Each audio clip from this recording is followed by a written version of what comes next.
All right, welcome back to the party, everybody. I am your host, Lutch, aka the Indian Jesus, here to resurrect the second coming of common sense.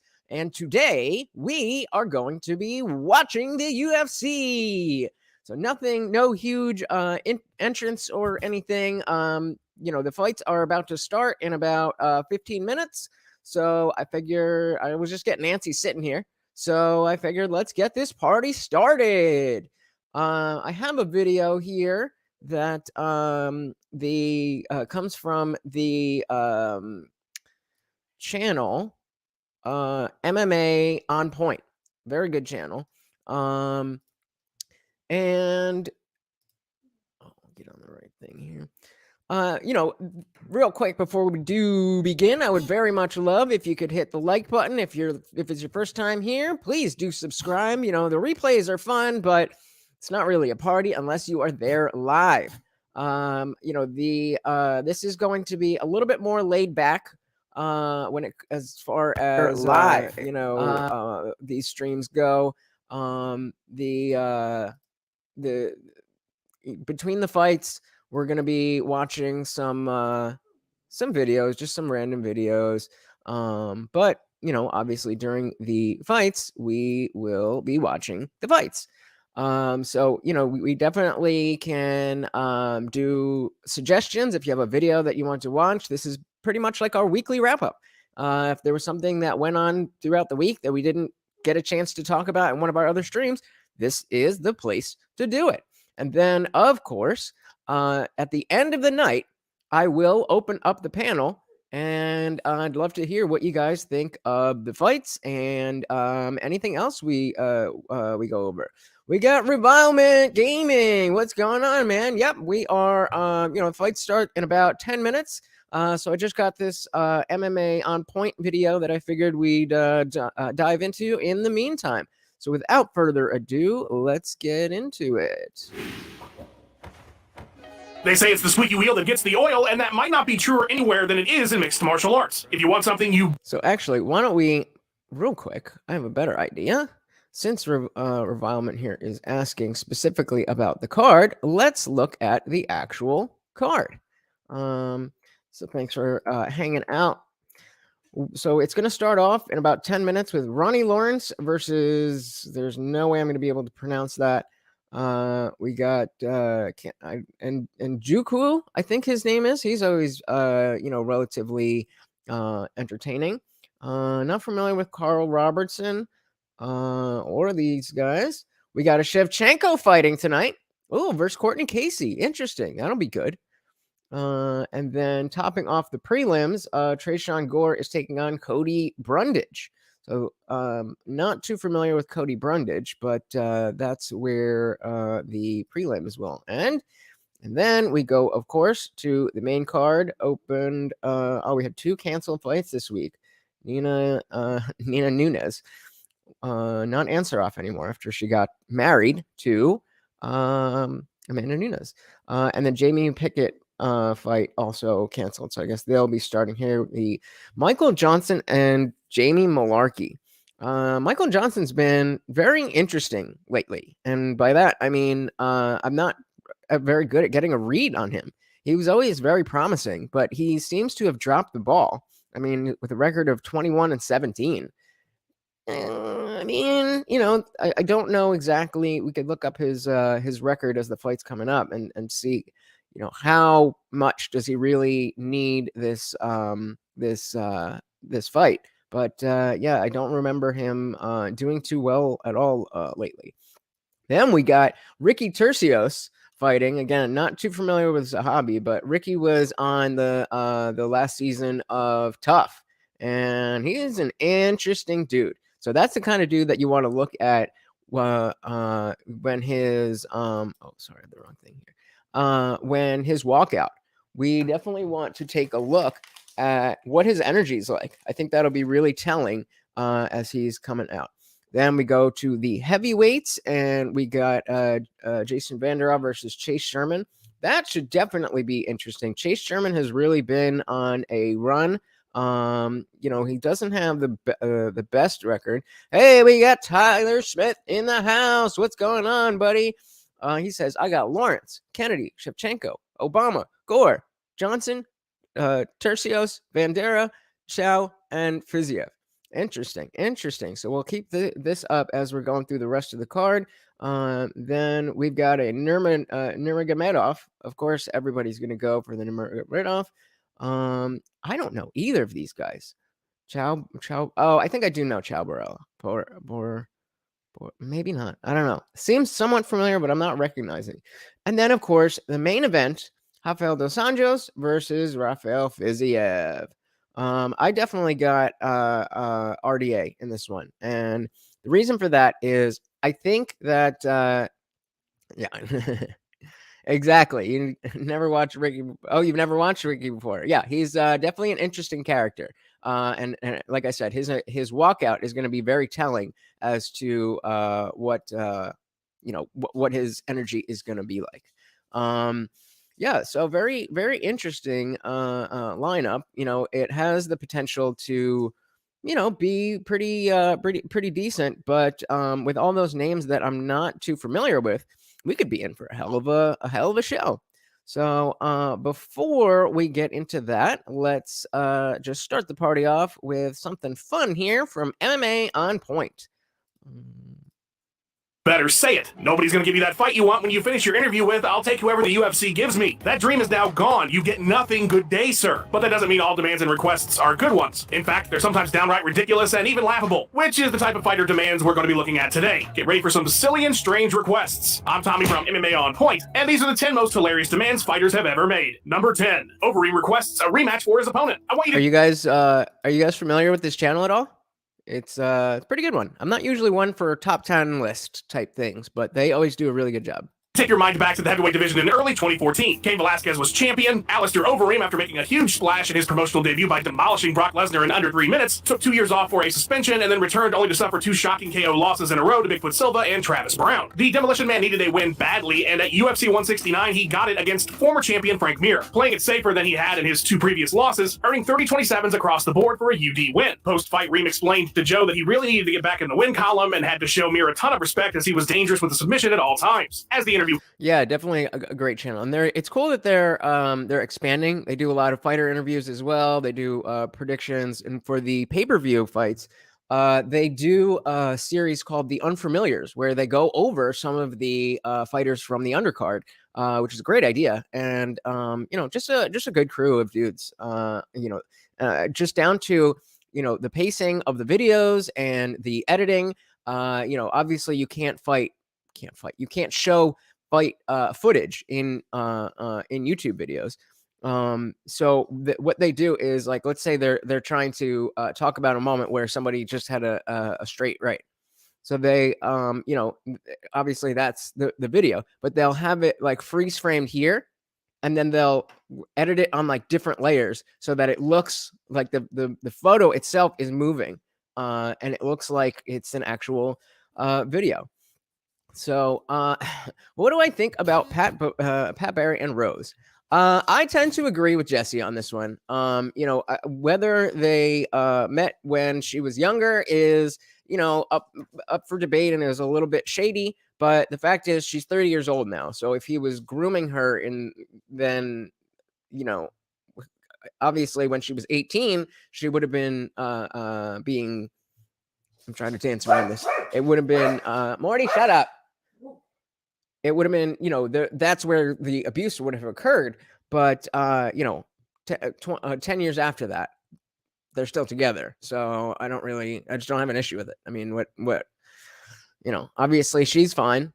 And obviously he's not out there doing what, the grooming of up and coming fighters. So, can't ask for much more than that. If that's the worst of the situation, then that's how it went. Closed, and it looked like Rogan was ready to wrap up. Alistair grabbed the mic and said to the confusion of everyone, I have one more thing to say. I heard this word that Brock Lesnar is about to come back to the UFC. We'll all be here waiting for him. Yeah, so a couple things. Lesnar was not coming back. There were rumors a few months earlier that he would be attending UFC 168, but he didn't. And there were no indications at the time that Lesnar, who was just a few months away from ending The Undertaker's streak at WrestleMania, was You guys are getting sound on this video, right? coming back to fighting, and he wouldn't for another 2 full years. Even if he was, though, the last win you got was destroying Lesnar. Why are you asking for a rematch with him? One of my all-time favorite call-outs made no sense. Number 9. Bryce Mitchell's shorts. On the surface, Bryce Mitchell's want for camo shorts doesn't seem like that odd of a request. There are all kinds of designs in combat sports. Fighters outside the UFC have used... Next time you are, Jesse's live or you're talking to Jesse or anything, ask him about Lutch's camo shorts chant. Or the camo shorts chant from the IndianJesus. Ask him about that, and he'll give you a funny story. Camo trunks, and even in it before the uniforms were, well, uniform. What makes Mitchell's dream of camo shorts so hilarious is the passion with which he campaigned for them. While he remained quiet about camo after his debut win, following his second straight victory at UFC 148, Mitchell used what precious little microphone time he had in part to request the invisible shorts. Hey, Reebok, I told you I want the camo shorts! Following his incredible Twister victory at UFC on ESPN 7. Huge audience, huge platform, mic in his face. Y'all know I love Arkansas. And Reebok, y'all gonna have to kill me, or maybe just See what I mean about the editing? That's very interesting choices. camo shorts, because I ain't shutting up till then. UFC 249, he was very brief, but of course again brought up those damn shorts. And Reebok, I ain't going nowhere. You're not going anywhere. Camo shorts ready. And if you heard Bryce talk about these mythical trunks during his campaign, you would know this wasn't a joke to him. I was gonna walk out to the fight, and they was gonna check me at the ring, and I was just gonna go boom, take off my. Yeah, I mean, again, obviously she turned 18 at some point, and they met before that point. So if she had an 18th birthday party, it would make sense that he was there, given what we know now. But the point is, like, it's really about what happens at that point. Okay, now she's 18. Are you just, just waiting for her to cross that threshold, and then, off to the races, and then she gets too old, and now you're looking to groom another fighter? Or, did they have, did they have a genuine connection, not romantic, as people? They're working in the same gym, and sometimes things just develop naturally. I don't know. It definitely bears taking a second look, but after taking a second look, it doesn't seem like there's anything really that crazy there. I'm going to assume that the fight isn't going to begin directly at 6 p.m. But if we are still watching this and the fights begin, somebody please let me know. Sweatpants, and there's gonna be camo shorts in there, and I was gonna run into the cage, and there's gonna be security guards trying to pull me out of the cage. Then I was gonna be fighting the security guards and dudes in the red vest. Those shorts meant something to Thug Nasty, and I can respect that. I don't understand, but I certainly give him props for being so passionate about them. Finally, in his bout against Andre Feely, Reebok got their shit together and gave the man the camo he'd been asking for. It wasn't the best looking pattern in my opinion, but hey, in principle, he'd succeeded. And luckily for him, upon his return in 2022, new UFC vendor Venom made sure there was no need for a campaign and hooked up the rising featherweight star with his beloved camo. Number 8, Brock demands a cage. There's very few things in life that Brock Lesnar can't get if he wants them, just by the virtue of the fact that he's Brock Lesnar. He's a god walking among us mere mortals, and I doubt he's paid for a meal the last 20 years. He just sits down at a restaurant and says food, and they bring him things along with a goblet made from the skull of a bear. That said, Brock certainly has the resources to get his own stuff. It's funny how that works. The people who can afford shit always get it for free. See, in the lead up to Lesnar's UFC debut, he revealed recently to Pat McAfee that he asked Dana White to send him an octagon. I built or had ordered an octagon so I didn't have the first jitters of getting in an octagon. I'm like, Dana, I want an octagon. I'm like, boom, ship an octagon. No big deal, just a full-size replication of the cage you would be fighting in once he entered the promotion. The type of thing that any fight gym in the entire country would absolutely love to have. I mean, we see a lot of training footage from a lot of major camps, and plenty of them are octagonless. But for Brock Lesnar, anything. Dana went ahead and sent him Hey, we got Beastie's Nip or Beastie Snip? Beastie, whatever it is. Glad you are here. Oh, is Snuggles coming up? The link is dropped. This is a watch party, so whoever would like to come up, you are able to come up. Beastie, thank you for joining. Yeah, we're just waiting for the fights to begin. Let me double check that hasn't happened already. But welcome to the party. I am your host, Lutch, aka the IndianJesus, here to resurrect the second coming of common sense. And we have a little bit more structured stream, but today obviously we've got the fights, and then in between we are just watching some videos so that we don't get bored. I dropped the link, Snuggles. And Rodman says, I'm playing the game, so I'm not going to be talking much, but I got you pulled up on a second screen. Glad to have you. Watch some scary movies. We could, I don't know if we could, I could get away with watching movies, but definitely YouTube is on the docket. We're watching right now MMA on Points video, the top or the 10 most hilarious demands MMA fighters have ever made. Full-sized cage. He probably even sent technicians to build it for him too. Just shows how much faith White had in the fact that Brock was going to be a future star. But it is funny to think that this millionaire professional wrestling main event attraction didn't wait, who does everybody have in the main event? Who does everybody have in the main event? Think, maybe I should buy my own cage to train at. I'm sure stakes were on Brock though next time he and Dana got dinner. Number 7. Jorge Masvidal's Fight Island needs. There was much ado about the idea of Jorge Masvidal stepping in for Gilbert Burns at UFC 251, just 9 days before what was to be. Yes, I am on Twitch right now. It should be under the same name, the IndianJesus. Yeah, if you could go over there if you prefer. But yeah, either way, glad to have you.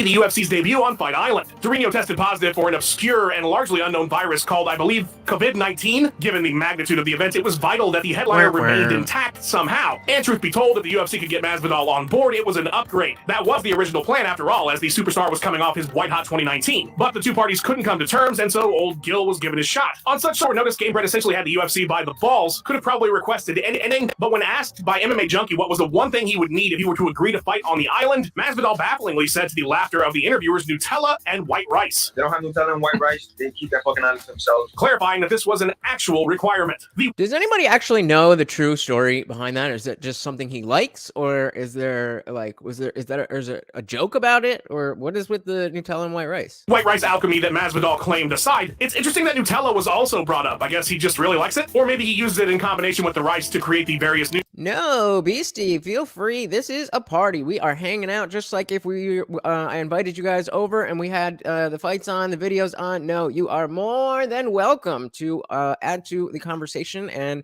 who knows, maybe you'll say something that gets us down a nice little rabbit hole. You know how those video packages get boring during the in-between fights, so that's what we are trying to do.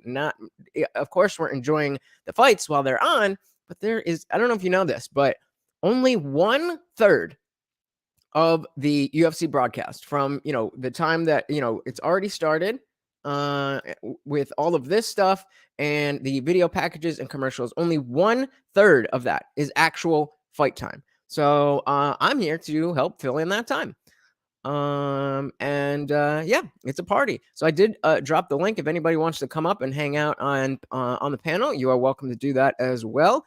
Yeah, please chat away.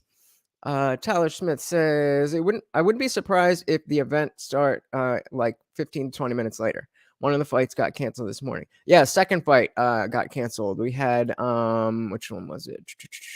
It was 2 main card fights. We had the Cynthia Calvillo versus Nina Nunes, aka Nina Ansaroff. Was canceled, and then we also had Jamie Pickett and Dennis Tulilin. I don't know, I'm terrible with names, but that was also canceled. So yeah, I'm I'm checking back in, but who wants to just be bored and watch video packages when we can watch something else? If throughout the night, if we are watching stuff and a fight does come up and I'm still watching a video, let me know so that I don't miss it. But I will be, just like you'll see now, I will be checking back and forth. So, this is playing, but it's on mute. Nutrients his body needs. It's safe to say the UFC was able to find 2 of the most readily available foods on the planet, because Jorge would eventually come to terms with the promotion and be seen eating a pizza on the plane ride there that he undoubtedly created with the rice and Nutella alchemy. Number 6. Justin Gaethje requests Dr. Ferguson. In case you didn't already know, Justin Gaethje's a bit of a different kind of guy. He's not like you and me. And that was no more evident. Well, truthfully, we can make a list of 10 reasons why Justin Gaethje is fucking nuts, but one of them would probably be about the request from this entry. In the lead up to his interim title fight showdown with Tony Ferguson at UFC 249, Gaethje made a strange and dead serious request of his opponent: break his nose. Now, normally breaking bones would be a bad thing, but not as Gaethje explained it in several different interviews. I hope he breaks my nose. I'm waiting to get it fixed. It hasn't been right for like 12 years. Maybe he'll plant an elbow on there. I might regret asking for that. According to the So my Twitch name should be the same thing. The IndianJesus. Or actually, it didn't change yet. So here, I'll drop it. I didn't didn't change my or verify my email. So I just dropped the iDryB Lutch, IDRYB LUTCH. Let me see if I can actually just drop. Drop that link. Yeah, I didn't get to verify my email, so I have to wait another few days before I can change it. I used to have used to be the I Didn't Read Your Book podcast, which will return. But more on that later. Man, his nose had been terribly messed up for a very long time, so much so that he can't even smell foods unless he's tasting them in his mouth. He apparently struggled to breathe all because of the damage. It's just a whole big old mess up there and is going to require surgery to fix. So Gaethje's logic, if Tony breaks my nose during the fight, the UFC will then have to pay to finally fix my nose. It's actually pretty genius, but also fucked up that he was hoping Tony would help him out in the middle of their fight. Now, Justin understood the risks and said he hoped he didn't regret the request, but he figured he was going to get hit with an L anyway, might as well help him out and bust that thing up. While the pair would have a banger, the surgery was unfortunately unsuccessful. Number 5. Tank Abbott gets flustered. For as much as we've made jokes about Tank Abbott on this channel, he really was one of the first over-the-top stars in mixed martial arts. Oh yeah, we are here for the entire card. I am not leaving until this is done, and then even at the end, I don't know how tired everybody will be, but if you don't want to just come up and hang out on while we're watching, I'll drop the link again, and you can come up and we'll do a little recap. And what did you think? What was your favorite fight? All that kind of stuff. So yeah, we're gonna be here all night. A personality that would be popular with fans each day and carry him far beyond his skill ceiling, just like he did in the 90s. Abbott made a hell of a debut in the sport in the first round of the UFC 6 tournament, KOing John Matua in less than 20 seconds time. Welcome to the Sugar Show. I fucking love you too, Joe Rogan. It's after our next bout, though, later that evening that we would get the request that lands Mr. Tank on our list. After literally grinding Paul Barlin's face up against the cage before getting a TKO finish, a heavy-breathing Abbott stepped out of the octagon to speak with Jeff Blatnick. When asked to walk them through the finish, Tank had to take a breather and request they stop showing footage because, well... I'm starting to get sexually aroused. Better get that off. Not sure better get that off was the best choice of words in the moment. Abbott would take his win with him to the finals, but come up short to Oleg Taktarov, getting subbed after nearly 18 minutes. It didn't matter, though. He was an instant fan favorite, probably unrelated to the sexual arousal line, but the other stuff he did at UFC 6. Number 4, Nate's release. If there's anything that Nate Diaz does when he's not fighting, smoking, or triathloning, it's asking for his release from the UFC. It's been a pretty common theme now for nearly a decade. In fact, the day I'm writing this, he asked the UFC to let him go. Yes, I do. I would love to be a full-time streamer. Right now, I am a professional private dog trainer, and that gives me a lot of freedom to do the streaming the way I like. But I would love to do that. So make sure you hit that subscribe button and help me get there. I'm on the road to 500. When I finally get those 500, then I can use the community tab. And once we do that, then this whole community is gonna blow up. It's going to be a good time. So that he could box Jake Paul. Please God, by the time this video has come out, tell me that that's not the reality we live in. But perhaps my favorite Nate Diaz release request came in the aftermath of UFC 229. If you recall, Khabib Nurmagomedov and Conor McGregor's teams had a little bit of a dust-up following their lightweight title bout, which resulted in the suspension of a whole bunch of people. There were talks of having Zubaira Tukhugov cut from the promotion for hopping in the cage and taking some shots at Conor, something Khabib said would result in his leaving the UFC. It was this whole big thing for 2 seconds, and during that brief window, Nate posted this gem of a tweet to Dana White. Please let Kebab's dumbass friend stay in the UFC. Fire me, it will be better this way. I think it's more fair that way. For some context, this was after his bout with Dustin Poirier had fallen apart, but also not long after he said he planned to fight Khabib for the title. What are you talking about, Nate Diaz? How many times he lose in UFC? 11 times. Am I right? Yeah. Am I right? Am I right, Lord? Once he returned and was ready. So Diaz was a bit all over the place with that request, but it's a damn funny one. Number 3, the Cuban Missile Cyrus. This was the weirdest thing, but thank you, Beasties. Yeah, I definitely am putting the work in. Last week, there was a 24-hour period where I was damn near, I didn't hit it, but I was damn near 12 hours out of 24 hours. Obviously, it was 2 different days, but 12 hours streaming within a 24-hour period. Because I'm gangsta like that. Let's make sure this hasn't started yet. Still chit-chatting. Back to the desk. All right. You're an up-and-coming fighter. That post-fight microphone time is so crucial. Oh, you're gonna make yourself look like a proper mushroom now, bud. It can really amplify your star power, especially after a great performance. Fucking a whale, I'll fight a whale. They want me to fight pig, I'll fight a pig. Hell, they want me to fight my own chicken, I'll go down there and fight my own chicken. It's whatever you guys want. Julian Marquez was one such fighter who at UFC... I'm not familiar. Do you have a link? I'm happy to play whatever this is.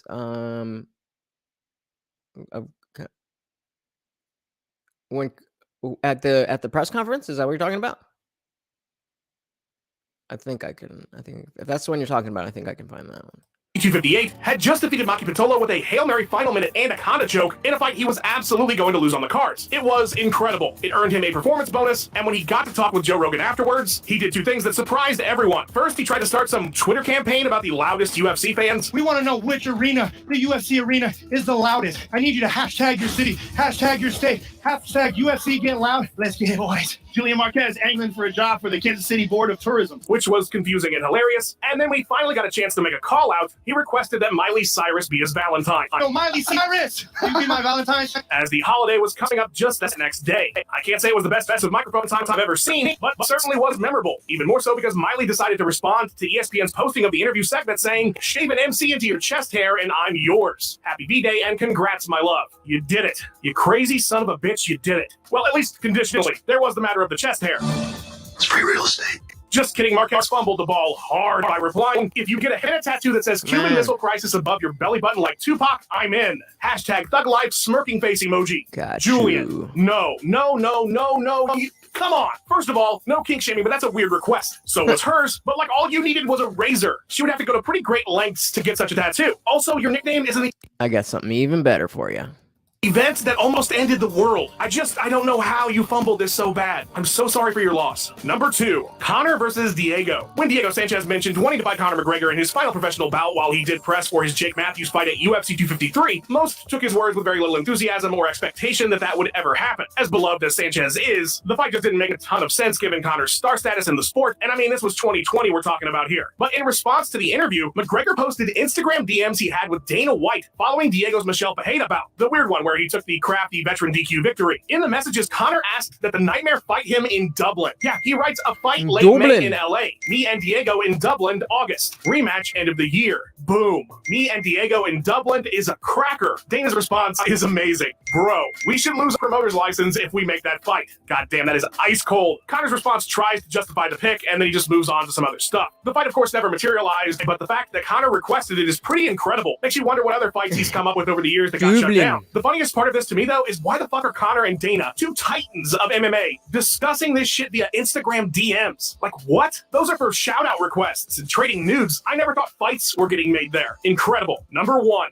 Vitor Belfort's insane call-out. Okay, it's early 2013. TRT Tour has just demolished Michael Bisping to start his reign of terror at middleweight that would end in the banning of testosterone replacement therapy and a deflated Vitor losing a title challenge to Chris Weidman. We all recall the moment, but do you remember what he said in the post-fight interview after beating Bisping? Because if you don't, it's a pretty wacky request. I can't really do it justice. Here, just take a listen. I don't want to get the belt. Take that punk. Tell Swan I don't even know your name. Get out. Let me fight John Jones. I need that rematch. You need a reality show. Go home. Champion against the champion. Not that clown. So Vitor requested a fight with John Jones, a rematch for the light heavyweight title, his previous bout prior to this victory over the count. A fight in which, besides that armbar attempt, he was pretty thoroughly trounced. A fight he only got because of the UFC 151 debacle. And he was requesting a rematch after beating Michael Bisping at middleweight. But it gets even weirder. He, of course, mentioned Chael Sonnen there, the man who was scheduled to be John's next opponent. Now, he certainly didn't have any business in that fight either. But Yo, this would be dope. I would watch that.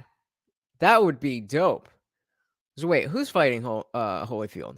Jake is fighting Holyfield? I thought he was fighting that Fury kid. I don't know. I don't follow boxing that closely, but this I would watch for sure. For sure. Starting up yet?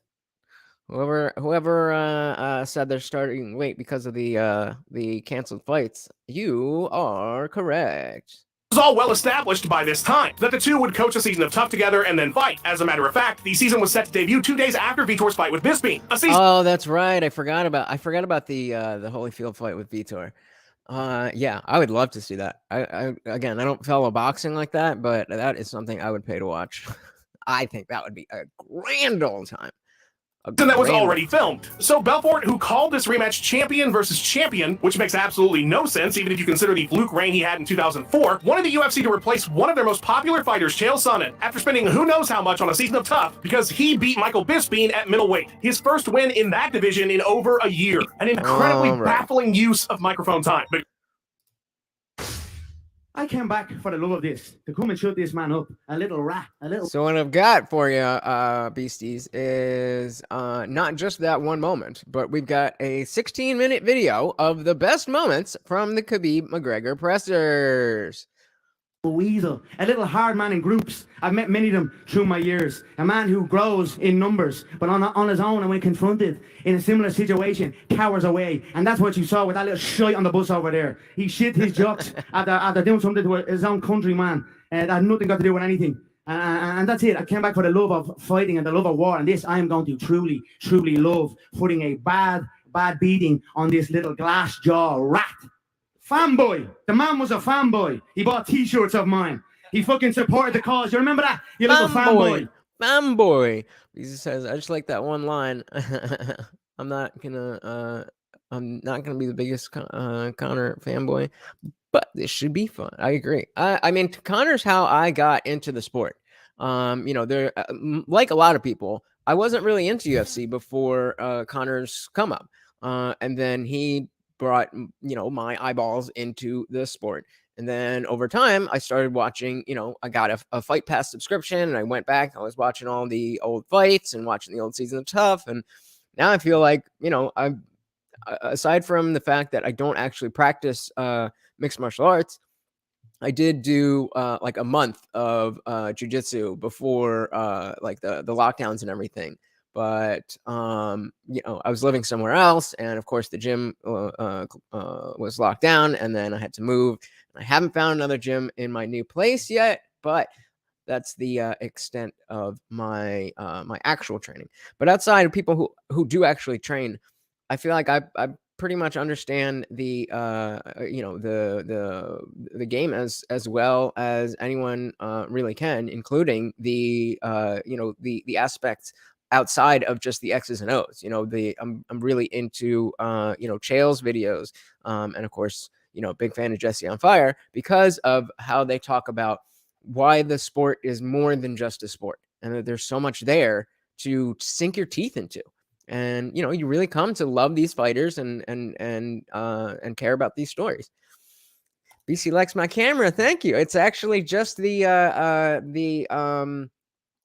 webcam from my laptop. I did add another light here, so I've now got 3 lights around me, and then I've got my my setup behind me here. But thank you, appreciate that. I'm not a huge watcher of MMA Guru. I'm nothing against him. I just don't really get that much out of his videos. I feel like it's very fundamental in the sense of he'll talk about like, okay, this happened, and then that happened, and then that happened, and then that happened. And it's like, yeah, I know, I saw it. Like, you're correct. You're absolutely correct. But I saw it. Like, are you adding anything else to it? And I just don't get that from him. So, definitely a good source in terms of MMA information, but I don't know.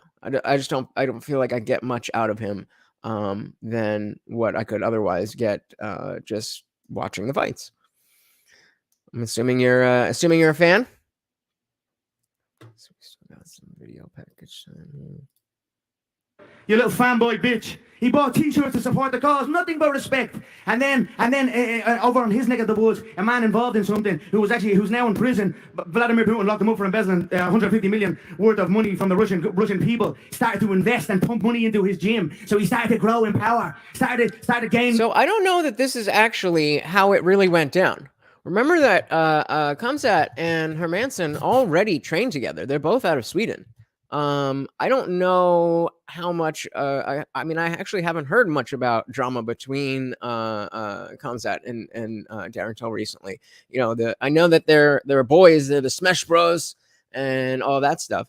But I don't know that, has there been, any big thing, has there been any big drama about that? I know people made it into like, oh my God, Khamzat is, training with Hermansson, but yeah, they always train together. That's where he's from. Yeah, I hear you. I definitely agree with that. This false power and start thinking he was a little hard man, tough guy. Then shit hit the fan with your man. He gets locked up and now there's not a bean left. And now here I am to put the nail in the coffin. That's how it began. He was a fanboy. thought he was a little hard man after a while with some money, like many people do. Money and numbers. Now the money's gone. The numbers are still there, but trust me, his own countrymen, his own people that he's turned his back on, they want to see him gone too. And I am going to do it in the next. This was savage. I remember watching this like, oh my God, is he really saying this right now? Of the Russian people. I'm coming here for smash this guy. I don't Smash me, mate. Smash me. Smash me.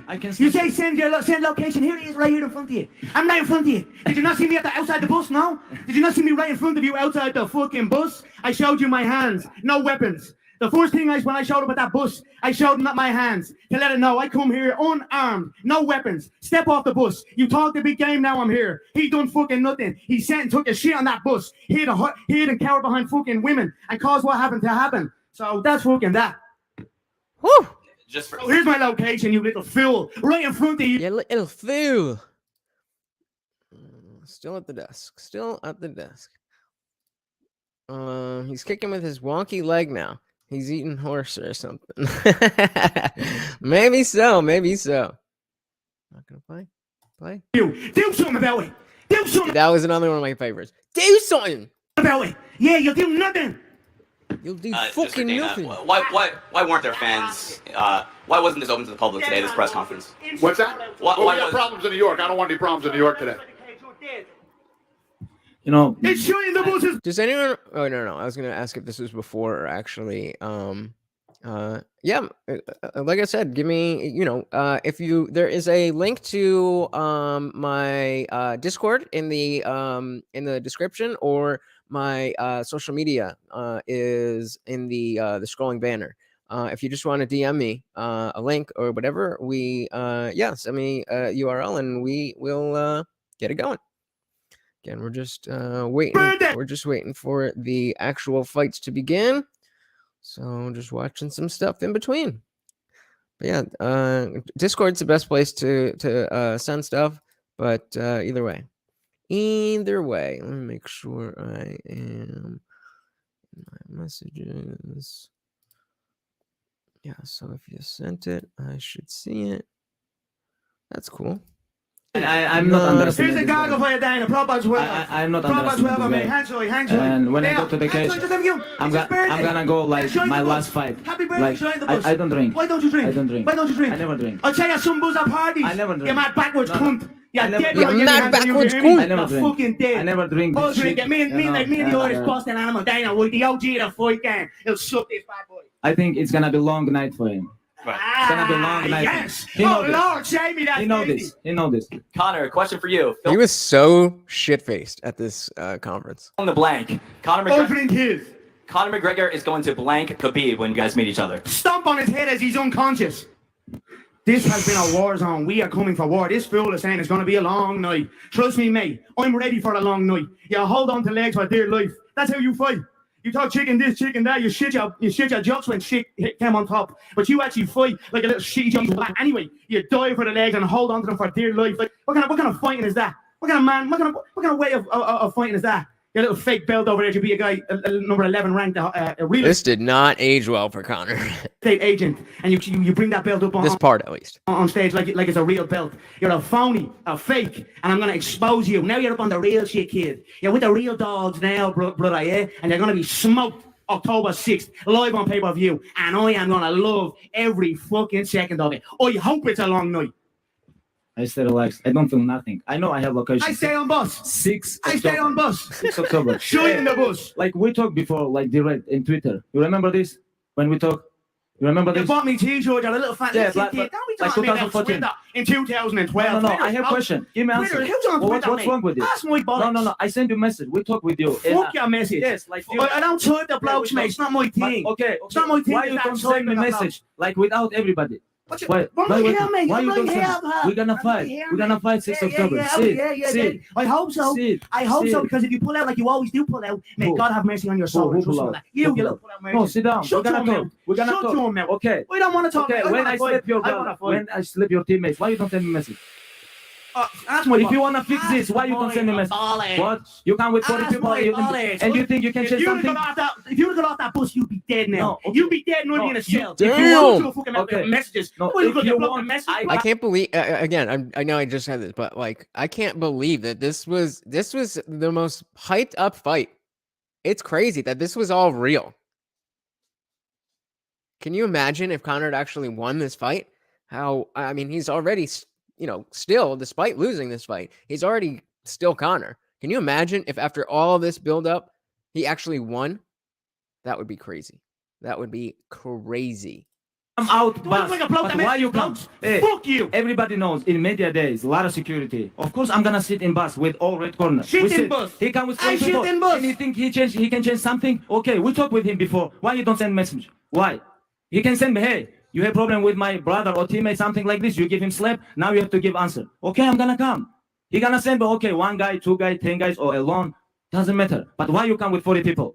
100%, I'm here is with alone or 1 guy, 2 guys. But you come with 40 people. But what's changed? Nothing. And 6th October. I have noticed this, and there was something, I don't know exactly what it is, but there's because I went to UFC 272 with Jesse on Fire, and they're saying how there's some video package that they only show in the stadiums, and I ever since then I've been trying to pay attention to what's playing. But I'm also usually on stream, so during the fights, I'm not usually as engaged. Usually I'll do this fight companion on another channel. He was not available, so I am taking over. And so yeah, there's usually a lot going on. So that was the only event that I had actually been to. But being a fan of Jesse, he started, doing this thing where he would get a block of tickets, and whoever hit him up and gave him the money got the tickets. So I figured not only that it would be cool to hang out with Jesse, but cool to go. I'd never been to a show. Go to a show in Vegas, and this was right at the very end of when all the Rona stuff was going on. And so it was, it was really fun to just finally get out of the house and do something. So I do, mostly prefer to watch at home, just because the events, there's so much going on that it's a great time. If you've never been to a live event, definitely worth the money to go. But, based on where we were sitting, and we were in the first row of the second tier. So like not the floor seats, but the first stadium level of stadium seating. We're in the very front. There was maybe 2 rows in front of us. And so that's great. You'd think that would be perfect because you're sitting there and the floor of the octagon is basically at eye level. So you're just watching right here. And you definitely do want to go. It's a good old time. But the problem with that was because it was on eye level, and it just so happened that the side we were on had one of the doors. So between the doors to the cage and the corners of the cage, where those are blocked off, all around the doors blocked off. So there was only that much space after, let's say the octagon's that, let's say the octagon's that long. We've got this in here and this in here, and then there's a door. So it was just in here.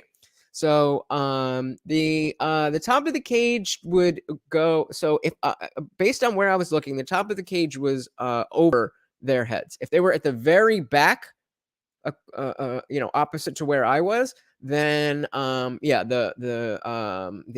top of the cage would get in the line of sight a little bit.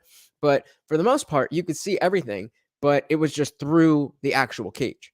So you spent a lot of time looking up at the big screen. And I think after that, because that was the first event that Jesse had gone to, or had not the first event that Jesse had gone to, but the first event that he did, the block of tickets thing. And he was saying how in the next event they went to the next level up, so you're looking straight down and you can see a clear view of the cage. And I think that's a better place to go if you're going to be going regularly to events. I definitely am glad that we were that close, but in terms of the actual viewing experience of understanding what was happening in the fight, it was not ideal. It's similar to like in football. It's great to go because you can see the whole field, you can see everything going on, but little things like the camera doesn't switch back right to the line when before the quarterback is about to snap the ball. It just kind of happens, and there's no so unless you're like paying attention, a lot of times you'll miss 2 or 3 plays because it's just going on. You're like, wait, the other team's coming out already. It's similar to that where there's stuff going on. There's no single camera view to direct your attention aside from the big screen. Which is, again, why you spend a lot of time just kind of watching the same thing that you would watch at home, but just with a lot of other people on a big thing. And then, being closer to the front, then we're looking further up. Whereas if we were further back, we would be looking a little bit more directly forward. But definitely, not, I wouldn't even call that a complaint. I would just, hold on 1 second. Yeah, I think it was a great experience, and I would love to go to other events. Being from Jersey, I would likely see myself at Madison Square Garden shows, just because to travel just for that, it was a lot. Hanging out with one of my favorite YouTubers and getting to know him and kind of getting in, if you go to one of the shows, then you get invited to his Discord server. So there's a bunch of people in there that I've become friends with as well. So I think that overall was an interesting experience all around. I don't regret it at all, but I wouldn't, there's people who go to every single event, namely Jesse, and I don't know how you do it. I don't know how you do it. Yeah, there's definitely going to be a delay just because it takes that millisecond to go from recording what's happening to broadcasting it out to everywhere else. Because even though you're in the stadium, you're still getting the same the same feed that's going out to like what we'd be watching at home. Oh, good question. Good question. Izzy and Alex. So Izzy is my favorite fighter. I know that's cliche, and I hate being the one who, loves the favorite. I'm usually that guy who's like, oh, this is your guy. Yeah, he's good, but you haven't heard about this guy. He's really good. And that's my favorite guy. But I just can't help it. Israel Adesanya is far and away the most exciting fighter that is out there right now. And the last few of his fights were not necessarily as exciting as the most exciting fight that he's had. Like I would say probably either maybe the Brunson fight or the Gastelum fight. I agree. Amazing creativity. I agree. I think those were probably his best performances. Can I be showing this right now? I don't think I should be doing that. I just realized it. Hey, we got Lobaka in the building. What's going on, brother? The makeup tutorial. That's coming later. You're just in time. Beautifully said, BC. Beautifully said. All the time. I will be on on the other channel doing the stream. And when Izzy fights, I'll be amazed at how well he is shutting down his opposition. And they'll be like, oh, this is boring. They're not doing anything. You got to do something. And I'm like, bro, I feel like you just don't understand what you're watching. That this is, the micro movements, the mini feints, the little tiny things that he's doing. There's stuff happening. Not just because there's not a punch being thrown or a takedown being attempted doesn't mean that there's not anything happening. And Beastie, you're on point. Be boring. Exactly. To win and be boring is a skill that I am not bored by personally. I understand if people are, but yeah, and that's the same reason I like Sugar Sean O'Malley. I was watching Dana White's Tuesday Night Contender Series, as it used to be called, the Dana White's Tuesday Night Contender Series, the first season when they still had Snoopcast. and it was just Snoop Dogg and Uriah Faber in the back. They had to be in the back because Snoop was just getting lit, and they were just, they had the regular commentary team as well. But if you wanted, you could switch over. And you said, "Oh man, O'Malley's going crazy over here. Oh shit, he just knocked him out. He just went night. He just went night." Like, how can you turn that up? BC says, "I think if him and Jared had to literally trade punches, Izzy would do him like he did Rob in the first fight." I don't know if I agree with that. I don't know, because Jared definitely has power. It's just that the guys that have power don't have the opportunity to unleash that power because of Izzy's skill that we were alluding to before. But yeah, that's interesting. But exactly, he'd shut down Rob, who we know Whitaker is an active, going forward, all that kind of stuff. He is okay. So we got walkouts happening now. So I'm gonna go full screen here. Yes, we have Said Yokub Kakramanov coming off versus somebody Lawrence. I should have put their first names. Yeah, well, Jared does have a decently long reach, but definitely Izzy has a longer reach. I don't know if he has a longer reach, but he is taller, and it is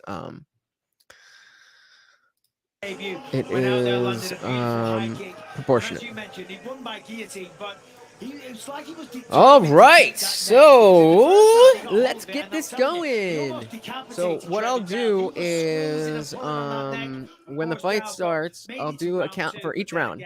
I'll do a countdown, and so that we can all sync up. And if you guys are a little bit far behind, then just let me know. I'm totally cool with pausing just for a few seconds so that we can all be on the same time. Fox says, "Not fair for Dos Anjos. There's so much fight tape on him. You can read his poker tells.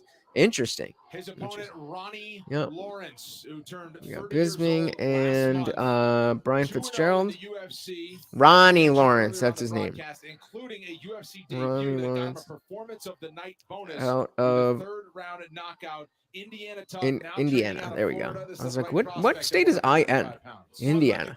I love what this guy brings to the octagon. A beautiful display of striking. He mixes So who do we got for this one? Who do we got? Anybody know much about either guy? I don't know much about anybody here. Earlier on the broadcast, certainly came through a lot of adversity when he was younger, and he said, I don't anymore.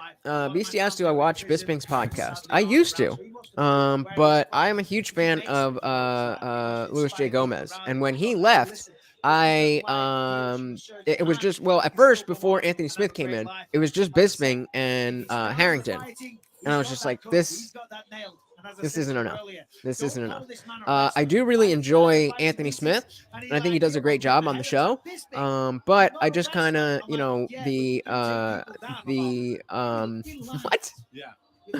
what? Where did the 1-0 come from? I do enjoy Bisping and Anthony Smith talking together. I think they have a good chemistry, but I also don't feel like that Bisping has a good cadence on camera. Watching his other videos, like his just regular videos that he does, it feels very he feels very stiff. So between watching people like Jesse and Chael, I kind of, again, same thing with MMA Guru. So, that's why it's not a slight against Guru. So Tyler knows what's up. Says, "These are great prospects. I got Lawrence, but it should be close." So, same height, and Kakramanov, I don't know. Cocky boy here has got half an inch of reach. A very good afternoon and welcome to UFC Interesting. Let's go, baby. The fights, the nights, the party has begun. Drop a 1 in the chat if you plan to be here all goddamn night. Record stands at 9 victories with 2 defeats. Fighting out of Spokane, Washington, by way of Samarkand, Uzbekistan. Here I said. Saeed Yoku Kakramanov. Oh, actually, Dr. Evil sent me Octagon, something. his opponent fighting out of the red corner. He too a freestyle fighter, also standing 5 feet 8 There we go. There we go. That's what I'm talking about. That's what I'm talking about. Trying is all we can ask for. I appreciate it, guys. I appreciate you. Dr. Evil Genius said he would try to show up if he has time. So we may see him. We may see some others. Chris Tyone, the first I think Darshaun has something that he would like to share with us, so we might get a short visit from Darshaun. And here we go. So I'll give you the countdown as I get the clock. in a couple of weeks. So I'm at 455, 54, 53, 52, 51, 450 of the first round. Yes, very cool, very cool. I love the guys over at TSP, Dr. Evil Genius and Captain Paul. Cool dudes, cool dudes. Wow, so Lawrence already showing a strong advantage in the wrestling. Ooh, interesting takedown. Two gentlemen throwing bones. This is a bantamweight fight. Well, these guys aren't in favor of just easing into our afternoon here in the At UFC bantamweight, Apex. for the most part, there's enough power to see knockouts. You don't see it super often. But you know, flyweights, you rarely see a knockout. But you just add those 10 pounds, and I don't know if it's because of the fact that there is, you know, you just pass that threshold of being able to generate that much power, along with being a smaller person. But looks like the wrestling is taking over. Oh, just passed into. Uzbekistan, but his family's in Chicago. He was in full guard. Stacked up, passes over into half. Back into full guard.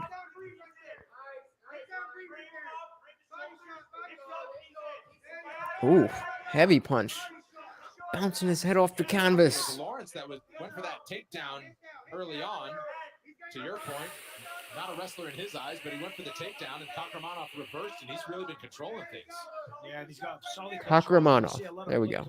I just need to hear it once. Kakramanov. Let me try and get up, because I'll tell you what, Kakramanov is vicious.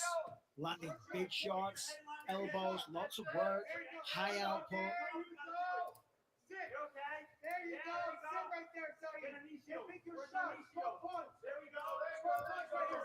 Full guard regained. Beastie, if you sent me a DM, I didn't get it.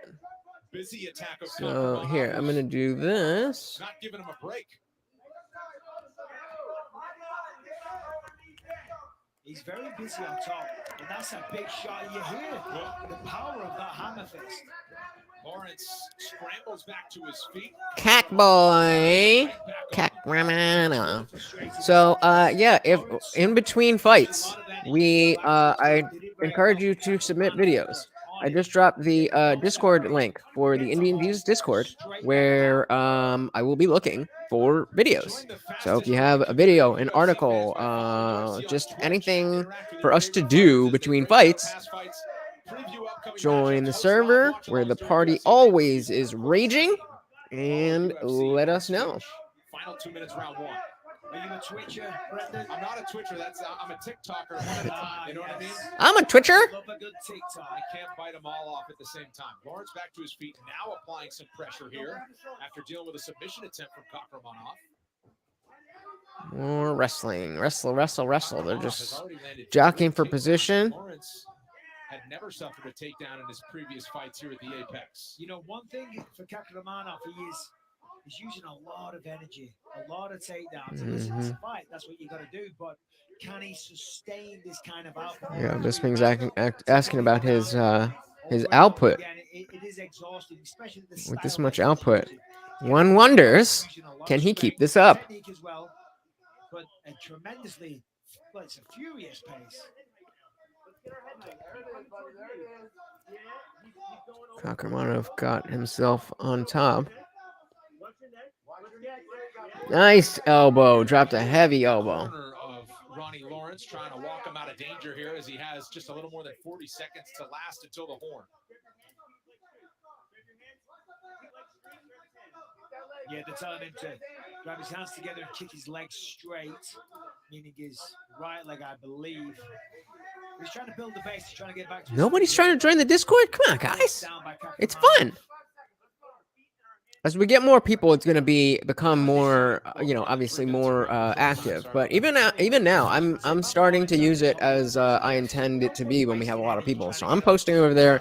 I'm sharing videos that I'm watching. I'm, kind of just checking in and almost using it like a Facebook. Like, hey, what are you guys doing today? Or hey, I'm going to do that. It's active. So go on over there and it's gonna be a good time. So, how do we score that round? That's it was very back and forth, a lot of wrestling. I think Kakramanov may have gotten pulled ahead. That I always talk about my own personal, the 10-8, or excuse me, the 10-9 must, or the 10-point must system that they use for scoring. We all know is terrible. We all know how bad it is. But I have always said that we can use that same system, but instead of just using the 10-9s as the standard, let's open it up and let's say we can go down all the way to 10-5. So it's still a 10-point must, but we widen the spectrum, because if you have a super razor thin round, that shouldn't necessarily be scored the same as one that was dominating. And I know they have the 10-8s, but they don't really use it. UFC Fight Pass for shows like Fitz Nation, hosted by The letter V? Oh, Kakramanov? Yeah, I agree. I think he pulled out the win there. But if we went down all the he is, he's fighting with a chip on his shoulder. I mean, he's fighting angry. Kakramanov using more energy with the spin kicks, and Lawrence sends one right back. I don't know. It was a lot. And then right before the start, it was how many? So that's a big pace for Kakramanov. We will see how he goes for the rest of the fight. Well, Lopaka, this is, I agree, and this is why my scoring system would be way better for the fighters. So, if like I said, we right now we have the 10-8, but they don't really use it. And that's just because it's reserved for like a crazy round. Extra round until there's a winner. That would be insane. But if they were able to score based on all the way 10-5, 10-6, 10-7, 10-8, then most rounds, which would have a, it's subjective, but someone won that round. There's, if we're using the objective things of the rules of MMA, then somebody did win that round. But let's say there was a lot of striking from one side, and then there was a takedown and a lot of wrestling from the other side, so it was close. But we score based on damage. So because the fighter that the fighter that was striking caused more damage, they win the round, but it was close. So we'll call that a 10-9. Fine. But what happens then when we have fighters who are, oh, Morty comes to say hello. Say hello, Morty. Hi, guys, I'm Morty. I'm annoying, but Lutch loves me anyway. So that, let's say, so that's one scenario where we have a little bit of wrestling, a little bit of striking, and it's hard to tell, so you call that a 10-9 for the winner. Okay, great. But if we have a round where there's just striking and it's clear that one fighter did better. They didn't dominate, but it's clear that they did better. That's what should be called a 10-8 round. Most rounds should be 10-8, 10-7. We got Luke Hazley in the building. This smooth cat. How are you, Luke Hazley? Says hello, just here to say hello as I don't follow the sport. And my puppy, yes, that's Morty. And we're talking about a lot of stuff, so feel free to hang out. It's not just about the fights; it is a party. But if they, if you would on that scoring system, and we're just seeing a lot more wrestling here. Kakramanov is definitely winning this one. You would see most rounds being a 10-8, and then maybe a 10-7 if it was pretty dominant. Then you'd have, like a super dominant round. I wouldn't say you could stop the fight, but a super dominant round. Then you could score that a 10-6. And what that would do is really make scoring part of the game. Instead of it, effectively, all they do is it's, 1, 2, and 3. It's did you win round 1? Did you win round 2? Did you win round 3? Well, if you have a 10-5, and then you lose the next round, but you only lost it by 10-9, well, you're still in the fight.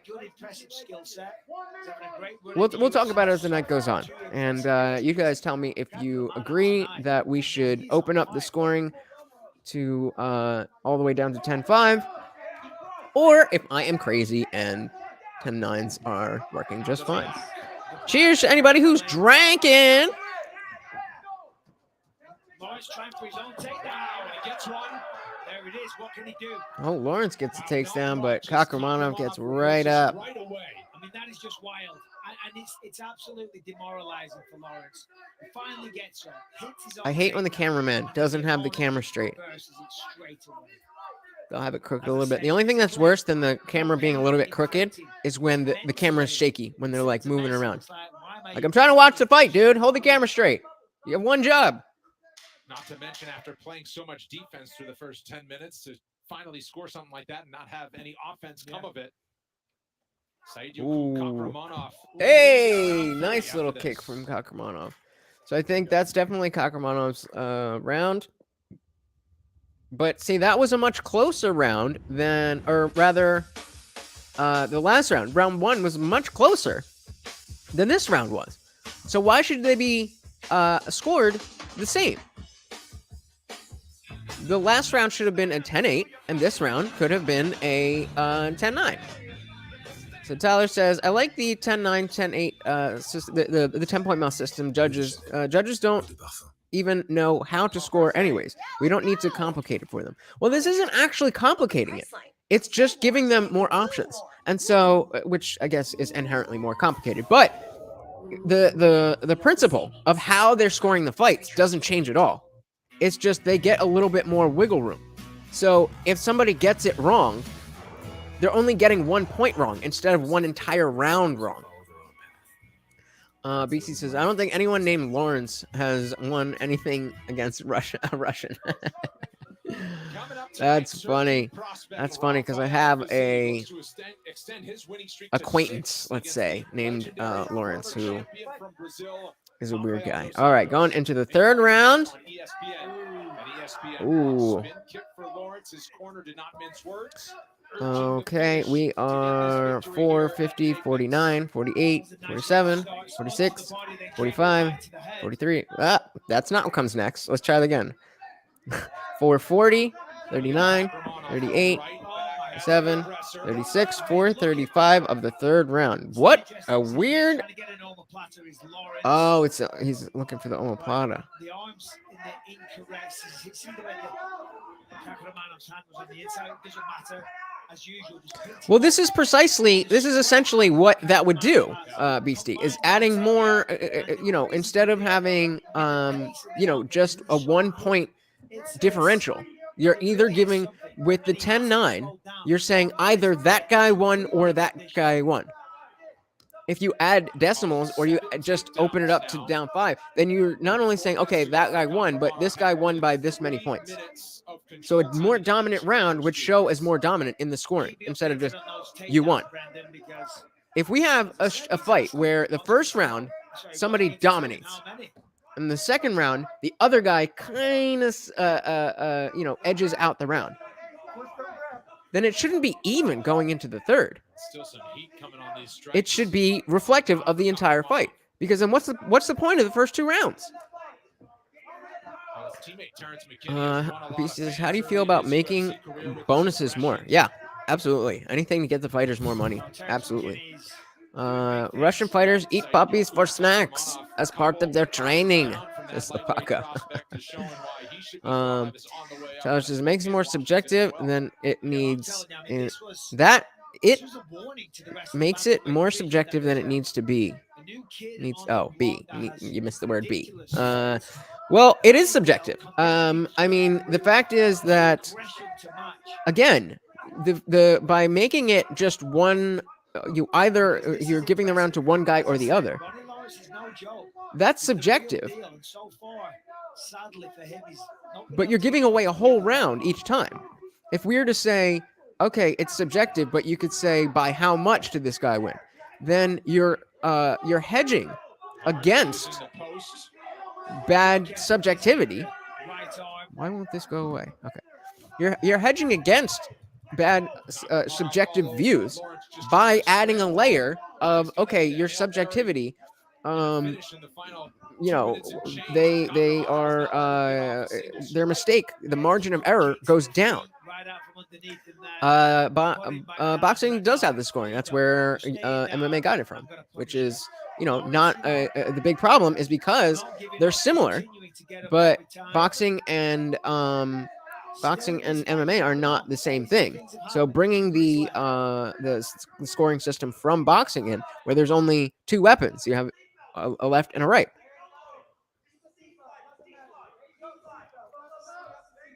It's not perfect.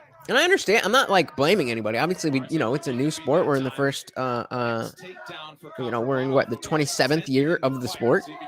So, it's new.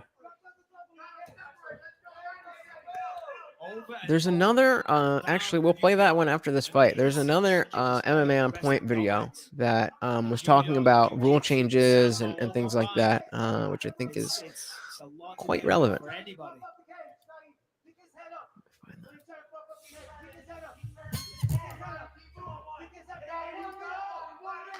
There you see the statistics with 60 seconds to go in the fight. His ground control time figures to go over 10 minutes to go along with his 10 takedowns.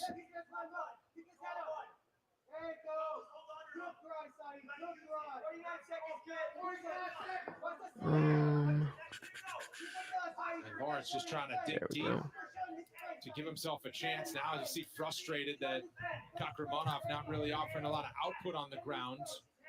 Yeah, no, he's not. He's offering nothing right now. But yes, Tyler, that's what I'm saying. I'm saying if the your average round should be scored 10-7 or 10-8. If it's a more dominant round, then you give it a 10-6. If it's a fight that should have been stopped, it's a 10-5. If it's close but it's clear, it should be a 10-8. And if it's razor thin, you should really only be using 10-9s to say, look, I don't really know, but I gotta give it to somebody. So 10-9, a 1-point differential is so small that 1-point differential should only be used for when we don't know. We're essentially saying, I don't know who won that round. So, but it looked kind of like this guy edged it out. So that's what a 10-9 should be for. But other than that, if you're saying, okay, this guy had more strikes, more significant strikes, and got a takedown, then he should get credit for that. He should be getting a 10-7 based on the fact that he did more damage and he got a takedown. Yeah, they can. It's a 10-point must. So they can have 10-7s, but that's, as far as I know, that's very rare. But even in MMA, when's the last time we saw a 10-7? Pog says UFC 1 was the best. Nobody knew what the other fighter could do, and it was an art versus art. Now everything is MMA. I mean, it was definitely interesting. I can't really say what it would have been like to watch that live for the first time. I'm sure that would have blown my mind, and even to this day, if I had seen it live, I probably would have said like, there was nothing better. But I can't say that I'm against or I'm not happy with the advances in the sport. It's really been, the way that the sport itself as mixed martial arts has evolved versus, this martial art versus that martial art. I really enjoy that aspect of it. Tyler said, what would you say in the current system is defined as a 10-9 versus a 10-8? You mean if? Can you try again with this one? I don't know what you mean. The scoring is too broad for how many variables there's. Well, it's actually the opposite. The sport is too broad for how narrow the sport is, because it's just 1 point. It's who gets the round. All right, so he's on the mic. Let's see what he got to say on the mic. Very aggressive, very worked up. Man, I came in. I didn't even get to do 5-book interviews, man. I deserve to fucking everything. You kept shouting to me, how many takedowns is that? Well, you scored 10 takedowns, 10 minutes. If you guys know me, I'm very big on how fighters use their mic time. First, I want to say, this is the time. And you're going to speak a different language. Let's go.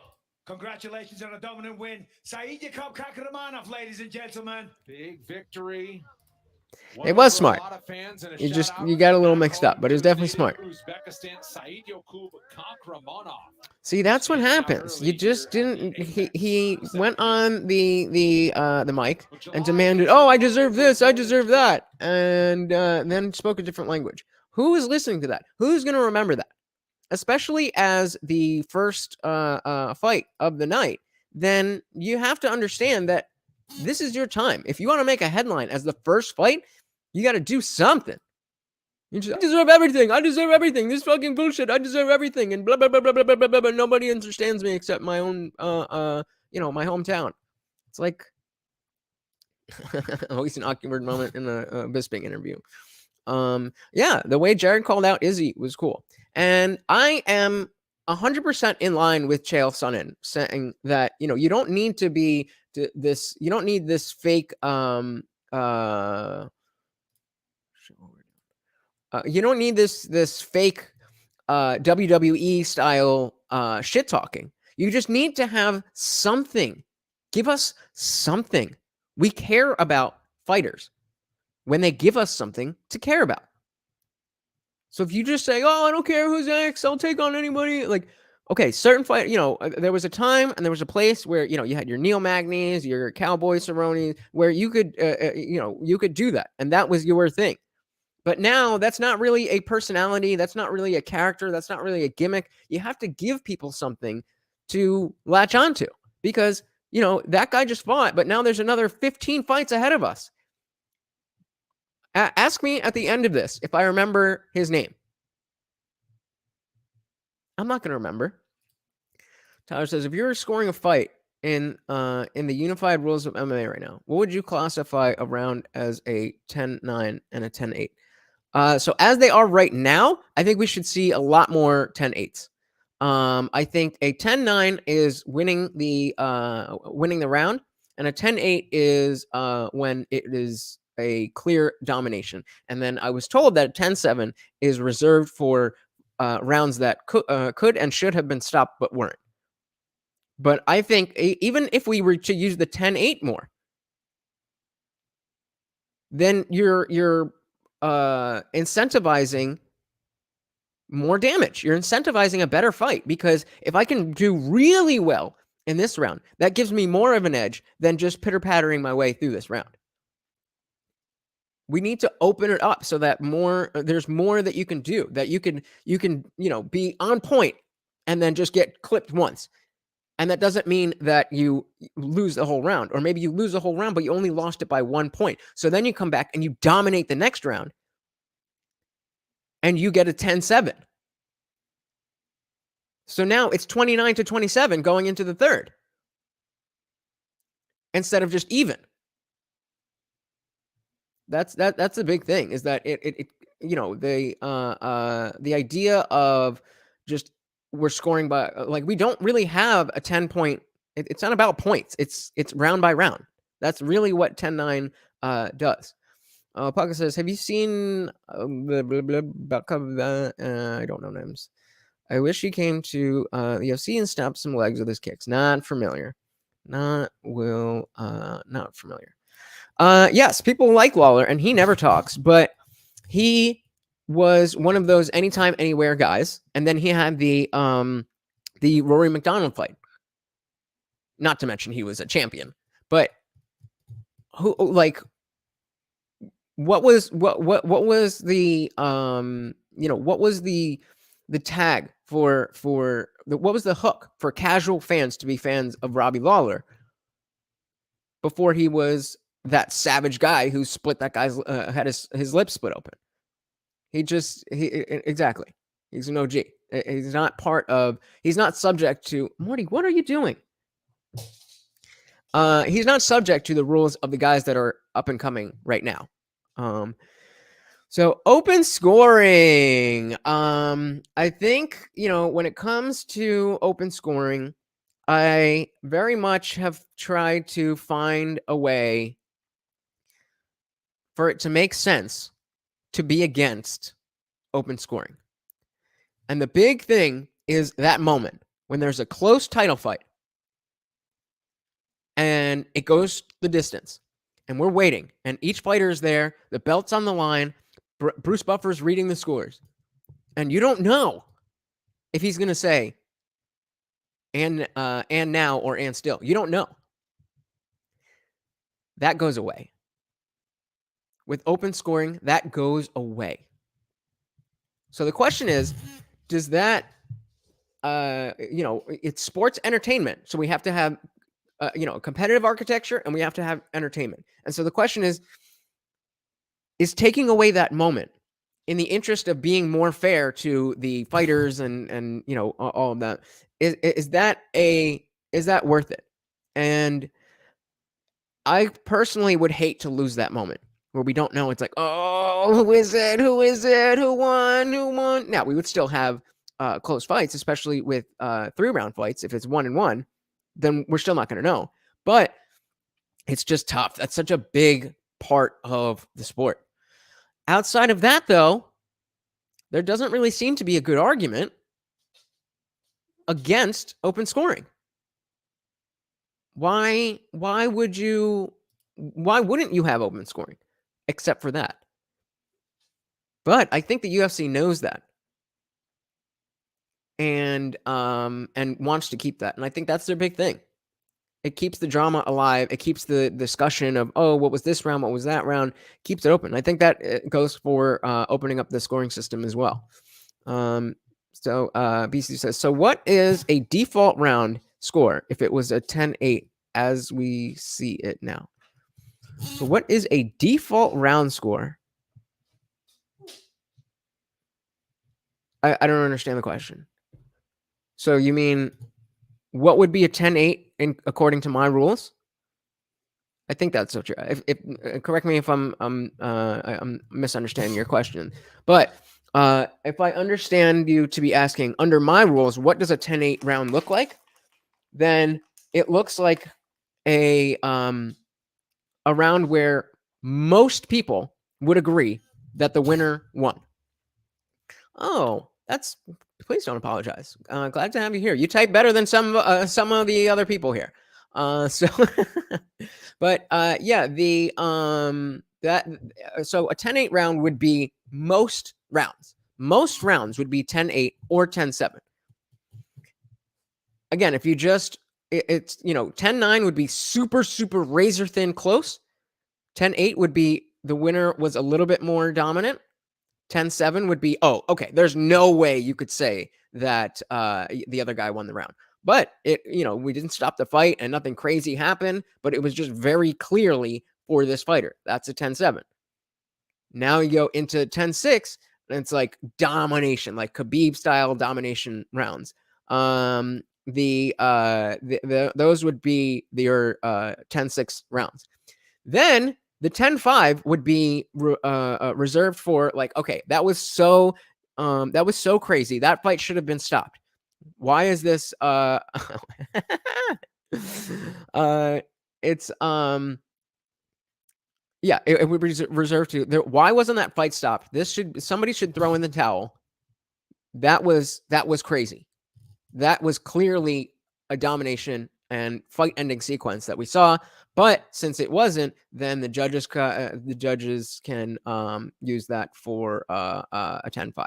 And again, no need to apologize. This is a party, baby. We're having fun. All right, so they are walking in. We got Kennedy. What's his name? Something.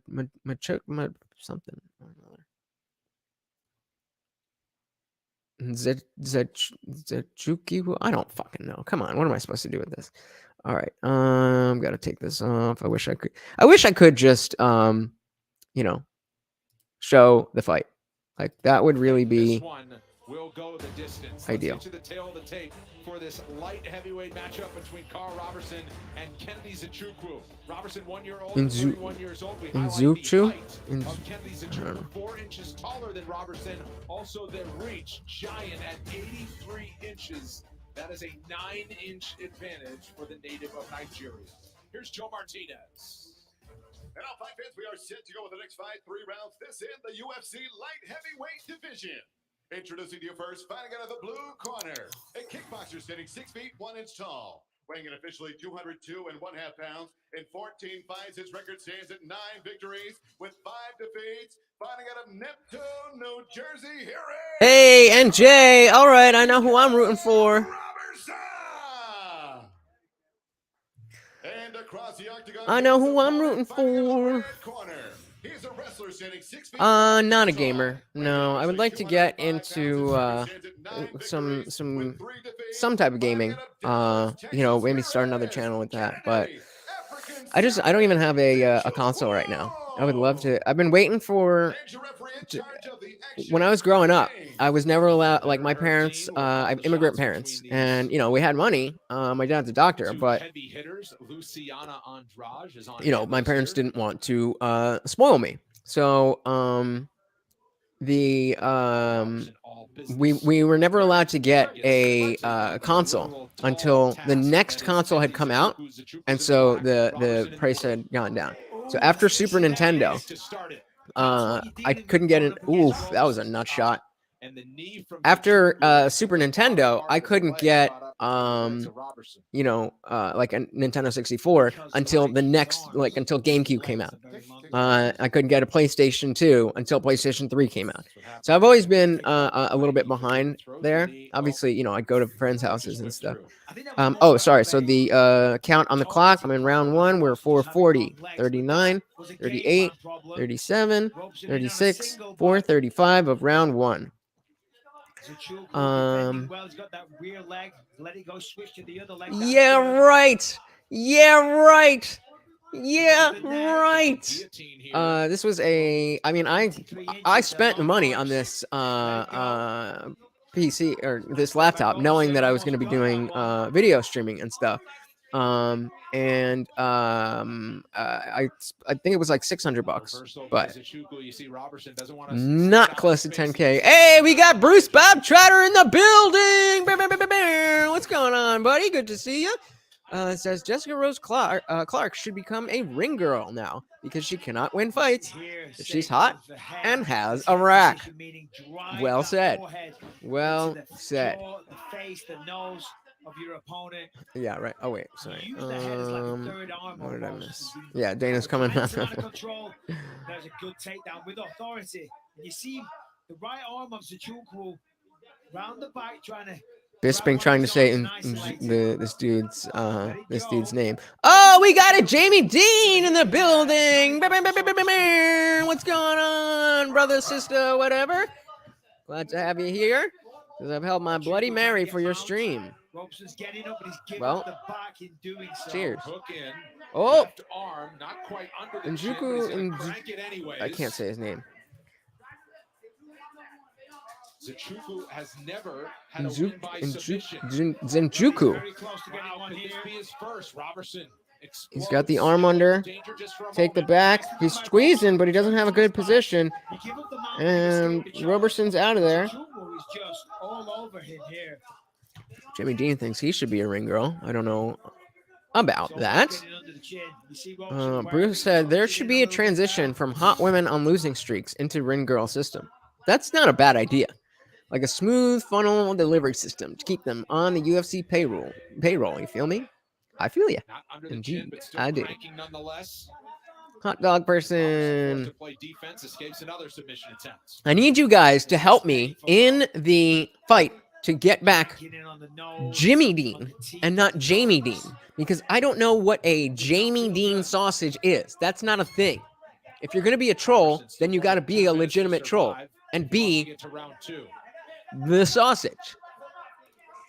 So like a hot woman loses 3 fights in a row, they're automatically transitioned to the ring girl system. It'd be a good idea. The only problem is that they're all short. Like most of the ring girls are taller.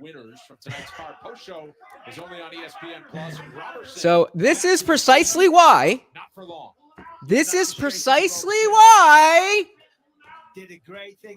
You need to be Jimmy. Straight back down. That's why.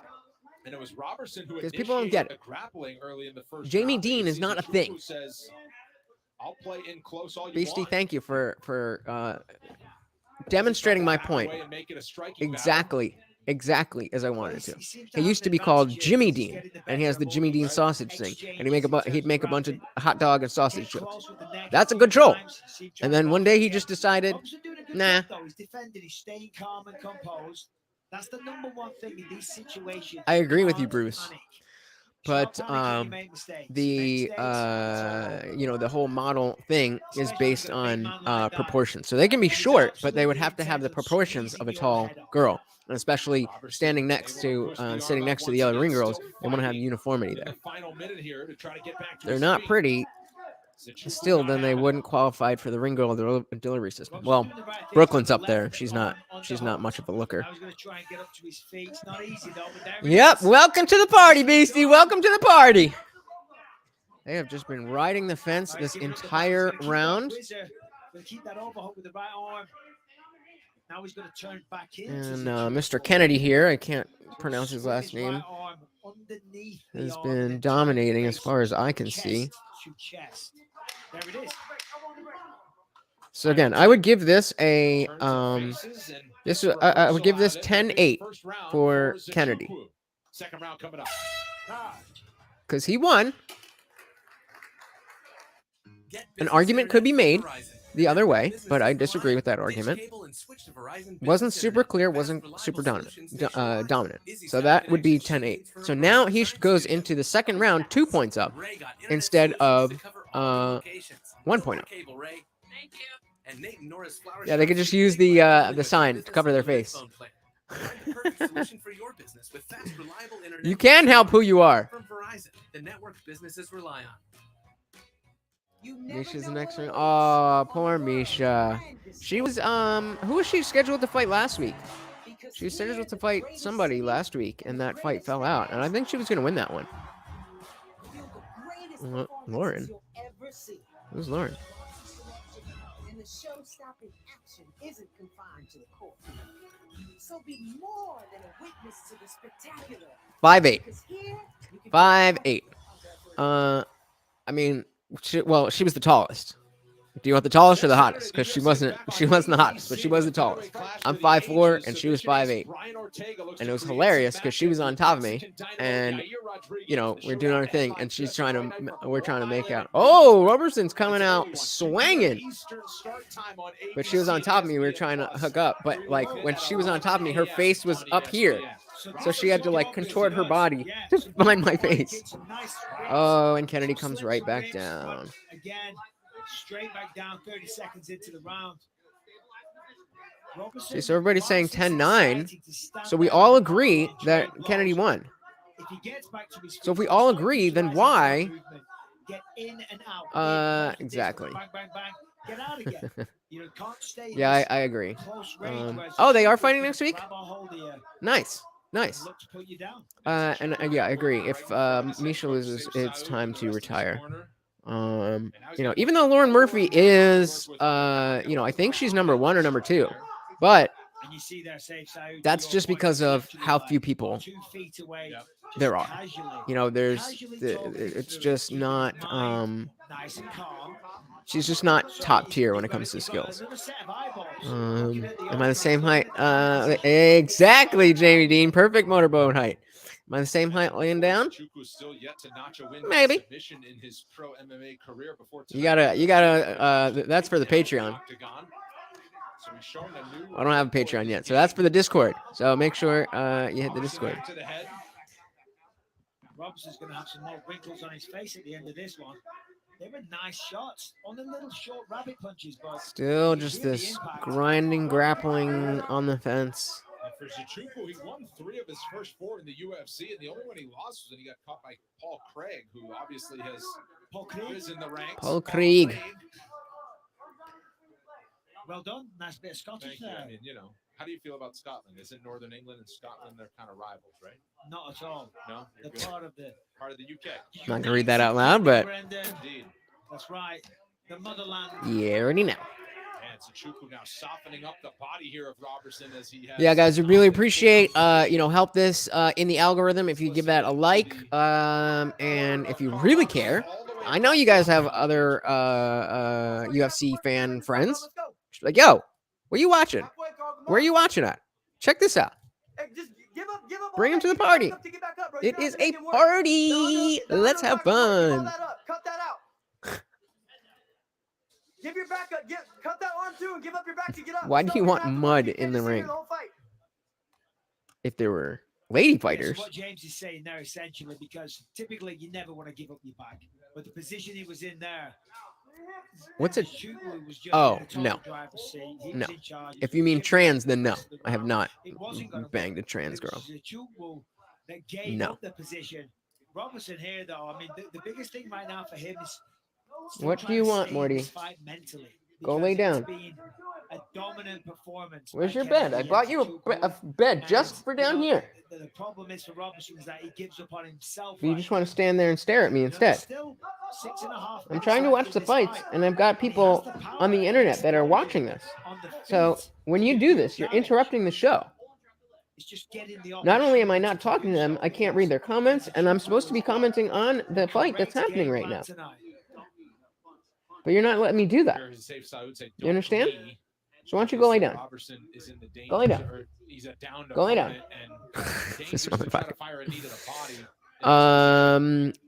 Yeah, that would be a mistake. Yes, I discriminate. Absolutely. I am a straight man, and I am only interested in females. So that's considered discrimination, then I guess so. James Cross saying the right thing. Step up. Can't go back down to the knees. You'd be surprised. You'd be surprised. That left arm got under, not quite. Looks like he might be getting under, but this fight has been the same thing over and over and over and over and over again. And that's a big man on top of you. 6'5". I mean, he's probably at least 230 pounds tonight. Only John Jones and Sergey Pavlovich have a longer reach. Of course, it's not been a story of reach for Zachuku. No, they are women, according to them. Female is a biological categorization. Well, we've seen a lot of that tonight. I'm happy to accept that we will. That's a thing of the past. Am I quoting him? No, not quoting him. If he, but yeah, they trans women are. I'm fine with the. Oh, there's a fly in here. Oh, I forgot I have my my assault gun, my bug assault gun. You guys ever seen one of those? Yeah, no, they're not women. They are biologically male.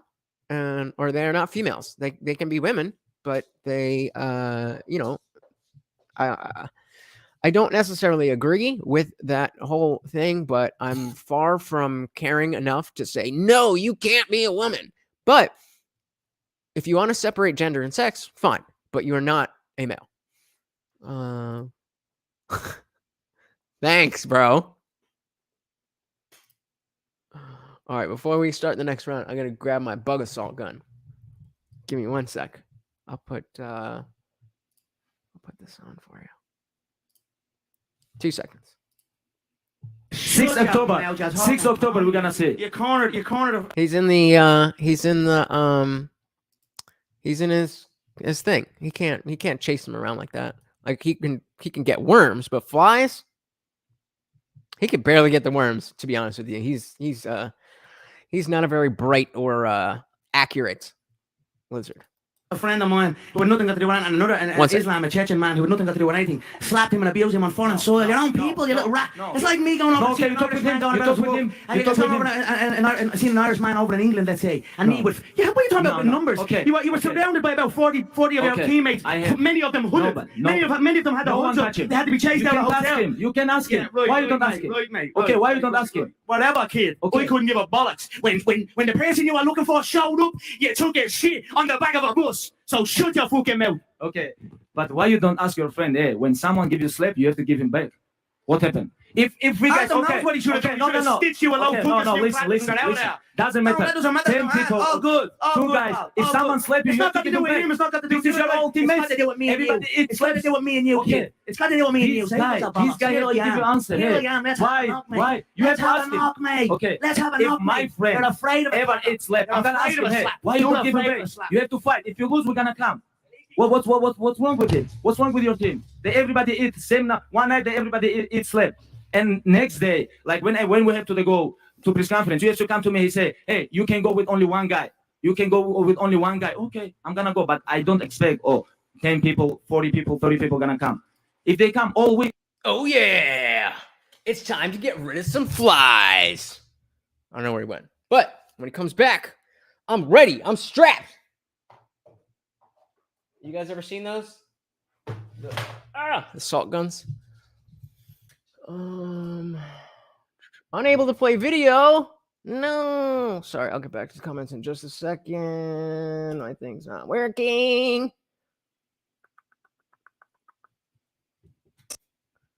Okay. All right. So we're back in at 4. Come on, work. Up to the fight. Your winner by TKO. Wait, did I miss that whole round?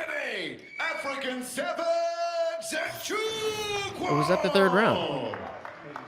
I'm here with the winner, Kennedy Nzechukwu. Kennedy, congratulations, my friend. I mean, that was an extremely dominant performance. Yes, sir. Thank you so much. I want to give praise to God for the performance. So in God's hands. It was so much. 1.25. I watch everything at 2 times speed, so I slow it down a little bit for you guys, but I can't watch normal speed. I mean, your game plan was clear. Absolutely. Nothing comes good from me just standing there. These guys that are fast starters, they'll take you out. So you just got to go. Jamie, that's a YouTube video. And overwhelm them.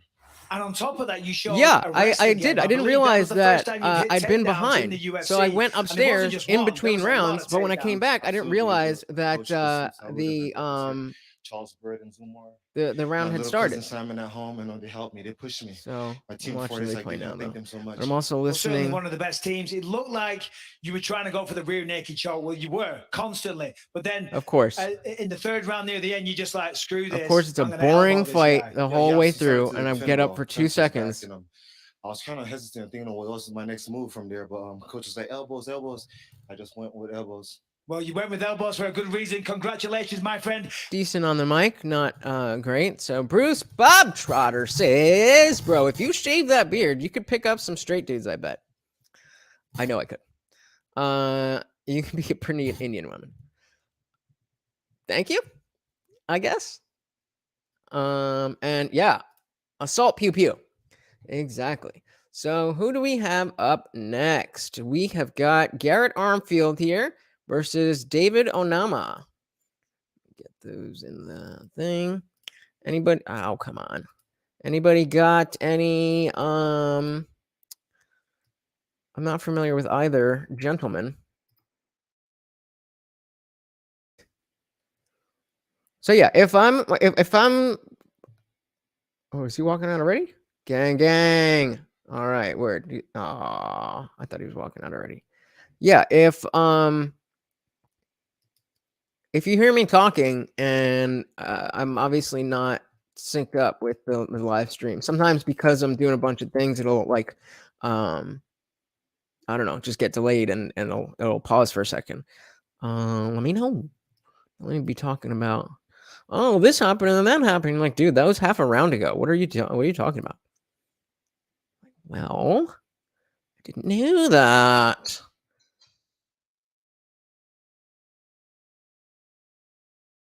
Okay. All right, where are we? Ha ha. All right. I think did somebody want to send me a video that we wanted to watch? Oh, that's right. I wanted to watch this.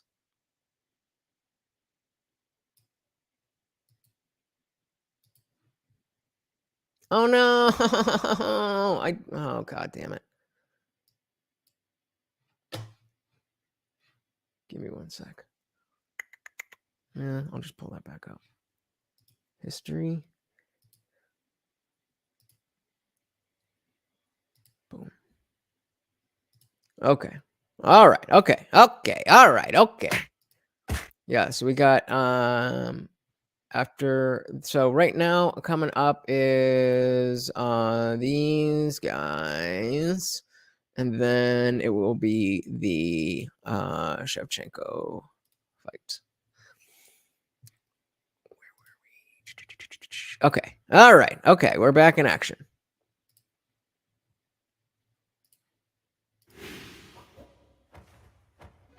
I remember as a football player, coach later on, hating when I'd hear someone from the crowd or even a fellow coach saying something like, hit him, tackle him. Thanks, guys. I had no idea that that's what I was supposed to do. Now that you've explained it to me, I can totally do it. I just didn't realize I was supposed to tackle the guy with the ball. This kind of advice, these simple solutions, they pop up in MMA discourse all the damn time. Just do this, problem solved. Well, today we're going to talk about why that's really not the case most of the time, as it turns out things are a bit more complicated than just hit him. I'm Tommy from MMA. I don't know about this one. I mean, I definitely think so. But I haven't seen enough of Talia to really know. That's going to be her next big test. I don't think exactly that, you know, I actually think that you tend to get more mismatches in female fights, and even though you don't necessarily get finishes, and of course some fights are boring, you're more likely to get a mismatch where somebody gets their ass beat for 3 straight rounds with women's MMA. But yeah, I'm definitely looking forward to that. On point, and these are 10 simple fixes to major MMA problems that actually suck. Number 10, safer weight cutting. It's one of the most dangerous aspects of mixed martial arts. It likely causes serious long-term damage to some of the fighters, and it's often considered a massive exploit when someone is able to cut huge amounts and dominate a division full of much smaller fighters. Anytime there's a major miss or somebody stumbles off a scale half dead, the same... That's never going to happen, but it definitely wouldn't be a good seller. Never going to happen, but definitely should. Chorus can be heard. We need to get rid of weight cutting. This is stupid. Why are we allowing this? And if it's not that, you'll inevitably hear that one championship has solved this problem. And while of course I agree that it needs to be fixed, it's not that simple. First of all, how do you actually stop weight cutting? One suggestion has been same-day weigh-ins. But have you considered how much of a problem that would be? Because even if a fighter isn't cutting major weight, they're still very likely having to cut something, meaning their hydration levels are probably much lower than they should be before going into a violent cage fight where their brain can be even more negatively impacted because of the lack of fluids in their system. And then you'll say, well, we'll do hydration tests same day. But again, if you have to cut a little bit of weight to make that class, that could lead to a ton of misses on every single card. The day of the card. I mean, that's a disaster. And as far I don't think they would fight each other. I don't. Plus, doesn't Antonina fight at strawweight? Am I wrong about that? Oh no, this is flyweight. So I mean, it might be inevitability. Charles who? Charlie Olives? He's missed weight a ton. I feel like I was going to say something, but let's get back into it. As one championship system goes, many larger and more authoritative voices than mine on the matter have pointed out that the promotion is very reluctant to share their data on that program, and so we don't really know its effectiveness at this point. Weight cutting is built into the culture of wrestling and thus combat sports. It's going to be very difficult to eliminate that, and all the simplest solutions aren't really so simple. Number 9, eye poke-proof gloves. It's a tale as old as John Jones. Name a high-profile fight that has either been severely disrupted by an eye poke and or a fighter does several of them over the course of a bout, resulting in damage that would appear to have given said fighter an advantage, and you'll hear Joe Rogan, if he's calling the fight, talking about one of 2 things. promotions. They didn't have this problem in Pride, and or Trevor Whitman has come up with a new design that completely negates the issue. And those two popular ideas you will see parroted on social media. But this isn't a new problem. So I don't know if necessarily, I think Hall of Fame might be a little bit premature, but definitely a huge moment. I definitely agree. So Bruce, no, Dr. Evil is out doing something. So he said it was about 4:30. He was like, "Oh, I'm not gonna be." He was like, "I'm gonna do." He's like, "I'm gonna do everything I can to make sure that we have the show." But he texted me about 4:30 and was like, "I'm not gonna be able to make it." So we are here at the superior, the better Indian Jesus. Not just because I'm awesome, because we can talk about whatever we want, and we're watching videos in between.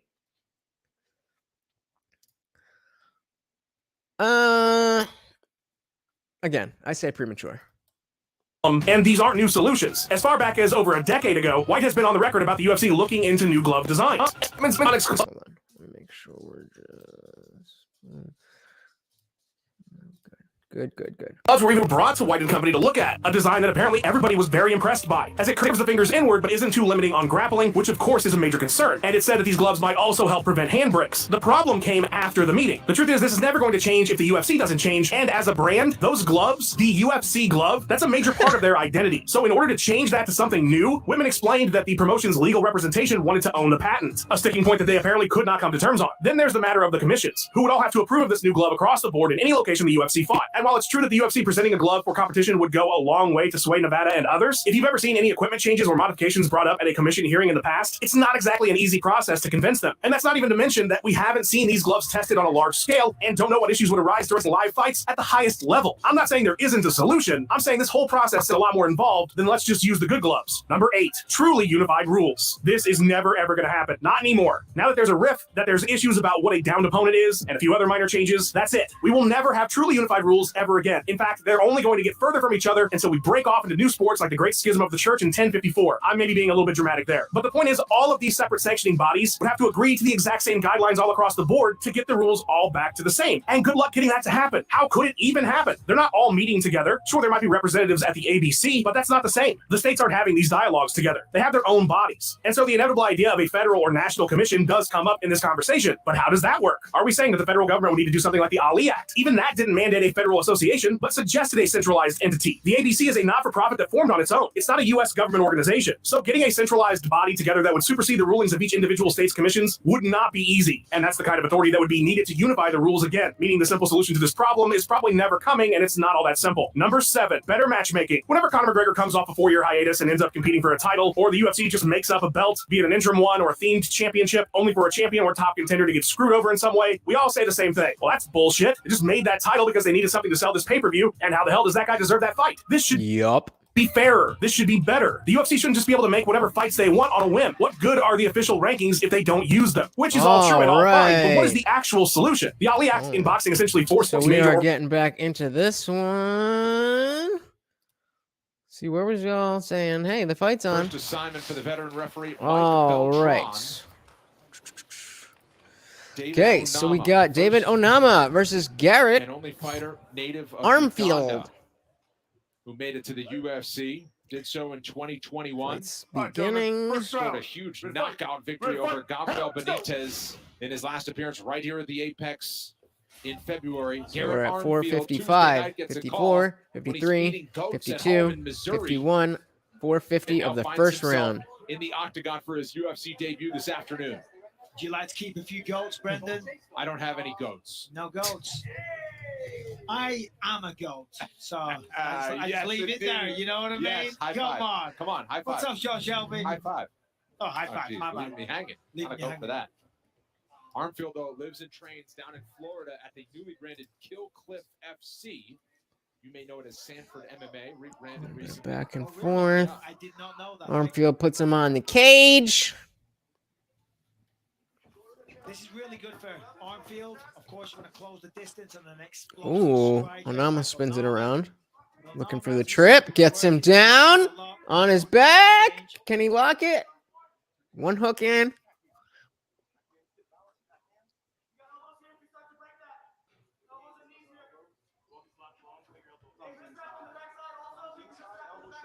Within the grasp of Onama is Armfield as he looks for a way out. These two fought Back on the cage. Fights. So this is a rematch years later. Onama got the better of it. They went the distance. Oh, this is a rematch. Interesting. They're very evenly matched. This is back and forth.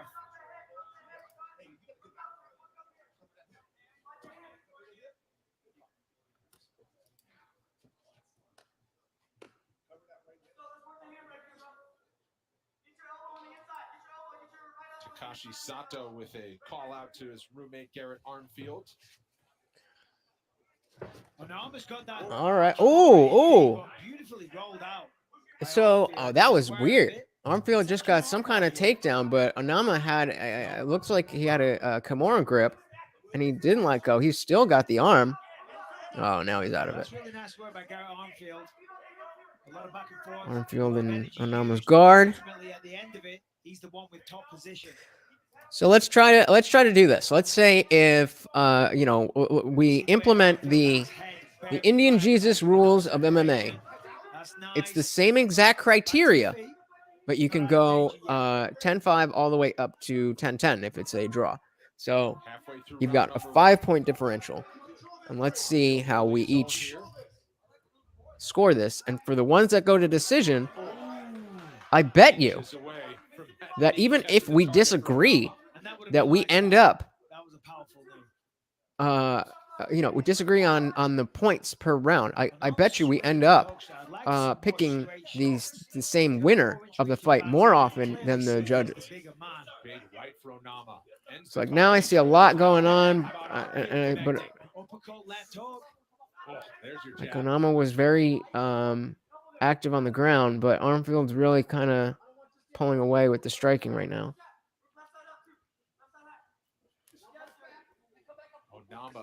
Oof. See, this is a close one. This is a close round. Ooh. See, like this might be a 10-9 round under the IndianJesus rules. They actually used to train together as well, so they really do know each other very well. Because all it does by adding more numbers to the scale is giving you the opportunity to say, this round was close, but not as close as another round that was closer. So if it was closer, then the person who gets the the loser of the round should get more credit than the loser of a dominant round. The loser of a dominant round should get less points than the loser of a close round. Onama started the fight as the minus 800 favorite. Damn, Onama started as minus 800 and all the way down to 245. Jason Stroud does Maybe take it down if you want. I don't know. Maybe grapple. Maybe punch him.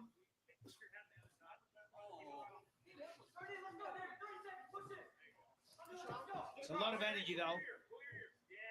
That is using right now, Gary. Oh, there's a big left. It's funny how the commentators, they have their talking points.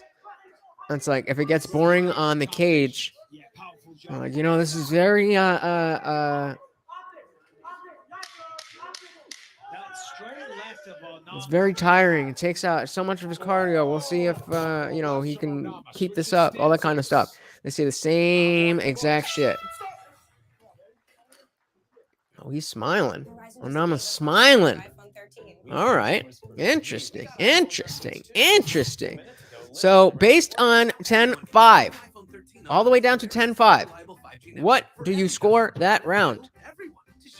I need everybody in the chat. Give me a 10-10, 10-9, 10-8, 10-7, 10-6, or a 10-5. What do you score that round?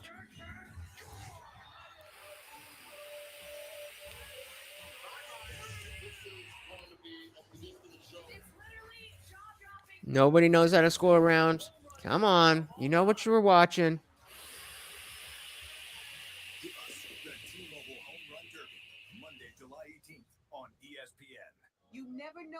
Nobody? Nobody's going to give me a score? Because here, the greatest city and the greatest fans, this is all I get. This is all I get. Got the new light. Got the whole setup. Morty's bothering me. I would be watching this shit in the morning, just skipping through all the commercials and shit. But I said, no. The people need their fight companion. And this is what I get. Dive into the UFC Fight Pass archives and provide comedic commentary. Sign up today, receive 65% off. So we are in round 2. I cannot wait for the 445, 44, 43, 42, 41, 440 of the second round. So there was a cool moment a moment ago, right before this round started. They both looked at each other, both smiling, both like raising their hands in the air. And in the corner of Arnfield, they were loving it. They went, how about that? The first round in the UFC. You know, and on the flip side, in Onama's corner, a little bit of annoyance from James Krause. You know, he was a little critical of some of the shots he was choosing. And he actually called him lazy as well. Said, come on, stop being lazy. This guy you cannot like compete that? with you. But You like that? I don't disagree with Mr. Krause. Arnfield is doing just that very well. Somebody just popped in for that moment. Like, what in the fuck is going on this channel? I saw Jesus, and now I'm watching a... with the advantage on the ground here, at least for the time. Oh, wrapping up the neck. Onama's wrapping up the neck. Trying to flip him over. Kind of taking the back. It seems like Not hooking anything in. Strength. You know, because when they get to these kind of positions where it's down to power, he kind of ragdolls him a little bit, which is natural. He's the bigger guy.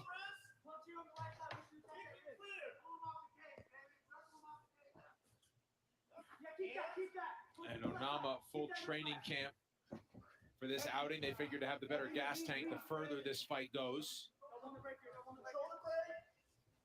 And this kind of approach will certainly tax your energy systems if you're Garrett Arnfield. Yeah, that was nicely done by David Onama.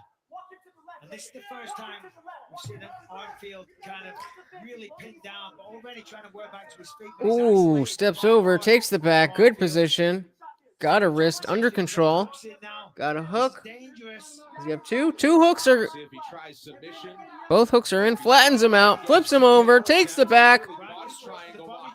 Oh, he didn't have the body triangle locked up. Nicely hustled by Arnfield. He sensed the body triangle. But now he's in a half, three-quarter guard. Goes to pass. Splits that like butter. And goes onto the other side, control on the other side with the arm and head and arm. That's in. And the tap. Oh, a slight adjustment. He's holding on with his hands, like trying to alleviate a little bit of the pressure. Now by grabbing oh, interesting. Grabs his leg, so he can't get the arm up there. Oh, there it is. There it is. We got 2 minutes left. He's in a bad position, but he is squeezing. If Arnfield can get out of this, now he's out. Well done, Onama. Well done. Well done. Very interesting. That was very interesting. They started off, you know, kind of feeling each other out and coming in and just throwing some little jabs here and there. And then they got into it. And then they got into the grappling. They were on the fence. And it pretty much stayed there. But Onama pulled him off the fence, kept him close, went for that pass. Yeah, that they're showing right now. Went for the pass into full guard and got all the way into from half guard on the other side to side control on the other side, where he locked in that head and arm choke. Very cool. Very cool. Very cool. So we'll just wait here to see, is he going to use his mic time effectively? Always a relevant question for me. Can you guys hear that squeaking? Because I think I have some WD-40 somewhere, but I kind of want to do it right now if you can hear it. Because I want to be one of those people who like is super animated with the mic and be like, sometimes I'm gonna come in and talk to you just like this, and there are times we're just gonna, that's it, we're just gonna chill right here. That's it. But sometimes I need to get right in close, you know, and I don't want.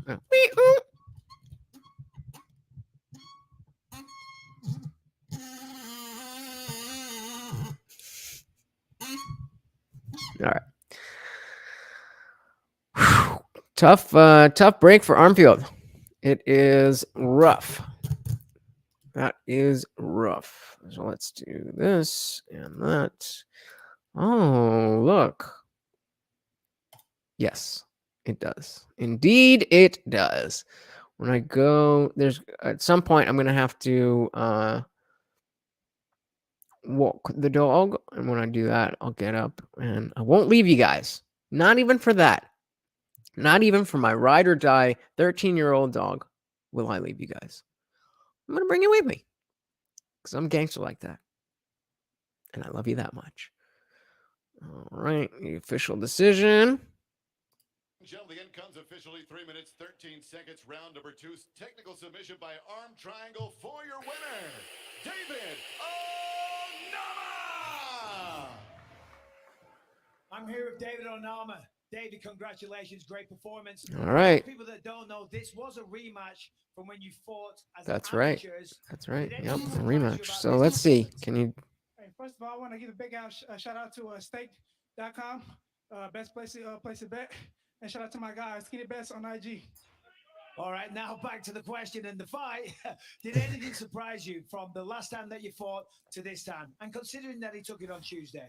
Yeah, man. First of all, shout out to Garrett Onfield and his team. Thank you guys. Yeah, nothing surprised me, man. We fought, 4 years ago, and I knew he fought 4 years at a ago. different gym now, and I know he got better. We both got better. Give us something interesting, brother. The first time we fought, so shout out to Garrett for stepping the card. Well, you certainly improved as well. That's 2 stoppages in a row now, so congratulations. When do you want to fight? He's serving you up. Shit, I'll fight next week. Whenever. I'm ready. I'm always here. I'm always training. I don't need to fight camp. Man, I'm always ready. So UFC needs me. I'm always here. I show up, do my job. I see everybody pulling out, but I'm still here, So, thank you guys. Take a look at the screen here. The show in the replay. Not a bad, Not a bad it back up. It was a head and arm choke, and he went approach. out for a second. And your corner Talk was about it screaming after that as he's well. done. Did you feel him go? Did you feel that he was about to fall asleep? Take a look. Yeah, what's called from here? I was just kind of crouches, stay on them, keep control. And then I just saw it open. Hard pass. I, went for that the triangle. First I couldn't get it. Then the Kraus is turn the elbow in. He's a Kraus fighter. James Kraus is a hell of a coach. He was always a pretty decent fighter, but hell of a coach. Fantastic performance. Congratulations, David Onama, ladies and So, gentlemen. the higher up the card, or the lower, the lower ranked you are, the notion of always being ready and hey, I'm ready, let's do this. That's not a bad way to approach your mic time.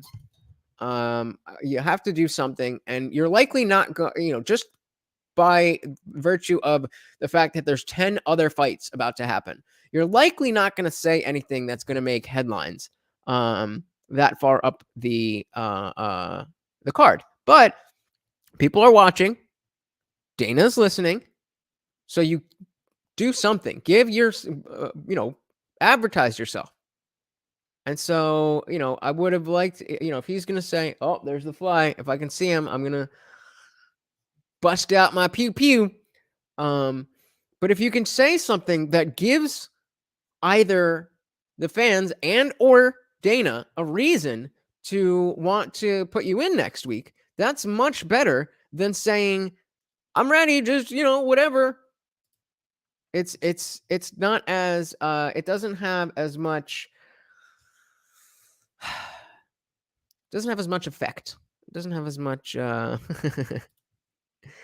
yeah, when you're the president, then anything and everything you say makes headlines. But as the third fight on a non-pay-per-view, you're going to need a little bit more than that. So let's dive back into our video here. I backed this up a little bit. I deserve that fight. This should be fairer. This should be better. The UFC shouldn't just be able to make whatever fights they want. But let me know. What do you guys think? What's going on? What do we think of that? What do we think of the fight coming up? What do we think about the main event? Let's go. Let's get this party started. good are the official rankings if they don't use them? Which is all true and all fine, but what is the actual solution? The Ali Act in boxing essentially forced the major organizations to make official ranking systems, but there's no central body that has authority over those rankings. They can only make suggestions. They all have their own system, and it's still a massive mess. It can still be manipulated and exploited. It's not as simple as the number 1 guy fights the number 2 guy. And the official UFC rankings have long been looked at in a negative light by fighters and fans alike. So that system would need improvement as well, but what exactly does that mean? How would you do that? If we go the Ali Act route, that means a central governing body would likely have to be made, otherwise it would be just like boxing is now. But such an entity might mean that each promotion's rankings and titles would likely be exchanged for a world title under that body. And with as ridiculous and biased as the UFC's matchmaking can be, it does also allow for a lot of flexibility in events that we see today. Now, of course, fighters should have way more say in the process, and you don't want people being exploited. But the point is, this sport that we don't have a playoff system for will always have subjective rankings, will always have matchmaking issues, and making everything fair and good isn't as easy as it would appear. Almost every solution feels like a giant mess. Number 6, overtime granted. Changing the 10-point must system. It's a thing we adopted from boxing as the sport. So, wow, this is exactly what we're talking about. So I'll let this play, and then we'll revisit the specific argument that I have. Sport surged towards better regulation, and at the time it made a lot of sense. We didn't full screen this. really have a way of doing this yet, and so boxing, a fellow combat sport, tried it. They use a 10-point must system. Let's go with that. Well, since the early unified rules were implemented, many an observer has pointed out that it kind of sucks. Almost all rounds just get scored 10-9. And while there has been verbiage altered in recent iterations of the rules to promote more liberal use of 8 points, the other issue is that most fights are just 3 rounds. So if you did have a really bad one, now you're fighting a major uphill battle. Is that really fair? It's something that comes up almost any time there's issues with scoring or judging or what have you. We always talk about just get rid of it. But what is the actual solution? What are we replacing it with? Would that subjective system not have my 10-5 system is what we're replacing it with. The same issues? Pride FC judged fights on a whole, but that's no perfect way of doing it. There's issues there too. Not to mention, good luck getting all the different sanctioning bodies in the sport on board with a new system anyway. Minor changes are hard to implement. That would be the biggest hurdle, is getting people to actually accept any new rule system, whatever it is. But I still think that mine is the best. We'll go over that. Forget an overhaul. That's nearly impossible. Not to mention, this new system, it might have flaws. It would need to be tested first on a smaller scale. And then there's open scoring, which I myself have advocated for on this channel. But again, that's a whole other massive issue that hasn't been tested enough. We don't know how it would affect the judges, the crowd, the fighters. It's easy to say that the 10-point must system isn't perfect, but there's still no clear solution as to how to fix it. Number 5. So, and I'm just gonna make sure we're not missing anything. So, you know, the everything they said there, completely exactly what you know, what we would expect. Same kind of things that we've heard all along about how bad the scoring system is. Jamie says, get rid of points, get rid of scoring, fights go until someone taps. Obviously, that is not going to work with you know, a TV slot schedule. That being said,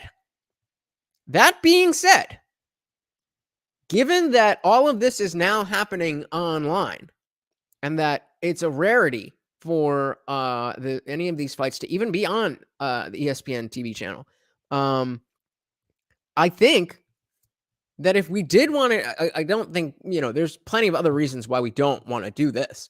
But if we did, I think the streaming era would help in making that possible. Because when you don't have to worry about time slots and TV slots, like especially with pay-per-view, if you don't get, if you know, you only have a certain amount of time. So if the fight isn't over, if the card isn't over in that amount of time, which is what happened with early cards, then you just don't get to see what happened. It's not, you know, it's not like they're airing a movie. It's live sports. So if it, you know, if the let's say they get 10 to 2 a.m.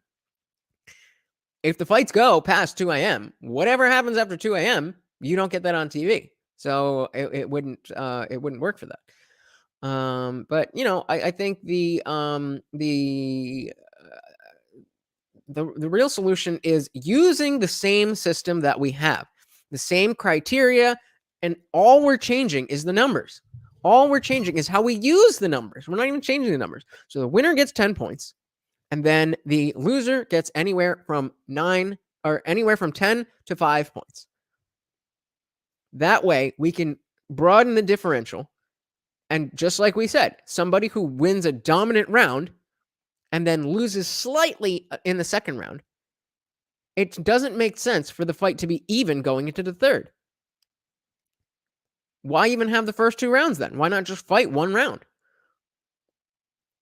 Based on the scoring, that would make sense because we have professional level fighters. You have your UFC fighter on this side. You have your UFC fighter on that side. Let's say the first 2 rounds cancel out, which very often they do. So why are we even sitting around for 3 rounds if that's how we're gonna if that's how we're gonna score it? Jamie Dean says, right, but what the Dickens is airing at 2 a.m. that's so important that it can't get pushed. Yet another rerun episode of The Office. First of all, The Office is dope. Second of all, The Office wouldn't be on pay-per-view. And third of all, whatever is slotted next on the pay-per-view. Hence the term pay-per-view. UFC is not the only people who have that use pay-per-view. So again, if we're just talking about a pay-per-view in the sense that you have to pay on ESPN Plus to get to get access, then yeah, we're not talking about a time slot where it's just there. But that's why I'm saying specifically with television and being on TV. Hold on, let's see if they are coming back or if we want to go back to this. Commercial or coming out? Tell me what is going on. Yeah, they're doing video package. All right. So yeah, I don't see a better way than what I'm saying. And I implore you guys, try to score these fights based on that scoring system. 10-point must all the way down to 10-5. If it's closer, then the loser gets more points. The more dominant, the less points the loser gets. And let's see how that plays out throughout the night. Better event start times. I think everybody complains about this unless you live on the west coast of the United States, but I think we all agree that all of them can go fuck themselves. I kid. But seriously though, start times for cards are something almost all of us at one point or another have wished would change. As an ESTer myself, I hate how damn late a main card starts for the UFC. 10 p.m. I should be getting ready for bed. Why do I have to stay up till 2 a.m. to finish watching the post-fight presser? And invariably, when I do take to Twitter to complain about this, my friends across the pond are quick to point out how fucked up their lives are now because they're MMA fans. All of them living their— Shout out to anybody who lives in Europe and watches UFC. Is there anybody here from outside of America? Like, I could not imagine. There's no way I would be an active fan in the sense of watching live fights if I lived in England or something. I mean, maybe big fights once in a while, but 5, 6 in the morning? No way, dude. No way. lives like Robert Pattinson's Batman, just dark circles under their eyes, pale and brooding. It's something we all say, fix the start times. But what is the fix? Let's say that they do start earlier. How much earlier? If a UFC card starts at 7 p.m. EST, that's 4 o'clock on the West Coast. On a Saturday, most people are doing stuff around that time. If I had a life or friends, I know I would be. And what about the UK crowd, which is huge now? Would the UFC benefit from catering to them slightly so that they could then charge a premium for watching the sport? If you were Jimmy Dean, then it absolutely would count. But now it doesn't. Whereas now it's like, well, yeah, you have to watch it at 5 a.m., so don't worry about that $80. But how would that affect the other markets? There's also been major growth in Asia. Europe, of course, is a hotbed for the sport. They have deals to do shows in Abu Dhabi. There's a million strings to be pulled in any given direction should the UFC change their start times. And while I don't have the data that says what region specifically watches the most or what time would be the most favorable, I would imagine the UFC and ESPN have nailed down a balance that works for them financially, even if it doesn't work for all of us. I think the real solution is everybody just watch it when they want. Fuck live sports. I'm just kidding. Taped sports are like burnt pizza. Yeah, it's pizza, but this sucks. Number 4, expanding the moveset. It's something a bunch of us say whenever we're pissed about stupid rules messing up. So 7:30 East. I mean, that's essentially what they do. I mean, 8 o'clock is the standard start time for a pay-per-view. The prelims. Prelims start at 8. Or prelims start at. Yeah, prelims start at 8. Main card at 10. But if we were gonna that's why I love when the 4 p.m. the earlier cards, they start at 4 p.m. Especially if I had to work that morning, work's been slow, so I didn't have to work today, so I was just in bed, and then I got up and I came down here. But if I was driving all over the state, training dogs, and then I had to come home and shower and change and then do all of this, if I could do all of that and then be done and done with the whole card by 10 o'clock p.m., that would be amazing. That would be amazing.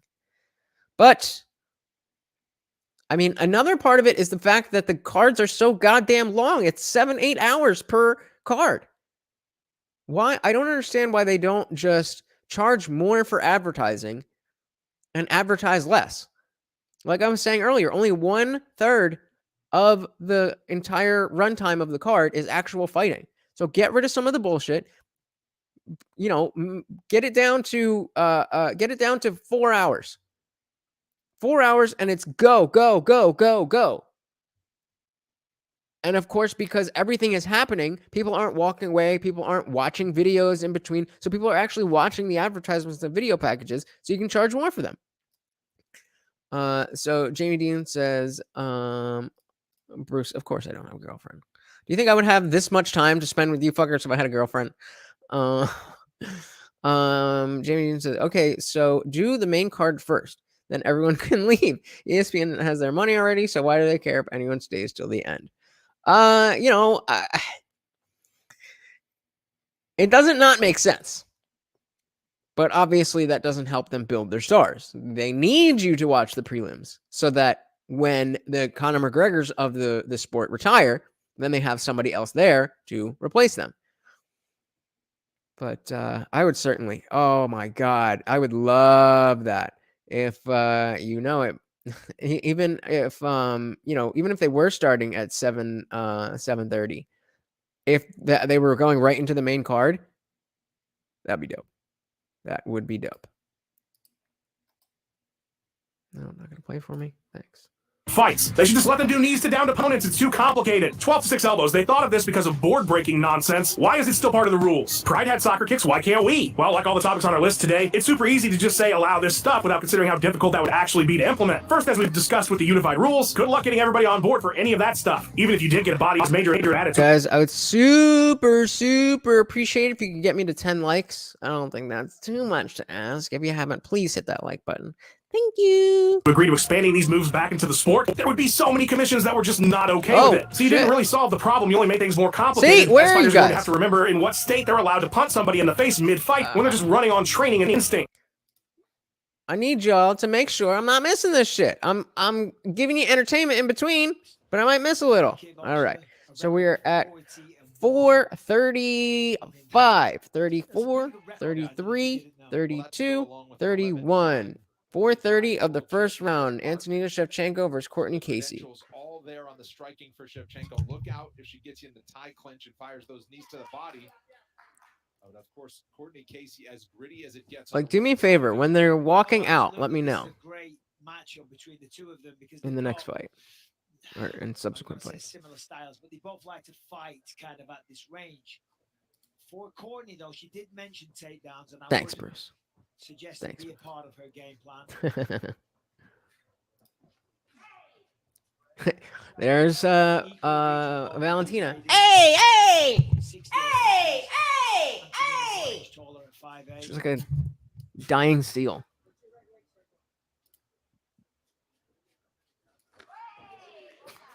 Body kick for Casey, answered with a jab from Shevchenko.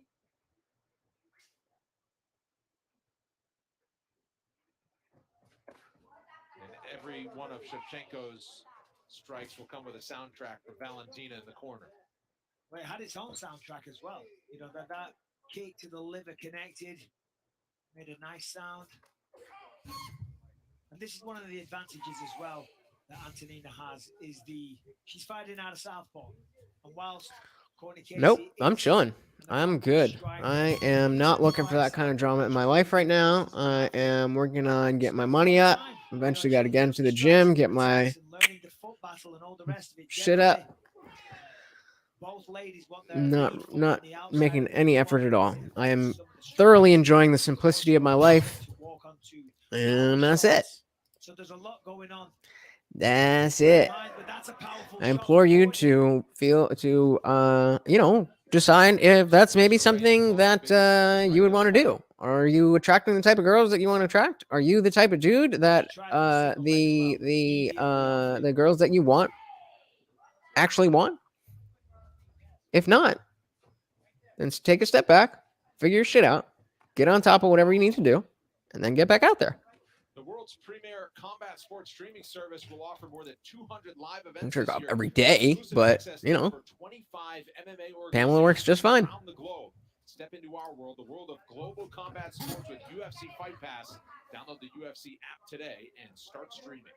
2 minutes to go. If you can't exist just as a person without the validation of somebody else, whether it's, you know, romantic or not, then you're not where you want to be. Now, would I like a girlfriend? Sure, yeah, of course. But, you know, as Bruce said, I'm not putting any effort in. I'm not on dating apps. I'm not going out places to meet people. Ooh, nice kick there, but caught it. And Courtney Casey, heavy elbow, pulls her into guard. No, I do have a full-time job. Well, I mean, it's slow right now. I'm a private dog trainer. I work for a company. It's a little slow right now, but no, I make my own money. Thank you very much. I mean, my dad has helped out the channel, and you guys can too with the support links right in the description. Thanks, Bruce. Casey staying busy from the bottom. Shevchenko looks to mount some offense, but again, dangerous from. But I make enough money and have enough flexibility in my schedule to do this and that. And even when it's slow, I'm good. But with your guys' help, this will be my full-time job. And if it is, I'll be streaming a lot more.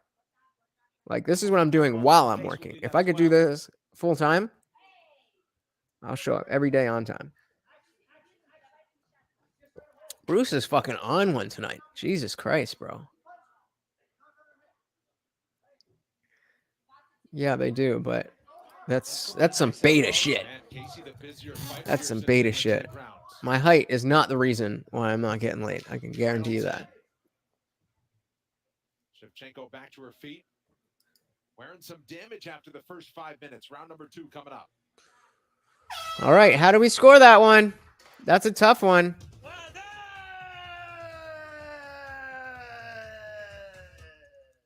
I don't know. I like how it sounds. You know, they're going back and forth, but then and Antonina spent on a bunch of time on top, but that came from Courtney Casey with the elbow and then pulling her into guard. So he's talking about, like, okay, does it, if you if you take somebody down and don't do anything with it, does it count for anything? Well, what about if somebody else pulls guard on you? Actually, arguably, that should be worth more because Courtney Casey put the attack on Antonina to get her down, to pull her into guard. And then she ended up in a more dominant position. So yeah, I would say, again, according to the IndianJesus rules, the IndianJesus scoring system, I would say 10-8 Antonina. According to their rules, 10-9. Long Island, New York. It's an early one, 2 p.m. Eastern start time for the main card on ABC and ESPN Plus. The prelims hit at 11 o'clock on ESPN. I've talked about this a lot, Bruce. I just, the reason is because I'm not trying. If I was trying, I'd be getting bitches.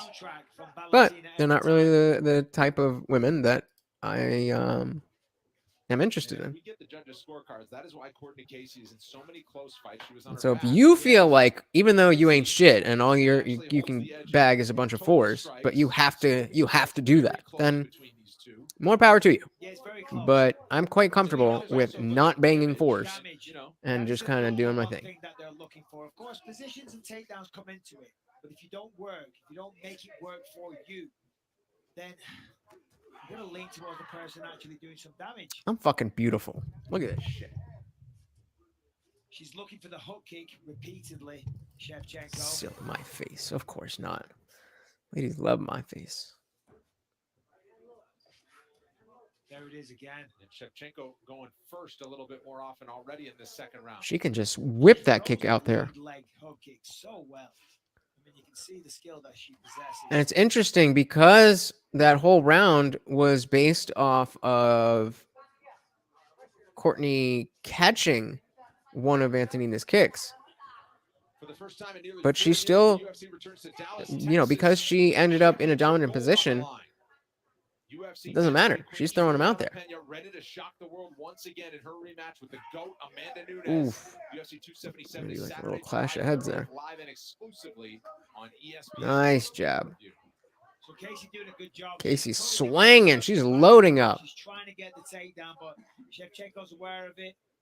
Separated, took the center of the She's just kind of frozen. Courtney Casey is just, she can't really do anything. She's, ooh, gets a nice hook in there. Nice right hook. Shevchenko elusive as she circles back to center, nearly halfway through round 2.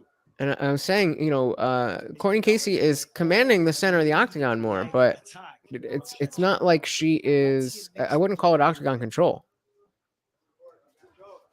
It's more of Antonina choosing to circle. Oh, ooh, that crescent kick again. Oi! I'm unbiased. I have to say I know, bro. Oh, Violet. Oi! No, it's not how you do it. That's why I didn't want to try it. So sorry to interrupt your podcast experience. I just want to remind you, if you're enjoying what you're watching, please hit the like button and subscribe for more content. And if you really love it, there's some support links in the description. I would love if you could help out the channel. And back to the show. Thrown that so many times down. They just missed most of the time. That one found the mark, as I say. As is the right hand. It's almost like the hook kick against the right hand. Nice body kick.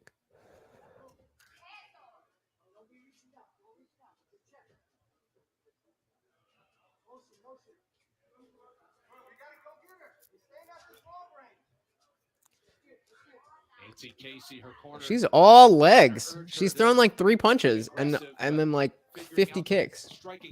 Oh, got her hands. Casey's got her hands on Antonina. She's got it now. She's got a real good opportunity at securing the takedown. Stupid fucking lights. That's the right thing. Does that bother you guys if I move out of the way in this light here? Does that bother you? Bothers me.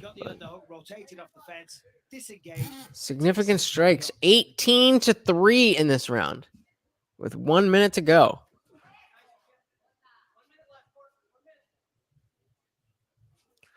Not a great look for Courtney Casey. Ooh, I looked down for 1 second. After a swing and a miss by Casey, and trying to time that right as she was returning to her feet. Oh, why did I do that? Just to give some credit to what Courtney Casey's doing right now, it's not easy to stand toe-to-toe with somebody with the experience in striking and kickboxing that Shevchenko has. Of course, Shevchenko, she's landing more shots, but she's not getting massively outclassed. Granted, there's not crazy action happening. It's very technical, very tactical. Yeah, definitely a tactical fight here. Oh, just as I say that. That's what she's got to do. She's going to force her backwards. Yeah. Oh! Casey's definitely got the power. If she just goes. So, see, that one is easily a 10-7 round under my scoring system. Easily a 10-7 round for Antonina. It wasn't close. There's no argument. You cannot have seen that round for Courtney Casey. But it's not like Courtney Casey was dominated and demolished. She just clearly didn't win. Any woman would throw herself at my feet if she knew I had 10-8, a spoon. 10-8, 10-7, 10-8, something around there. We live in a time of miracles. Yeah, that wasn't too much action. I'll call that 10-8. So now we have 2 10-8 rounds. 20 to whatever. What's 8 plus 7? Or no, what did I say? 9 plus. Main card coming up after a couple of No, it was 2 10-8s. Now I don't even remember what I'm scoring my own shit.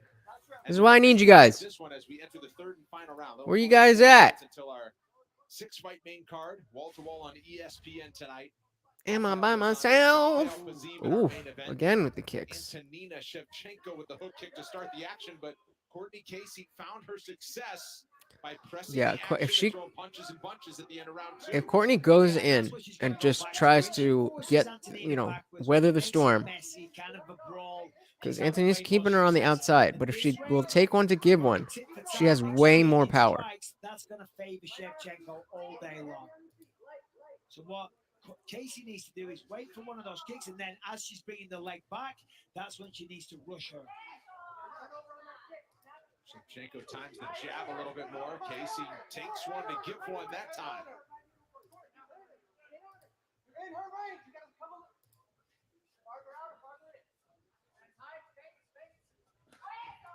Thank you, Jamie.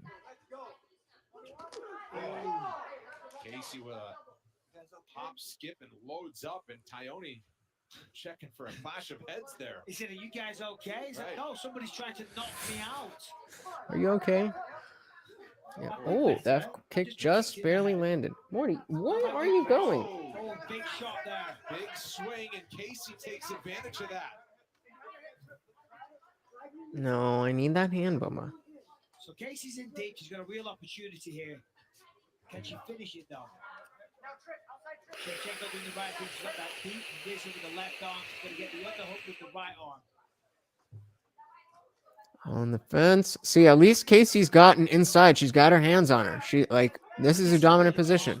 We would just say you can make an argument either way in both of those rounds. So a tough one for the judges here so far.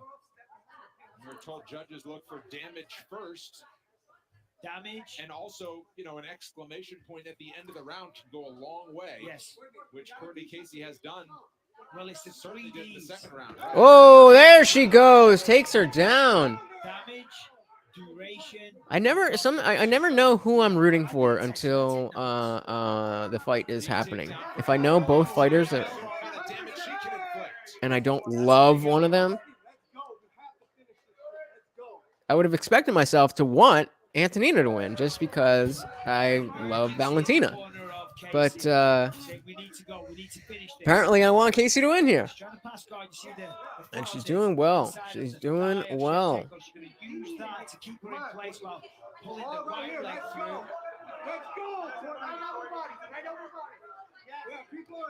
Come on. Just got to get a little bit stronger position. You got to pass that knee, and then she can posture up. 2 minutes to go in the final round. Hey, we got Lalik. What's going on? Glad to have you with us. Lalik says, who is winning? I think Antonina Shevchenko is winning, but Courtney Casey might be starting to run away in the third round with this fight. She's finally getting her hands on Antonina and putting her in some dangerous positions, dropping some elbows, and it's not looking as good as it was half a round ago. But I am very glad that you are here, and we are having a party. Welcome to the party. I am Lutch, a.k.a. the IndianJesus, here to resurrect the second coming of common sense. Jamie Dean says, Lutch never knows who he's rooting for until he sees the cup size comparison. When she gets on the inside, she's got a big advantage. Oh, now Antonina with the takedown, but oh my God, Casey landed on top. She's still got the whizzer, the overhook. I don't know what the hell. Antonina's got her arm around, but she's still in a bad position. So she can start teeing off and landing shots. That headlock takedown is risk reward. Yeah, I don't know about all that. In MMA, out the back door, Shevchenko though. So what's up, Lalik? Welcome to the channel. Welcome to the party. Who are you rooting for tonight? In this fight or the main event? Who are you rooting for? Left connects for Casey. Yeah, that did a little. Oh, straight in with the takedown. Nothing in front of it. And she gets it. Really impressive round for Courtney Casey so far. Technically still not finished. We're going to end up the round and the fight here. Of course, with the takedowns and the clinch and the damage and the duration, the control. Damn. Dominance. There you go. If Courtney Casey had figured that out a little bit earlier, this would be a very, very different fight. We saw at the end of the second round how she figured out that I just got to go. I just got to go. And if I can get inside, I've got more power and I've got the wrestling. Antonina was very good at keeping her at range and just pop, pop, pop, pop, pop, little things. Well, mostly kicks, but keeping her out on the outside. As soon as, oh man, the fly's right there. Damn. As soon as it's there, bust out the assault gun. Yeah, as soon as Courtney Casey decided to just go for it, then she was inside. She got her hands on Antonina. She was stronger and better at the wrestling. Now, beating Shevchenko is a pretty big deal. It's obviously not Valentina, but in the flyweight division, that's definitely a way to do something. So again, as always, I'm going to be paying very close attention to what Courtney Casey does with the microphone. All right, we got the official decision here. Fun parlays. The guys have you covered with their best plays across the entire card. You can catch it on YouTube every week. Official. Nobody wants to say who they think won. Here's Joe Martinez. Well, fight fans, after 3 rounds, we go to the scorecards. Here are the totals. Judge Cleary has it 29-28 for Shevchenko. Camillo 29-28 for Casey. And Judge Bird has it 29-28 for your winner by split decision, Antonina. Oh, wow.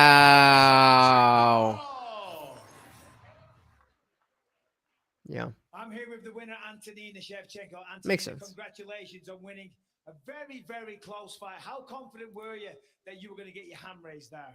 Well, I was JH back in the building. What's good? Yeah. Is that who's up next? Yeah, we got. Oh no. So the next fight is Cody Brundage versus Trayshawn Gore. Was there something that you saw on the footage when you studied her, or is that just a technique that you like? I like that, Jamie. Isn't that so wholesome? I like that. On the ITF, I love this technique, and it just helping me to maintain the distance. Yeah, and it worked today. Well, it certainly did work. Congratulations to you and your sister. That's very happy there. The champ, of course, Valentina Shevchenko. Antonina Shevchenko, ladies and gentlemen. Antonina Shevchenko back in the win column as she had to dig deep in the third and final round. Did enough on 2 of the 3 judges' scorecards to get the victory. Great matchup next in our featured prelim at 185 pounds. All righty. Let's finish up what we were watching before. And yeah, let's back this up. What were we talking about?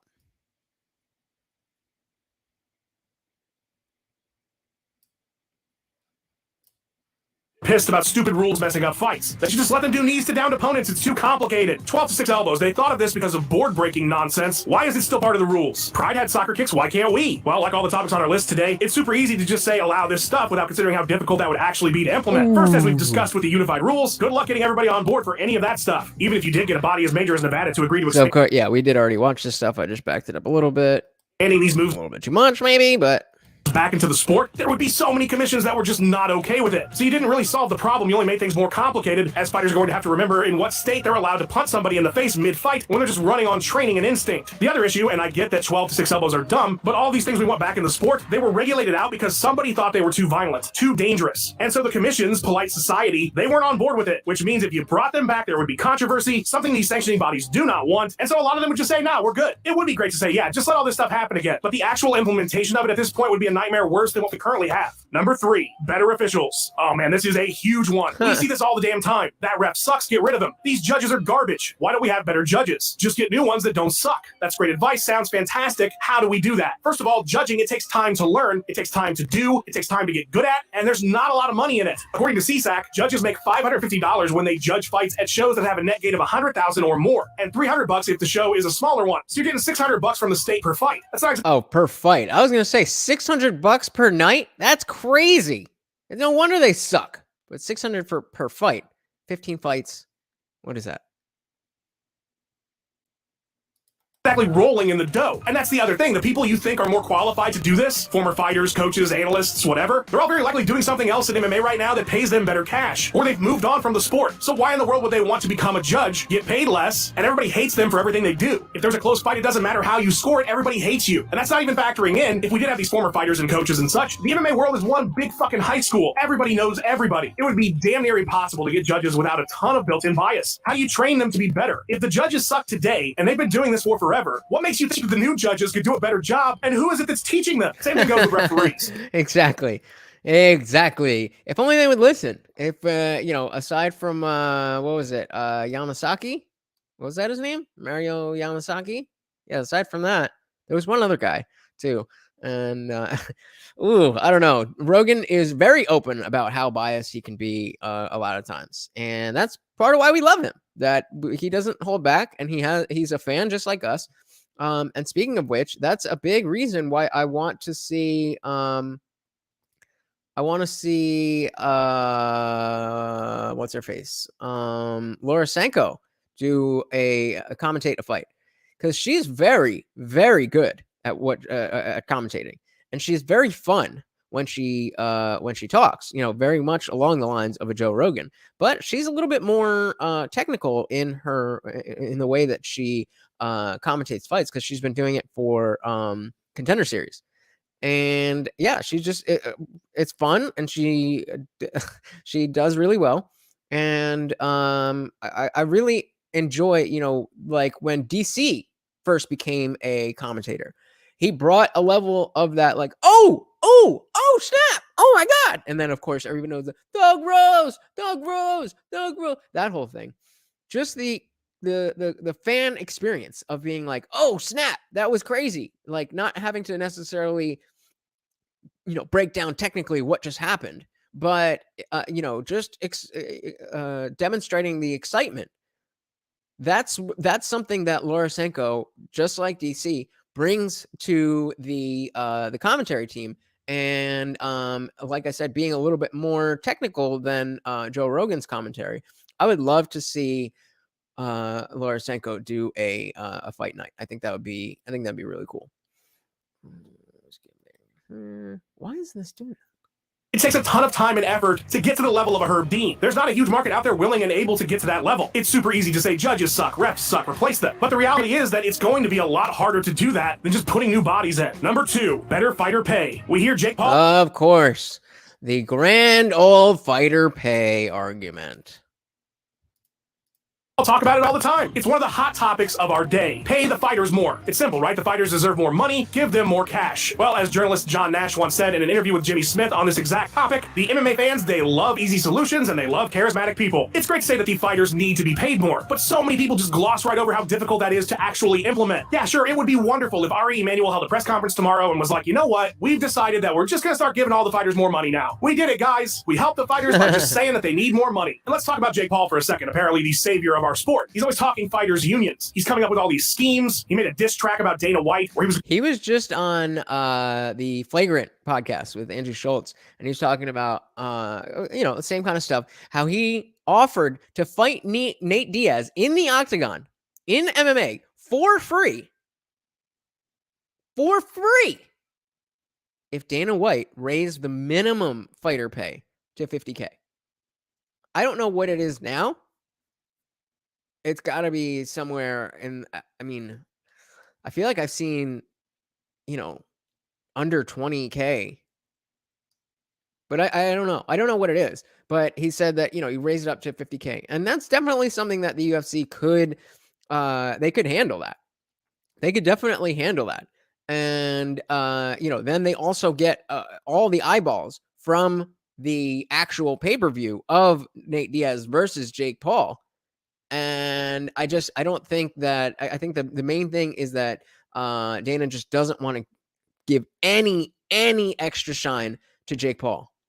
I think the second that he does that, he's kind of legitimizing Jake Paul in the eyes of the fans.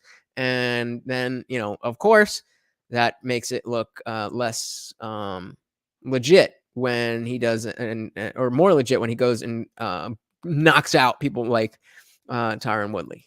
To split the video up into NFTs, and then the profits were going to go to the fighters. By the way, as far as I could find, that never happened. And then there was his investment to Endeavor itself, which was supposed to somehow change things from the inside out, which I explained in detail on Twitter that day, why that's literally impossible, and I'm sure Jake knew that. It's fun to rally behind the big voices saying change fighter pay, but without real solutions, all of which are incredibly complicated, the antitrust lawsuits, potential expansion of the Ali Act, some sort of fighters association, there's never going to be any change no matter how many times you like Jake Paul's tweet. Speaking of fighter pay, let's talk about number one, a fighters union. It's long been heralded as a solution to any issue like fighter pay or the fairness of MMA contracts, matchmaking, you name it. It's truly an end-all, be-all. Just organize and that's it. You win. The fighters have their say. Everybody is happy. It's so simple. If a few big names at the top would stop being so selfish, they could all make this work. The problem with that is the long history we have now of this issue being far more complicated than this very common sentiment we hear. There have been several major attempts at creating a fighter organization that would actually have say as an entity, and every single time it's fallen apart. Jeff Boris, this massively famous baseball agent and lawyer, he had a full-on media blitz a few years back with this Professional Fighters Association that was going to get organized and change the game. It fell apart so fast, fighters didn't trust it. The whole thing was a mess. Then who could forget when Bjorn Rebney came around with the MMAAA? That was backed by guys like GSP. Failed at launch, essentially. Leslie Smith has been trying to organize for years. And then it's not even just as simple as getting everyone together. What type of association would this be? What equivalent bodies should they emulate? The NBA? Some experts think that the PGA is actually a more fitting model. And then there's the issue of whether this is getting taken up on a federal level, where union laws would then have to be considered, versus an agreement between the UFC and a fighter entity. And what would that agreement look like? There would have to be give and take. It's a super complex issue, and just saying, well, they should get together doesn't really do the topic much justice. Big thank you to Venmo who provided that sweet tune. So we've got the tail of the tape here.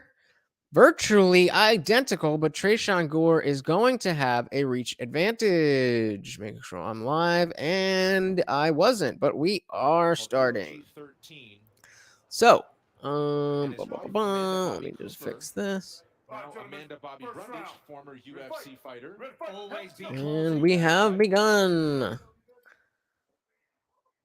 We are at 55, 54, 53, 52, 51, 450 of the first round. And Brundage goes in for the takedown early. Oh, almost gets it. Trayshawn Gore's got some crazy defense. Wrestling defense. Swings to the back. Now he'll work right in front of his corner.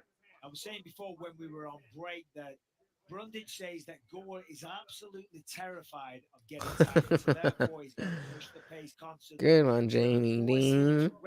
Make sure, guys, if you do drop something while I'm streaming in the Discord, just tag me so I get the notification. Jimmy, I saw what you posted. We'll we'll watch that after this fight.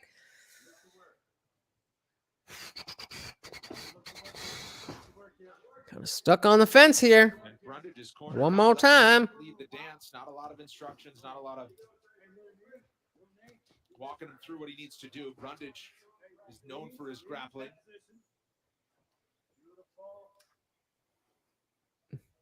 Gore's got to be really careful here. He's trying to fight the hands there, trying to separate the grip. Stuck on the cage. Oh, nice head kick on the exit. Oh, that leg kick hurt him.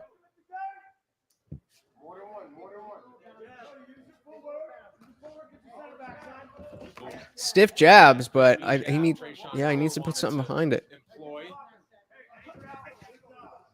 Several times with that step in elbow. Yeah, the advance elbow is nice. Nice body kick. Brundage is doing work. Gore's not looking bad, but he needs to make something happen. That jab looks great, but yeah, Brundage is slipping it now. Right hand found the mark as well. Oof, He's not again. resting anymore, which is surprising. And it actually looks, considering that he said that he's going to make Gore tired, it looks like Brundage is the one that's breathing heavy.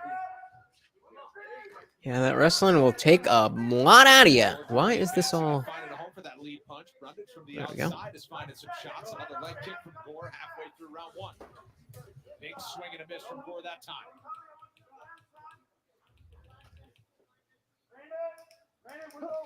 There we go.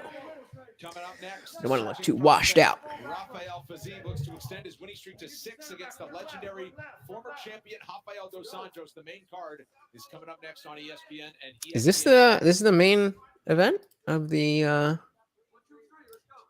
this is the main prelim. Interesting. Potentially one of those big shots being the factor, the causing factor, pardon me. Because it's Gore pushing the pace, forcing him backwards. Oof, heavy leg kicks. Redness on the left half of Brundage as Gore has gone to the leg kick several times. And you don't want to be here against Gore because even though Gore does lack experience, one thing he doesn't lack is power. Minute and a half left. They're just kind of pitter-pattering, but I think Brundage has taken this. So again, level change there. Yeah, obviously there's more than a minute. But, oh, drops him. Oh, he's out. Woo! Well done. Well done. Wow, that was nice. Brendan caught him with something, or Brundage caught him with something, and then and dropped Trayshawn Gore. And then he pounced on him and knocked him the fuck out. Let's see this. So Gore throws a leg kick and he throws it a little extra hard. And then Brundage throws the right hook and just drops him. And he sees it, jumps on him, and he's just pounding him with the left hand. And you could see Trayshawn trying to fight his way into a better position, get a little bit closer. But as he's hanging on, just boom, goes right out. Gore for Gordon. Well said. Yeah, that is a tough one. Whew. So no need for the no need for the scorecard. So again, as always, I want to see what, with a knockout like that. This is the first knockout of the night. We've been going to the right. No, we missed the other one. So second knockout. But we haven't had a lot of knockouts on this fight or on this card. So this, assuming that the rest of the card is average, then we're going to see that this is above average for what happened over the course of the night. So if you can garner more attention on this fight, you could do something with that. Trayshawn Gore is a name. He's not nobody. He's not a huge name. So if Brundage doesn't do something with this mic time, then it's over. Nothing happened. Nothing. He may as well not have fought him. Not may as well not have fought him, but okay. Let's see. I thought we were wrestling, and I thought you were going to wrestle because that's what you told me. And that's a good point. He was saying, I thought we were wrestling. I just kind of, when I get in here, my brain kind of shuts off. And I just felt like I was fine. I didn't feel like I was losing too much in the exchanges. My jab was popping. I've been working really, really, really hard, man. People say I'm a grappler or a wrestler, man. I'm just a winner. I find a way to win at all times, and happy to get the finish tonight. Well, it was a short little right hook, and maybe the producers can bring it up on the screen because he was backing you up. Here it is. Talk us through this. Yeah, I really want yeah, that he has a bad habit of keeping his head on center. I saw that in the battle fight. Battle was cracking him. He just didn't have the power to put him out. I got the power, man. I said I got one-shot knockout power, and I proved it tonight. Okay, here comes the call out. Let's go, 50 G's. Well, I'm sure with performances like all right, you are going to get paid. How quickly do you want to get back in here? I'm always training. I'm going to be a little bit off because I'm going to Long Island with my boy Dustin. We're going to go back-to-back again, and then I'll be back in the gym. So hit me up. I'm always ready. Love it. Congratulations, Cody Brundage, ladies and gentlemen. All right. So, yeah, right, exactly. So here's what I'm gonna do. I've got to walk the dog, and I got to take a piss. So I've got a video lined up for you guys. Just check this out, and I will be back in a couple minutes. We got that. We got that. Jamie, I will bring up your video when I get back because I actually want to watch it. But let me just get. Oh, I gotta piss so bad. Shit. Okay, I'll be right back. There is so much more to mixed martial arts than training and fighting. At its core, all MMA should be is about what happens in the cage or ring, but in reality, this is a business. And if there's one thing that has become abundantly clear over the last decade in this sport, it's that drama sells. One way to create the tension that gets those pay-per-view buys is getting on the microphone and letting your opponent have a piece of your mind. I know his mama got tickets, so shut the fuck up about hate. Trash talk has become a major part of the sport, whether all fans like it or not. So today, let's embrace that fact and take a look at the 10 fighters who are the best in the world when it comes to verbal destruction. I'm Tommy from MMA On Point, and these are the 10 greatest trash talkers in MMA history. Number 10, Rampage Jackson. And when people keep me out, that's when I shine the most. My friends gonna make money off this fight. What makes Rampage Jackson so unique on our list, besides being an incredibly effective trash talker long before it was in vogue, is that he really has two personas, and it is that dual nature that makes him stand out. On the one side, you have Quentin. He's the life of the party. He's constantly cracking jokes in his interviews. On one thing I eat, my cereal. He'll do most of his trash talk in this form, choosing to make everyone laugh at his opponent more so than intimidating them. I see John Jones getting destroyed. Everything feels lighthearted. Then there's Rampage, and he can appear on a dime, just as he does on Fight Night when Jackson walks to the cage, chain around his neck, howling at the moon. The werewolf mask he wore in Pride, a perfect analogy for his transformation. By that time, I'm not Quentin no more. That's Rampage, so I have no idea. I'm two different people. Page's time as a coach on The Ultimate Fighter against Rashad Evans gave us several glimpses into his dual nature. One moment clowning Evans, and an instant later dead serious, eyes locked and ready to throw down. Treat me like a bitch, then, Treat me like a bitch right now. Treat me like you're my face, call me a bitch. Treat me like a bitch right now. His taunting at that point more an open invitation to see what happens if things get physical than an attempt to merely intimidate. According to an interview he did in 2016, there has only ever been one opponent that has intimidated John Jones, and that was Jackson. High praise from the greatest of all time. You can live a long, boring life or a short, exciting one. I really have fun. Number 9, Israel Adesanya. I remember everything like an elephant. And like I said, I was in the nosebleeds, and now I made his nose bleed.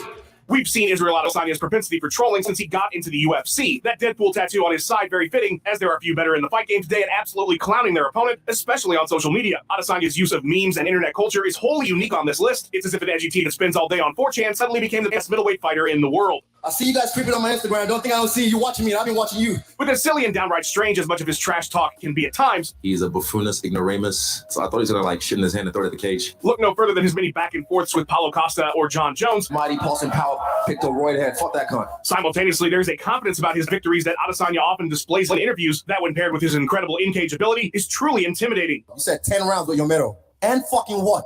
You just spent 10 rounds with one man. That's 5 rounds too long. All you need is 3, 2, or 1. Understand that. The sure answers he gives about what will happen in the cage or how much better he is than his opponents displays a very real confidence that few fighters have. He truly believes he is better and states the outcomes of his fight as if they're just completely obvious. After his victories, he has no problem reminding everyone exactly why he's still unbeaten at 20-0. My skinny shins sliced them open like a katana blade. He may be a master troll, but his ability to back it up has made him a uniquely effective trash talker. Number 8, Jorge Masvidal. Give him the 3-piece with the soda, and then just glide out of it. While his recent political campaigning may have divided fans, there is no denying that in large part Jorge Masvidal's meteoric rise to superstardom in the last few years can be credited to his ability to talk the talk. Ben's not even worth waking up before like 10 a.m. in the morning. I want to break his fucking face, man. I want to break his fucking rib cage. And I don't want to knock him out early on. I just want to torture that guy, man. Now, don't get me wrong. Of course, Gamebred's performances were crucial, too. If he doesn't blast Darren Till and Ben Askren into another plane of existence, there's no BMF fight, there's no title shot against Usman that sells 1.3 million pay-per-views. He's simply just another welterweight. But when you combine those performances with a backstage brawl and some of the smoothest trash talk the sport has ever seen... But the referee hadn't pulled me off. And my job is to hit somebody till the referee pulls me off. It's a recipe for printing money. Jorge differs greatly from the majority of his peers as it pertains to talking because his is uniquely chill. He's not going to yell and rant. He's just going to, in a very matter-of-fact way, tell you that you're dead. Well, let's say he did occupy space in my head. Do other fighters want to do that? Is that a good idea? Of course, we wouldn't be doing our job if we didn't discuss the 3-piece and a soda interview. And while that is the soundbite of all soundbites, the rest of the segment is just as intimidating and cool. Your visa in America is not revoked because if you land in America, it's going to be some problem. Masvidal's entire persona is Tony Montana levels of cool without the insane coke-fueled outbursts. And whether you're a fan or not, it's hard to deny that there are a few who can talk in this sport quite like game bread. The universe is going to correct that mistake via me. Our time will come. I'll dictate when. What I did to Ben was a little uncalled for. No, it wasn't. What I'm going to do to Kobe is going to be uncalled for. It's super necessary. Number 7, Joanna Jędrzejczyk. Boogie Woman is coming. Don't blink too much. All right, so let me make sure I'm not missing anything. Boom, baby. Make sure we're live. Boom, baby. That's how you run a show. All right. So what did I miss? What did I miss? Hell yeah. Hell yeah. All right, we'll get back into that. Play. Intimate are the best words to describe Joanna Jędrzejczyk's trash talk. She will, of course, boast in interviews and throw insults her opponent's way at press conferences. That part of her game is certainly there. There is only one strawweight queen of the world, and it's me, Joanna, the champion. And everyone knows that. But I think this press conference is a little bit too much. And after the second face-off, I think you cannot be the champion because you just can't do this. You can't deal with the media. You cannot deal with the pressure. It's too much for you. The Boogie Woman is, after all, coming to get you. But the far more effective and underrated part of Joanna's trash talk is the stuff she says that only gets picked up later in like an embedded episode or Fight Week vlog. Those moments you can see that she's saying something to her opponent during a stare down or in a quick backstage exchange. You just don't know what it is. It's going to be last fight. Your last fight. You're going to retire. Jędrzejczyk is absolutely ruthless when facing her opponents, and her intimidation tactics are pure psychological warfare. I want to see their souls and see how they are afraid of me, you know? And they know that I'm the best. She wants them to be afraid, and whether they show it or not, having one of the greatest of all time whispering in your ear about how much trouble you're in has got to be rattling. It reminds me of the stories basketball players have told about Michael Jordan or Kobe Bryant, delivering a message meant to shatter their confidence right before the game, a threat only they get to hear. Joanna's verbal attacks feel very targeted, as if she's been studying her opponent's weaknesses and knows what would upset them. I want to make her quit and beg me to stop, you know? And this is what's going to happen. She's always looking for an edge on her opponents, and that extends beyond the cage to her intimidating trash talk. Number 6, Dominic Cruz. I was able to buy a house with all the wins I got over your team. There are too many fighters who can just make someone feel completely stupid like Dominic Cruz. His level of expertise, his legendary career status, and his blunt, quick-witted nature are a deadly combination. This is not a man you want to get into an argument with on a microphone because you're probably going to get embarrassed. Sometimes it takes more cojones to stop yourself than it does to keep going. And that's something Mike Bisping can learn about. He's still learning.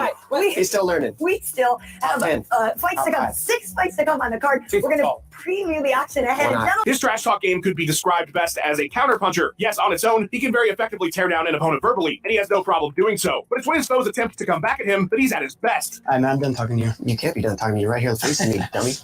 You gotta talk to me. The poor fighters at Team Alpha Male have been on the wrong side of Dom's incredible ability to humiliate with words far too many times. They have collected more loss bonuses losing to me from that team. All these UFC vets that he's talking about. If you slip up once with what you have to say, he's going to make sure that you are aware of it, and that only further throws off his opponents until they're in a verbal death spiral, desperately hoping the exchange will end. Hell is the pinnacle of the division. You haven't gotten near it. You've lost every time. His often dismissive tone conveys his superiority. He knows he's great, and he knows his opponents aren't entirely sure they have what it takes to defeat him, so he uses that to poke holes in their confidence, or at the very least irritate the hell out of them. He's just a dick, and it works. He says idiotic, ignorant things all the time, so it's easy to punch him. Am I doing an interview? You're just gonna say here. I'm cheering you on, but I'm gonna cheer anything. I know I can see the chin flap. Just chill out, man.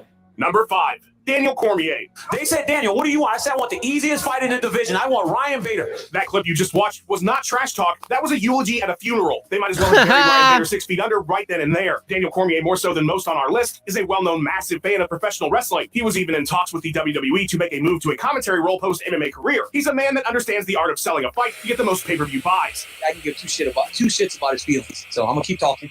And it's his job to shut me up. I just don't think he's good enough to beat me. Whether it's 25 minutes or 2 rounds, I'm still that aged well. Gonna win the fight. His altercation with Brock Lesnar following his victory over Stipe Miocic at UFC 226, pure theater. Speaking of, push me now, go to sleep later, was a gem of a line. The vast majority of Cormier's trash talk is meant to entertain more so than strike fear. His many exchanges with John Jones. How do y'all feel about the fact that DC came out and admitted to Towelgate? If you hadn't heard, DC admitted that when, that picture of him hanging onto the towel, he was really pushing. I always thought it was bullshit, but apparently not.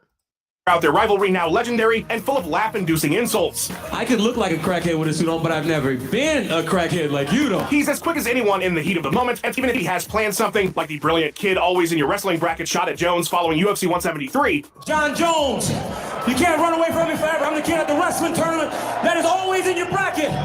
No matter where you go, boy, I'm coming. It feels entirely natural when delivered by Cormier. No matter how intense a rivalry gets, DC is always well aware his time on the microphone is meant to entertain an audience, and he delivers every time. Number 4, Ben Askren. Yeah, over time, at first, I always used to be like, why is there so much hate for DC?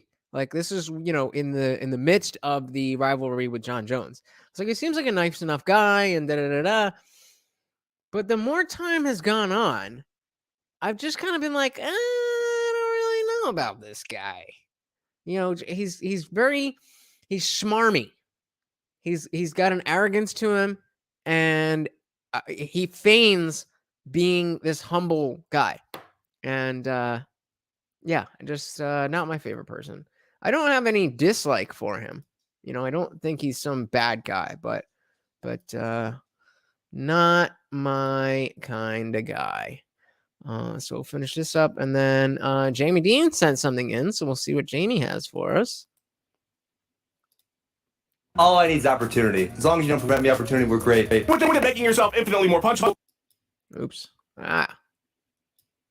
Through constant trolling would be a bad thing, but Ben Askren has proven that it can be an incredibly effective way to propel your career, even if a flying knee a few seconds into that bout with Jorge Masvidal at UFC 239 would appear to say otherwise. He's so dumb. He went as far as saying he wanted to end my bloodline, which I thought was hilarious because unless he was planning on putting hits on all my children, it's impossible for him to do so. Askren's nearly unparalleled ability to talk trash is in large part what kept him so relevant for the 18-fight unbeaten run he had outside the sport's biggest promotion, as well as the 2-year layoff he would take before finally entering the UFC. Type one one. of the biggest factors leading up to the Masvidal fight Type that made one it such a in, huge deal. why is this doing this? Type 1 in the chat if you knew that Ben Askren was undefeated before he came to the UFC.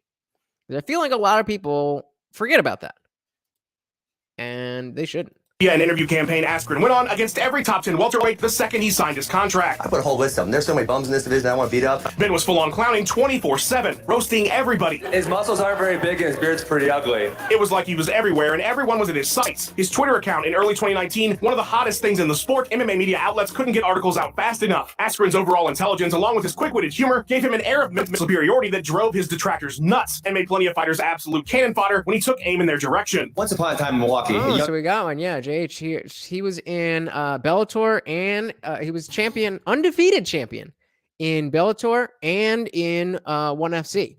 And then he retired. It was 2 years he had been retired before, who was it? What's his face? Demetrius Johnson went to ONE. I think it was Demetrius Johnson and Eddie Alvarez, right?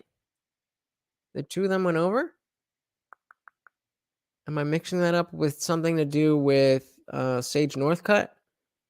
I don't know. I don't remember. But yeah, definitely a badass wrestler. And it's crazy to see how, his striking was that bad, meaning that his wrestling was that good, that not only was he the champion, but he was undefeated.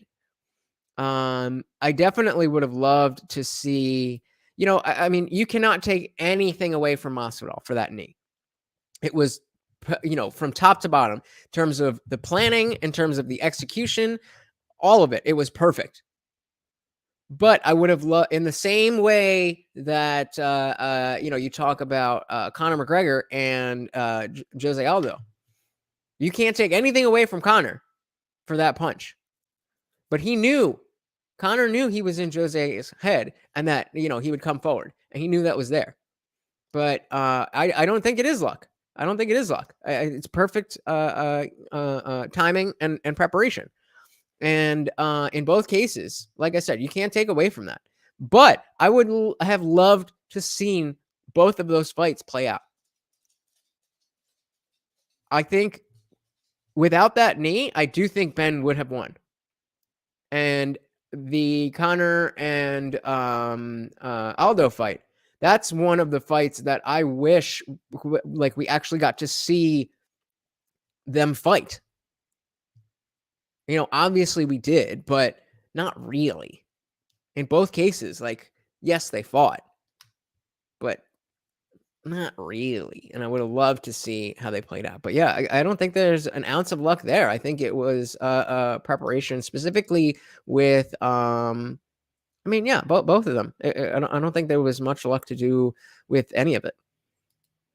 Kevin Lee showed up. It was just too easy to take him down. I started feeling really guilty about it. While his UFC campaign would fall short, there's no denying the sport has seen few who will ever match his trash talk. Boom roasted. He's such a moron. No, it's Colby, shut up. Number 3, Michael Bisping. Conceive, believe, achieve.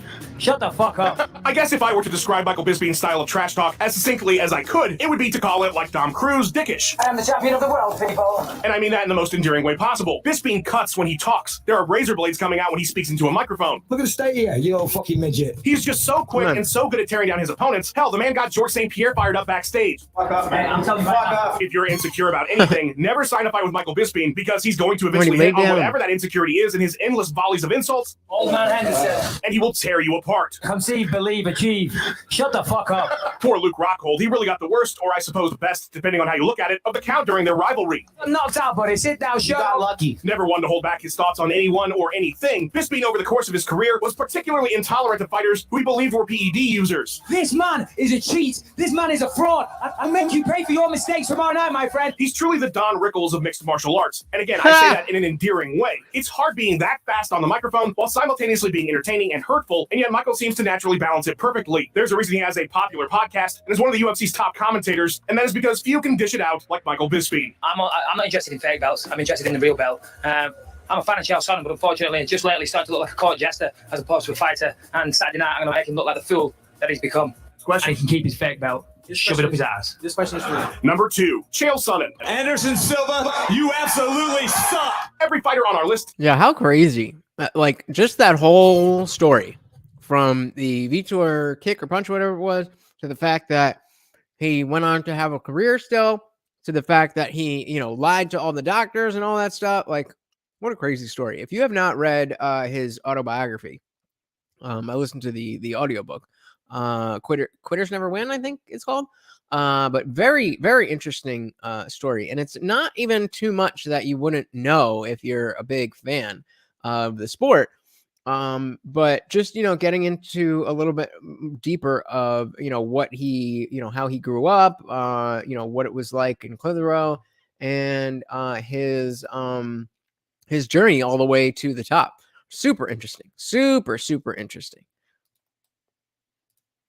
Today, in some way, shape, or form, was a bit of a thanks to Chael Sonnen. Now, no, he didn't invent talking trash, and even in MMA, there were plenty who predated him. A prime Tito Ortiz was surprisingly strong on the microphone, honestly ahead of his time. But what Chael did in the lead-up to his title fight with Anderson Silva at UFC 117... I'm sore, tired, under the weather, over-trained, under-motivated. It's still tough enough to beat this guy. He's got a black belt under the Nogueira brothers. I think a black belt under the Nogueira brothers is saying I got a free toy in my Happy Meal. I got 2 national championship plaques on my wall that says I can take him down. I saved Anderson's job. Uncle Dana was going to give him his walking papers, and I begged him, keep him around. Keep him around for one more fight. I will retire this guy. This isn't going to be a war. This is going to be a one-sided pounding, and I'm swinging the hammer. And then for the remainder of his career was take what had been done in boxing and pro wrestling and elevate it to levels nobody had ever seen in mixed martial arts. You tried to feed a bus a carrot, and now you're telling me that country has computers? I didn't know that. He showed how receptive fans could be to trash talk building up to a fight. More effective than many were willing to accept, in fact. His title bout with John Jones coming off a loss to Anderson Silva in a division he hadn't competed in for 8 years. Absolutely ludicrous. I was signing college scholarships when this kid was climbing up on his dad's knee asking for a couple of quarters because he heard the jingle of the ice cream truck outside. What do I care about a 25-year-old boy? He's dealing with Chael Sonnen. John's the best, but Chael's even better. I'm going to put my chin down, I'm going to walk across that cage, and I'm going to put him on his ass. For better or worse, Sonnen's tongue-in-cheek self-promotion alongside his trash talk laid the groundwork for someone there is no other. There is no second to Chael. He's just the best at it. And he never had to go down. I think Connor was right there. He's right there. But especially in the Khabib fight, when it got a little dark, it started getting a little dark. And, I don't think we're ever going to see anybody who straddles that line as well as Chael did. And because Chael was there, you have to have an even finer balance. Otherwise, you're just acting like Chael. The fact that he was a pioneer helped him out in the sense that There was nobody that he was like. And so in this day, if you're going to come up, you can't just do the same thing Chael does, because then you're just Chael. But you can certainly have an impact. Still, oh, that's right. We're waiting for the first fight of the main card, which will be Michael Johnson versus Jamie Malarkey. JH says, I hated Chael during his fights, but now I like him. I have a similar relationship with Chael. My roommate from a couple years ago was into MMA before I was, and this was, in 2016. This was when I was getting 2016 or whenever the Aldo fight was. It was right around that time when I was getting into the sport. And I came across Chael Sonnen on YouTube, and I had seen him, obviously familiar with who he was, but I didn't know Chael was Chael. And so I just watched a video, and my roommate comes into the room. He's like, oh my God, I hate Chael. I can't stand him. And that was enough with Chael's, schmarmy attitude. That was enough for me to say, oh, I hate Chael. For years. And then I don't know what it was, but eventually there was something that maybe it was a video title or a thumbnail that got me. And I just was open to it. And now I'm like, how have I not been listening to this guy? He knows the game so well. And as a fan, you can have an understanding of mixed martial arts to a certain extent, but once you're watching, you don't necessarily need to be a black belt in this, that, or whatever to understand what you're watching. It's because it's mixed martial arts, whether it's in striking or wrestling or jiu-jitsu, it really doesn't go too deep, if you know what I mean. The technicality of striking only goes so far because there's wrestling and jiu-jitsu there. The technicality of jiu-jitsu only goes so far because you know what I mean? So that part, I feel like, okay, for the most part, I know what's going on. I know what I'm looking at. I'm good. That's why I was saying earlier, I don't necessarily need people like MMA Guru, because that's all that they do is kind of just tell you those things. And what I did want was somebody paying close attention to the fighters in between fights. And, you've got your Ariel Helwani's and other journalists who report on stuff. And, they do a great job. I love Ariel Helwani. Luke Thomas, not so much, but I do enjoy his content. But then you get to Chael. And I know that he's just the YouTube arm of the UFC. I know that. But he does such a good job. He does such a good job of building the stories and connecting the dots for everybody. And especially when the fighters themselves aren't doing it, and he'll call them out and he'll say, you need to do this, that, the other. I mean, look at Triple C. Henry Cejudo wasn't a draw, but in the build up to the Demetrius Johnson fight, Chael was doing videos like, this is boring. Nobody cares about this. Why the flyweights really are dead.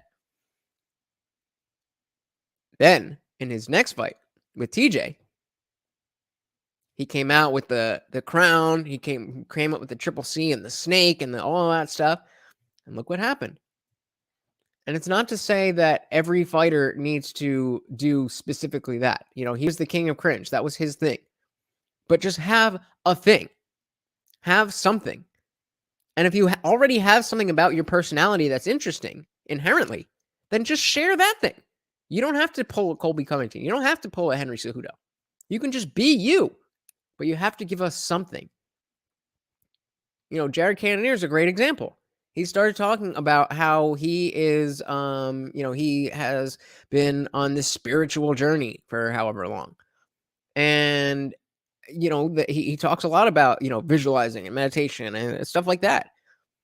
It doesn't have to be the Chael Sonnen version. It doesn't have to be the Triple C version. It doesn't have to be anything related to WWE, and it just has to be something. Give us something. Oh, that guy's into meditation and stuff. I like him for that. I like how he's calm and all of the, while Izzy's talking shit, then he's calm and he's just there and he's not going to break, and whatever it is, have something. Have something. But if more fighters listen to Chael, we would have a much more enjoyable and entertaining sport. That's for sure. Today, quote-unquote money fights, the most viable pay-per-view sellers getting preference over other top contenders. Chael's persona was a game changer, and the sport is still feeling the effects of it to this very day. People want to talk about the vintage Vandalay. There was no vintage Vandalay. There was a knucklehead in Japan who had the skill of the writers on his side. He didn't win any more matches over there by a big right-hand knockout than Hulk Hogan won by leg drop. Number 1, Conor McGregor. Of course. Who the fuck is that guy? I'm not sure how anyone... That moment was iconic. Who the fuck is that guy? And do you honestly think that Connor didn't know who Jeremy Stevens was? I should have made that. I should have made that a... Can I do polls yet? I don't think I can do polls yet. That's probably another 500 subscriber thing. Let me see. Can I do polls? Damn, I can do polls. All right. Let's ask... But yeah, that was a let me just play this while I'm doing this. But yeah, that was a big part. else could have topped our list. If Chael Sonnen was the trash-talking messiah, then Conor McGregor was the second coming. Their two styles are certainly not in any way comparable, though. Sonnen's talk was always delivered with a wink and a nod. Conor's far more visceral and raw, crossing lines that make fans oftentimes uncomfortable. But make no mistake about it, both of them knew what they were doing was good business, and that was the primary motivator. Whether it's on social media, in an interview, at a press conference, or face-to-face, McGregor's ability to talk trash is completely unparalleled. Nobody even comes close. Conor McGregor made us rich. Break out the red panties. He never misses a beat. He's the most quotable fighter in history. Who the fuck is that guy? The reason we have these big press conferences now is because of Conor, and he owned every single one of them that he was in. Take a coffee break, Nate.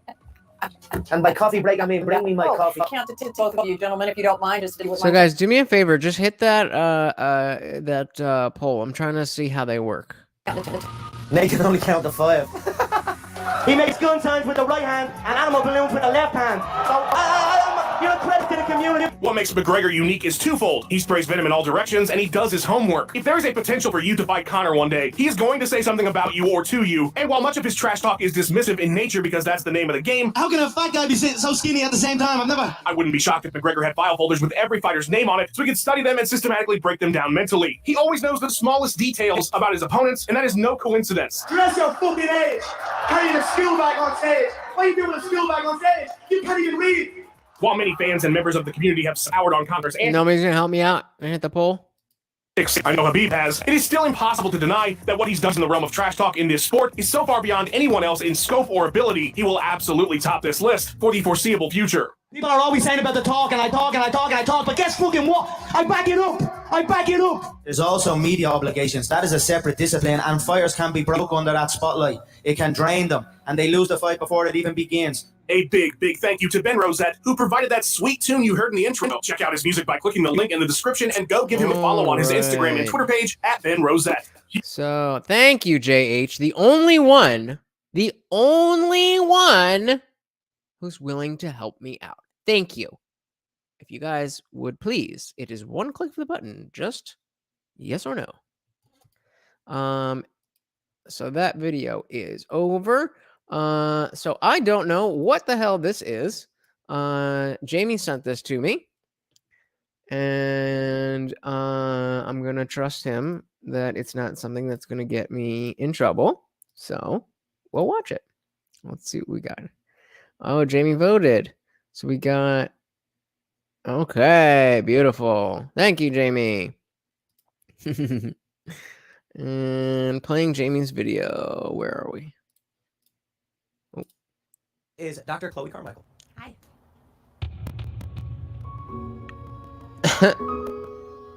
Would you like to introduce yourself? Sure. So a meme video, he says, if in case that wasn't clear. Dr. Chloe Carmichael, clinical psychologist and author of Nervous Energy, Harness the Power of Your Anxiety. I wonder how to harness that nervous energy myself sometimes. Do you think that Who makes shit like this? Chloe. Okay, if this has over 10,000 views, I'm gonna. Oh my god, I'm gonna just blow my brains out. I hate my life. I hate my life. Like, really? Back that up a sec. Chloe, I'm single. We would both have a great time. I don't know about that. Sex is fun. It's like just two bodies smashing together. It's like so hard and just pounding. We would feel each other's bodies, Chloe. We would orgasm. I don't think that pickup line is going to work. My mother was raised, she raised me kind of as like a second wave feminist. I had a dude that'll cry in feeling what she is feeling. I don't want to date weak men. The whole thing honestly kind of creeps me out. You're very, very creepy. Like a woman. Yeah. Ugh, oh man, he smells. You'll smell it all day. That's horrifying. Yeah. You're lonely. You have no friends. He was in the hospital with a broken light bulb in his ass. Wow. I mean, it happens all the time. It's insane. I think that's serious cause for concern for someone to say like, "Hey, what's going on?" He's also very old. He harassed me. That's insane. How dare you? It sounds like toxic masculinity to me too. It makes me angry. Dr. Chloe, you're pretty sexy. What? You know, you got boobs. Tim, would you like to go have dinner? Let's go for it. We could drive to the lake, go see a movie, and then come back to my place. I've got drinks. Could be a lot of fun. You're being a deviant and a hostile individual. The alpha just gets all the women. Oh my god. Oh I get my all god. the women. It really doesn't matter how many. It matters the quality. All the girls. All the women. Ian, get out of here. It's time to have sex with you, Dr. Clay. Oh my god. That was amazing. That was amazing. Claps for Jamie Dean. Everybody write Jamie Dean in the chat if you enjoyed that. Very good. Very, very, very, very, very, very, very good. I probably should have teed some shit up, but Viewers of the channel. let's do this. Well, let's just make sure. Oh no! What happened? Make sure we're not missing anything. Since you guys wouldn't tell me if I was. Nobody was going to tell me I missed half the fight, half the round. Come on, guys. Thanks, guys. Appreciate it. And now it's freezing again. Is that too much to ask? Just like, yo, the fight started. Now it's freezing. What's going on here?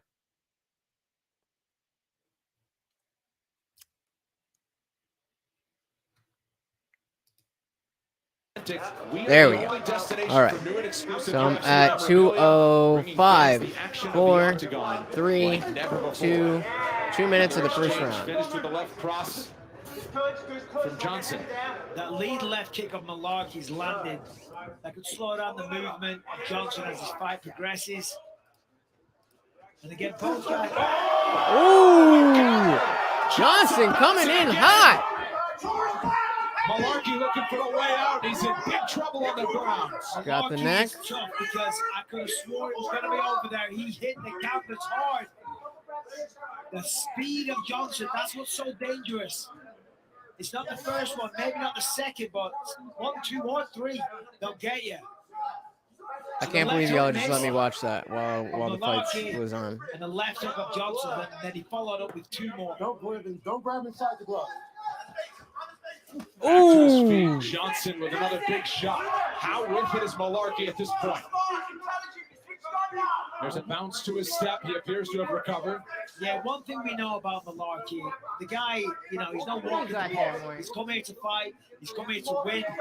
He's a tough guy. He's very experienced. Ooh. Slapping leg kick.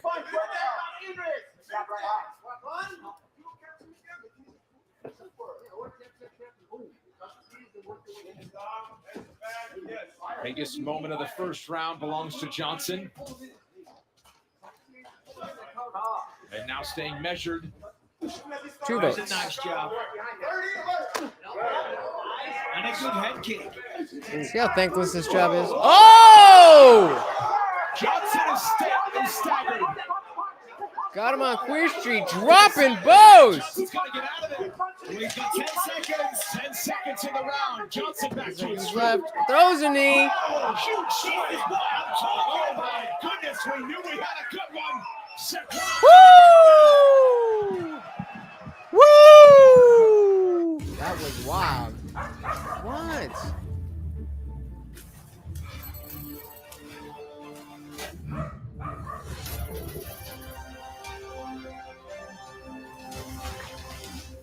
Is there somebody at the door, Mart? Hold on. I gotta check. Give me 1 second. If this dog is When you're barking at healthy, nothing, you're I'm ready gonna be for very anything. mad. Amazon Halo. Improve your fitness, nutrition, sleep, and more. One word. I'm one of those kids who has cancer. One challenge. 300 nights in the hospital. Probably upwards of 10 surgeries. 2 bone marrow transplants. Of course he's barking at nothing. To live. Of course. Thanks, Morty. Just making the show better at every turn. At every turn. When one man gave one speech. You guys are chatty tonight.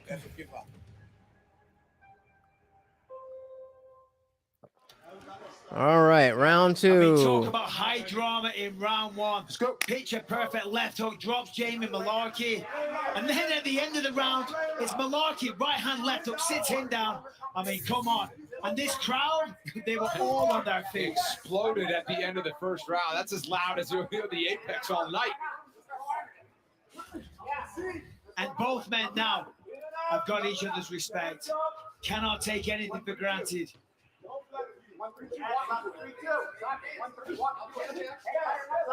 My good friend Max Crosby, the Raider.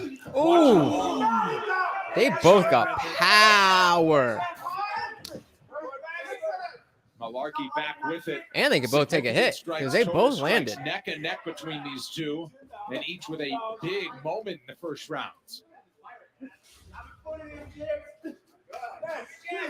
Johnson, the slight edge.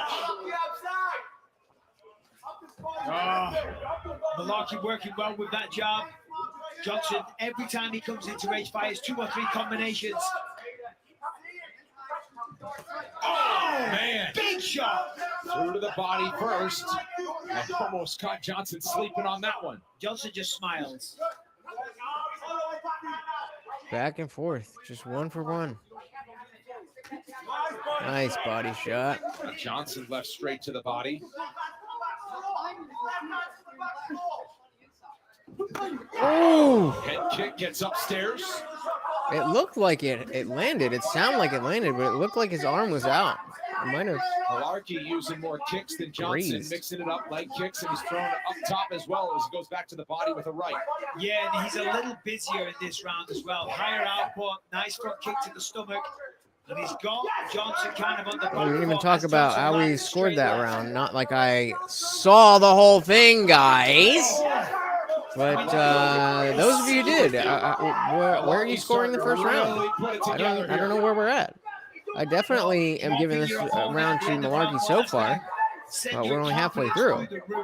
And you can see it. He's fighting with such confidence. Oh, big Ooh. Knee from the clinch. And putting it together is Jamie Malarkey. Johnson's hurt. Oh, flying knee on the way in. Malarkey with an elbow in close and another one. Oh, he's starting to put his foot on the gas pedal here. Malarkey's feeling it now. He's looking for the finish. I mean, that is beautiful work in the pocket there from Malarkey. Corner of Michael Johnson between rounds said they didn't want him flat-footed. He spent a lot of the early part of the second round flat-footed. Cardio is going to be a big part of round 3. Let's see. Oh, again, 1 for 1. That was a big output, though, from Malarkey, so maybe he's going to slow a little bit here. That was a frantic pace. Henry Hooft in the corner of Johnson screaming, "You're still there, you're still there, still in this fight." Nice counter there from Johnson. This is neck and neck. See, this is a 10-9 round. This is what you should reserve the 10-9 rounds for. When you have something elbows in the clinch, and it's giving problems to this Johnson. close. You see him wincing with the right eye. There's a nice jab, clinical, in and out. Power left from Johnson still has some heat. And that brings him back into the fight psychologically, you know, because so far it's been a great round for Malarkey. When you're taking this damage, you start thinking, have I still got this? Should I still be here? But then all of a sudden, one shot brings you back. You're like, of course I've still got it. Personal best and counting for Jamie Malarkey in significant strikes in the UFC. Johnson with a significant one right there. Oh, nice takedown. That's a nice way to mix things up for Johnson. Malarkey defends well, though. He slipped a punch. Looked like a hook, maybe? And then spun around and went for the takedown. Now he's got him in the clinch. Michael Johnson has a strong clinch. Usually the clinch is just a in-between. It's just kind of nothing happening. But there's a few people who can do work in the clinch. Ooh. Oh!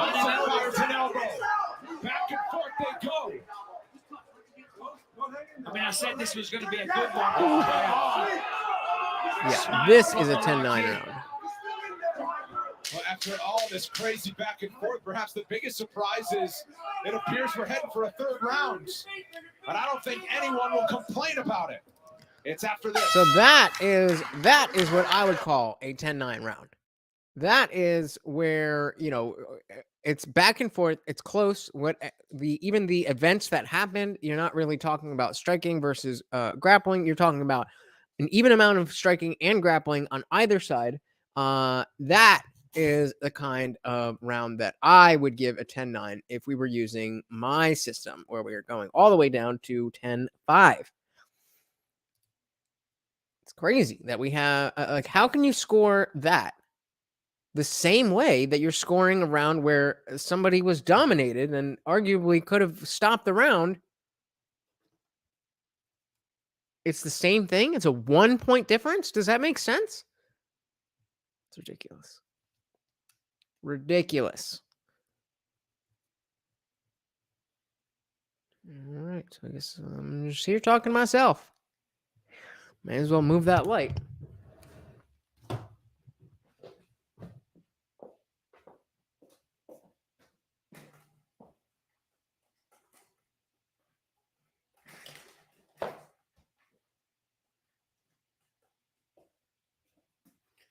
All right, round 3.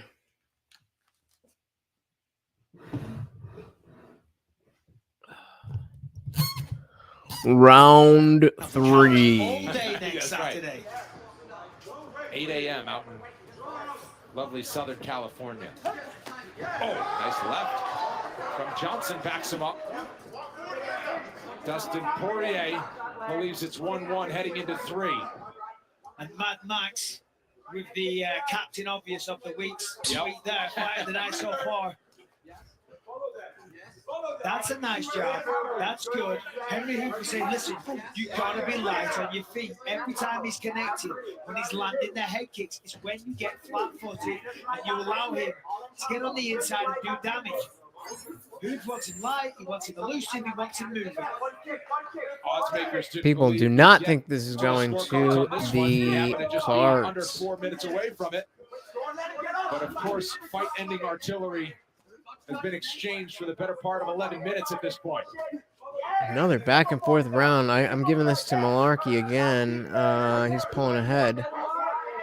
Johnson starting to get his rhythm early in the third round. Is there anybody here? Who won the first round? Big advantage that he has there. Of course, Malarkey's got the takedown defense, but he doesn't have the offensive grappling that Johnson does.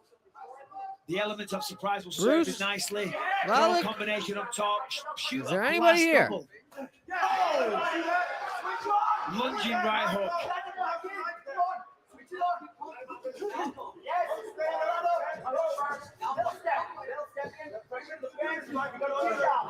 And you know, his performance is like this, which is why Michael Johnson is still in the UFC after all this time. Going back to top season 12. I remember that season of tough.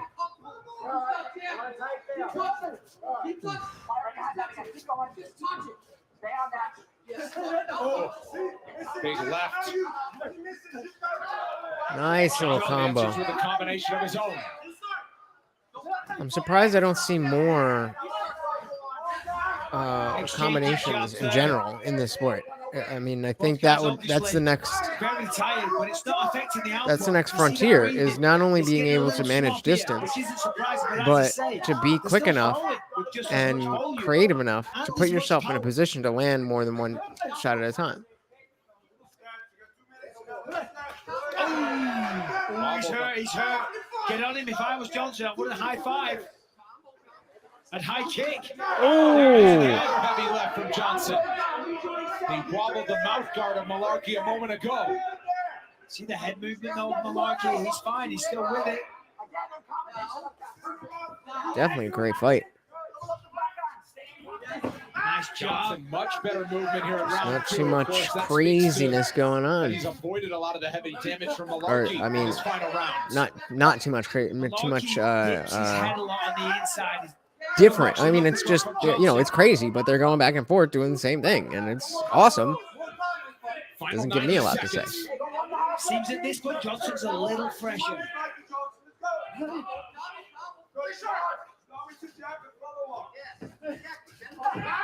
Nice sprawl. Sheds the takedown attempt. A good attempt though from Malarkey. It sends a message to Johnson. Hey, listen, I got takedowns as well, buddy. I can take you down just as easily. We showed you Johnson's significant strikes in favor here in this final round. More than 30 to about 20. Final minute of the fight.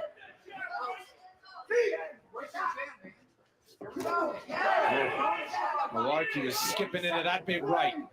Goes back up top of that Morty. 40 seconds left.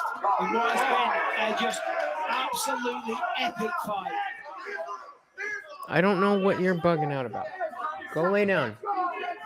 Final 30. Final 30 seconds of the fight. Anyone's fight. You know, you can steal it in this last 30 seconds. Pump in the job. And again.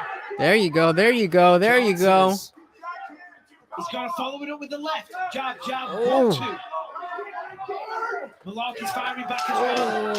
See, now I think this round goes to Michael Johnson. So I really think it depends on who you give to the first round. Who you give the first round to. After a tough second round for the veteran Michael Johnson in the third and final.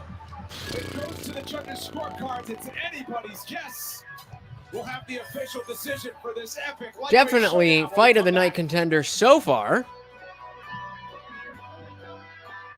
Who do you guys think won? For him and everybody with creamy avocado spread. I don't know. I think of course, I didn't see that first part of the first round, but the second round definitely went to Malarkey. The third round definitely went to Michael Johnson.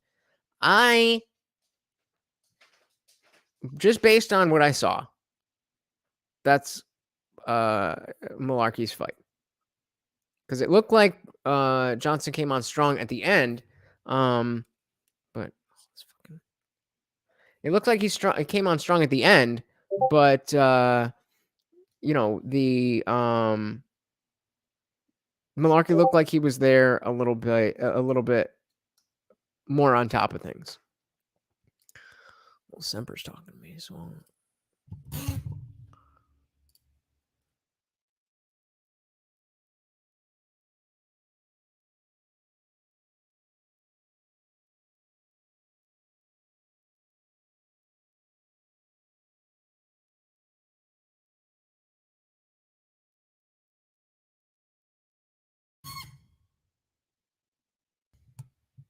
isn't this fun when neither of us talk, guys? All right, reading the decision. Malarkey, now time for the official decision brought to you by the United States Marine Corps with the scorecards. Here's Joe Martinez. Well, fight fans, after an exciting round, He's like, don't bug me. Scorecards. Bell has it 29-28 for Johnson. Manis has it 29-28 for Malarkey. And Judge Cleary has it 29-28 For your winner by split decision, Jamie Malarkey!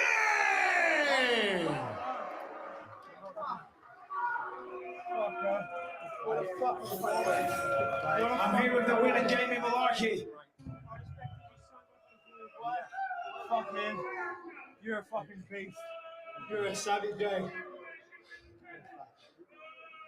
Jamie, congratulations. That was a hard-fought victory, let's be honest. I don't think anybody in the building knew who had won that.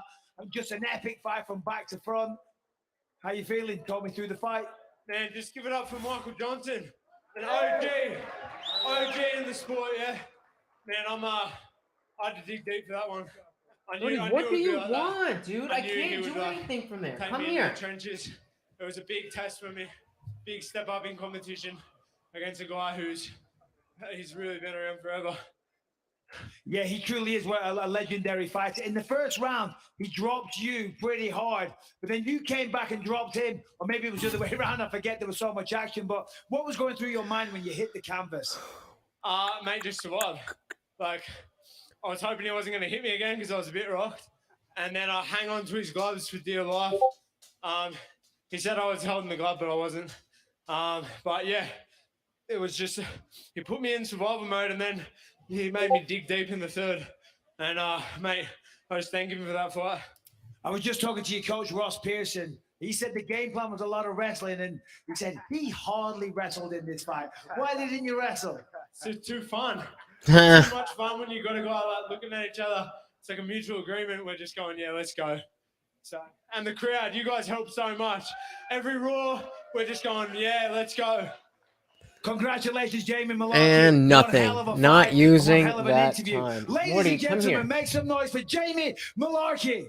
Thanks heaps to my team, Central Coast MMA, Freestyle MMA, the Wrestling Foundation, and Gracie. Morty's back. Baby, we did it. He's scared of something. Jamie Malarkey, ladies and gentlemen. He's shaking. Can you see this? Look at this. Sentiments of Jamie Malarkey. Look at this. He's and give shaking. a big tip of the cap to Michael Why are you Johnson, who shaking? is still bringing it.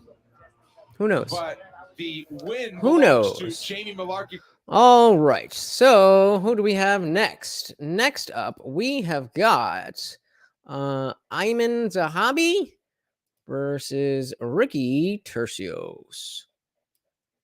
What's his nickname? I think it's something like Tricky Ricky or some shit like that. Guess it doesn't matter since I am talking to myself. Nope.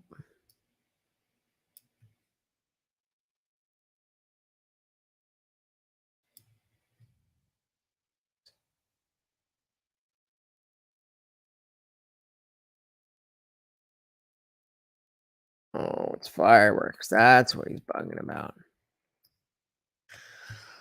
All right. So, since I hadn't seen Jesse's most recent video, what better way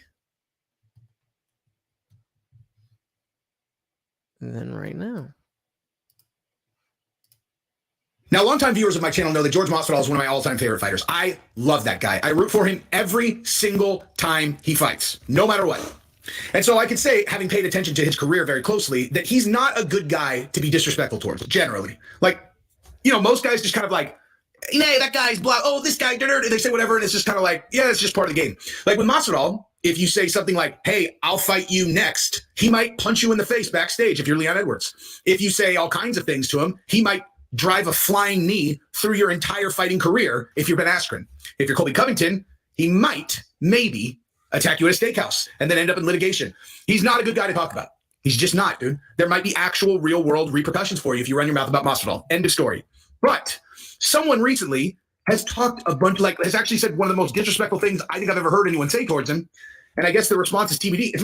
Anyway, so if I laid out a list of the following people, and then I said, which of them said the thing that I think was incredibly disrespectful about Masvidal? As a matter of fact, probably the most disrespectful thing anyone's ever said, or one of them anyway. And I was like, okay, you guys choose. It's either Conor McGregor, Colby Covington, Ben Askren, Al Iaquinta, or Gilbert Burns. Who would you pick? Because I don't think anyone's going to pick Gilbert Burns. Now, we're going to come back to that in a second because we're going to pause, because he did. It was Gilbert Burns. But before we talk about that, if you like the content, go ahead and subscribe and ring the bell. This is a thriving MMA fan community. And if you look in the comments, I say this every video now because I started actually really reading my comments a lot more closely. It's like, dude, I have a bunch of really sharp takes in here. Like it is rare to find a stupid take in my comment section. I have a bunch of really smart fans. So this is a community of really sharp, super engaged, actual hardcore MMA fans. And I am very happy to be the organizer of what is in this comment section. So if you want to join, go ahead and subscribe, ring the bell, join the conversation.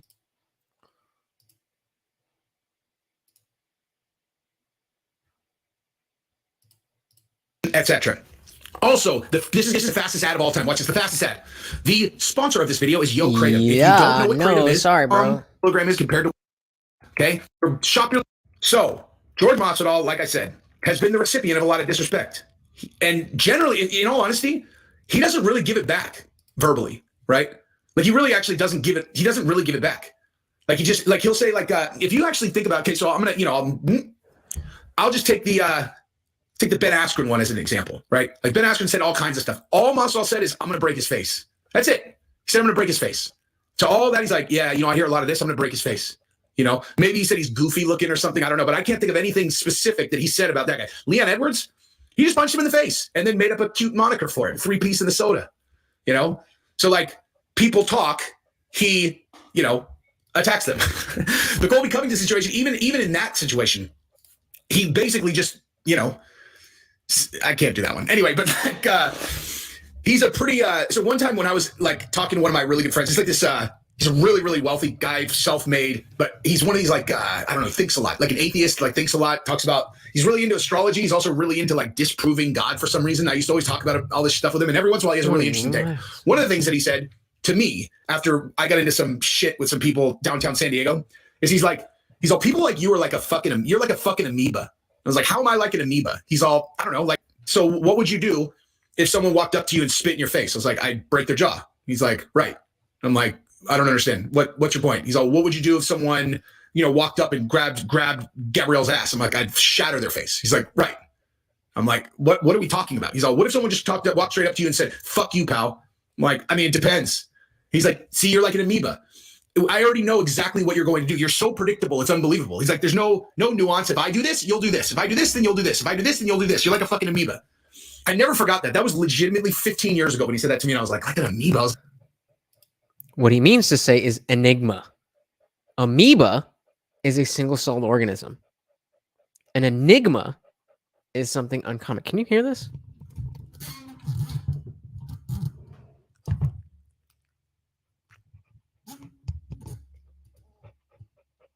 He's panting like that. What is going on with this guy? But yeah, it's an enigma, not an amoeba. Like, I guess that's so kind of being predictable. Someone grab Gabrielle's ass, I'll break their face. I mean, and Masvidal generally is also like an amoeba. If you talk shit and you're near him, he'll beat you up. I guess he's probably scaled that back a little bit since he got a lot of money, but nonetheless, in this case, Gilbert Burns said something incredibly disrespectful, and he was really nice about it. Okay. Now, what did Gilbert Burns say? Right?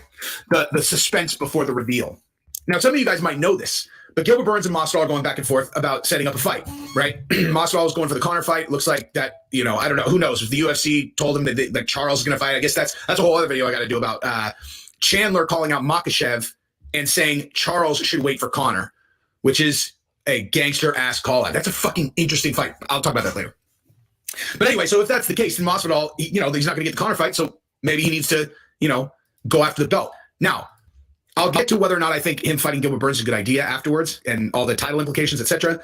But here's what Gilbert Burns said. Gilbert Burns said, yeah, I would love to fight Masvidal. And I'll even agree. And I'll even sign a contract, no takedowns. And Masvidal was like, whoa, what? That would be nuts.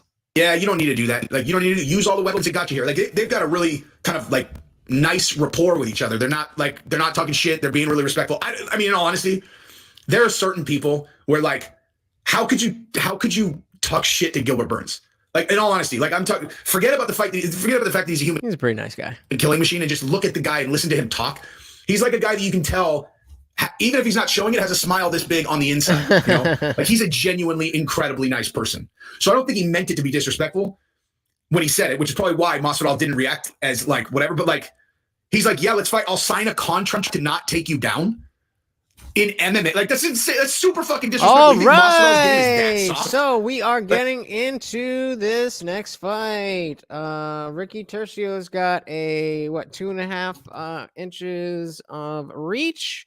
Obviously, I can't show that to you guys. A freestyle fighter standing 5 feet 9 inches tall. Weighing in But officially he is the -135 -195 His favorite. record stands at 12 victories and And 2 I'm going with Ricky. fighting out of Who you Houston, got? Texas. Who do you got? Let me know. Say something.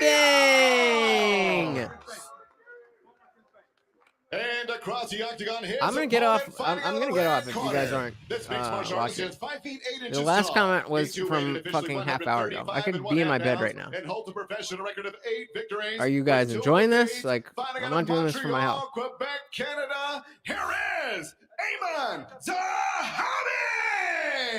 Any And your relation referee to in charge Faraz is Zahabi? Christian Dione. Chris Tione, third man in for this bantamweight matchup. Showed you the support of the featherweight champion and former tough coach of one Ricky Tercios, Alex Volkanovski, who's riding high after his teammate Jamie That's Malone, who just right. got the win.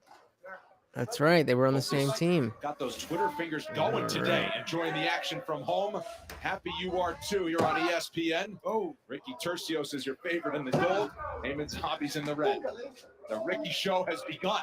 The Ricky Show has begun. For those people that don't know, he says that like every 3 words. Yes. He throws in, you know what I'm saying? You know what I mean? You feel me? You feel me, dog? But one thing that isn't funny is his fight style. He's very good. Very, very good. He does fight at an absolutely crazy pace. Who do you got, guys? Who is going to win this fight? Ricky, it's all octagon control so far. Switching stances. No engagement yet. Oh, kick to the fucking dome. He almost submitted his opponent several times. Look at that. It's fast. Zahabi's waiting back because, as we mentioned before, last time out when Zahabi fought, he was patient and he let Draco Rodriguez come into him and he caught him with a beautiful right I think hand. Zahabi is doing a good thing waiting and kind of getting a read. When you got these awkward fighters like Tricky Ricky, Tercio's been very patient as well, so you want to get a read on what's going on first. abandon that game plan and go forward. Toyo Tire is the official tire of UFC. Who do we got in the building? Who's here? Say hello. Hybrid will say hello back. Tercios, who calls Houston home. She's fucking clapping. Alex Morono out of Gracie Woodlands. Throwing feints like nobody else. Also trains at Team Alpha Male quite a bit, Stomping on the and has ground. striking coach Joey Rodriguez in the corner tonight as well. And listen, we've got to address, the footstep, all the sound effects and things. It might seem a little wacky, a little crazy, and it is. But it's also, I would say, it could be effective. It's throwing your opponent off. It's basically an exaggerated feint. An exaggerated feint. Oh, frantic exchange there. Left hook from Zahabi finishes off the exchange.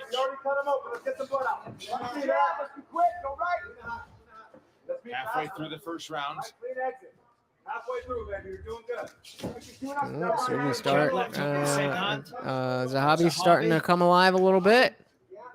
He's getting a little read on what's going Somebody on. whose mental approach is so important, Ricky Tercios certainly doesn't overthink it when he's in there. I mean, he is more often than not in a barn burner, as evidenced by last year's season on The Ultimate Fighter. The finale against Brady Heastand was an epic fight. Yeah, well, it's comparative to the way that he trains. He gets himself Nice. He works on all that Nice stuff. read. Zahabi was on his way in and got caught with a counter before he was even able to throw anything. Roll with what's happening, and whatever circumstance presents itself. Come on. Go with it. And if that means I'm going to clap my hands together and make karate noises, Then so be it, Brendan. That's what he's going to do. It's so interesting how some fights just zip by, and you're like, was that the second round or the end of the fight? And then other fights like this, you're like, holy shit! Ooh, tough leg kick, and he pounces on it. And we're right back. But it's like we still have over a minute left in this first round, what? Same thing Allen did. Same thing Allen did, baby. Same thing Allen did. Back to that up. Nice body kick in return from Tercios. It's interesting because some fighters need that for themselves.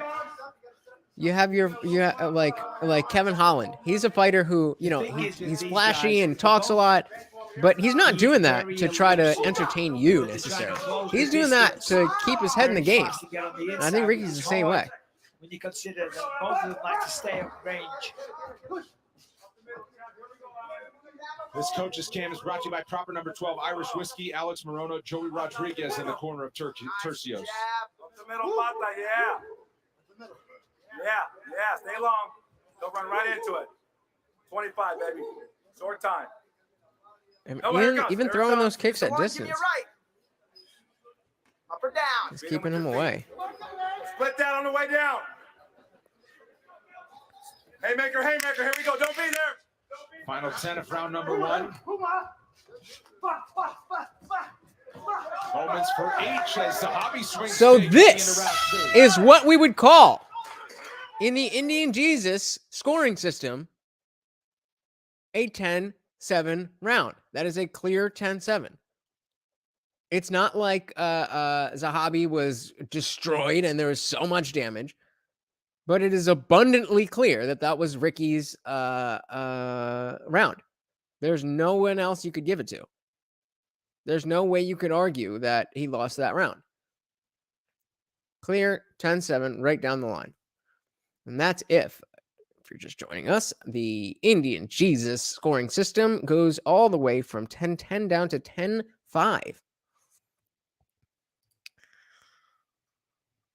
So how do we score that round? According to the IndianJesus system, and then according to the system we have now. Of course, Ricky won that round, but according to the scoring that we have now, that was just a 10-9. We're about to run into another round, and we'll see how similar it is and whether it deserves the same exact scoring. I'm gonna guess probably not. It's all exclusively on ESPN Unless we see more of the same. Ricky Tercios asking the crowd here at the Apex for their energy as we head into the second. I am at 445, 44, 43, 42, 41, 440 of the second round. So far on the strike stats, Zahabi's landed 10, Tercios 3 significant strikes. Right. On the numbers, Zahabi's ahead. To your point about all the stomping and the clapping and the martial arts and the yelling, it can be effective because I wouldn't have guessed that he only landed 3 strikes in that first round. Yeah, it seemed like more. When you guys worked on backstage, baby.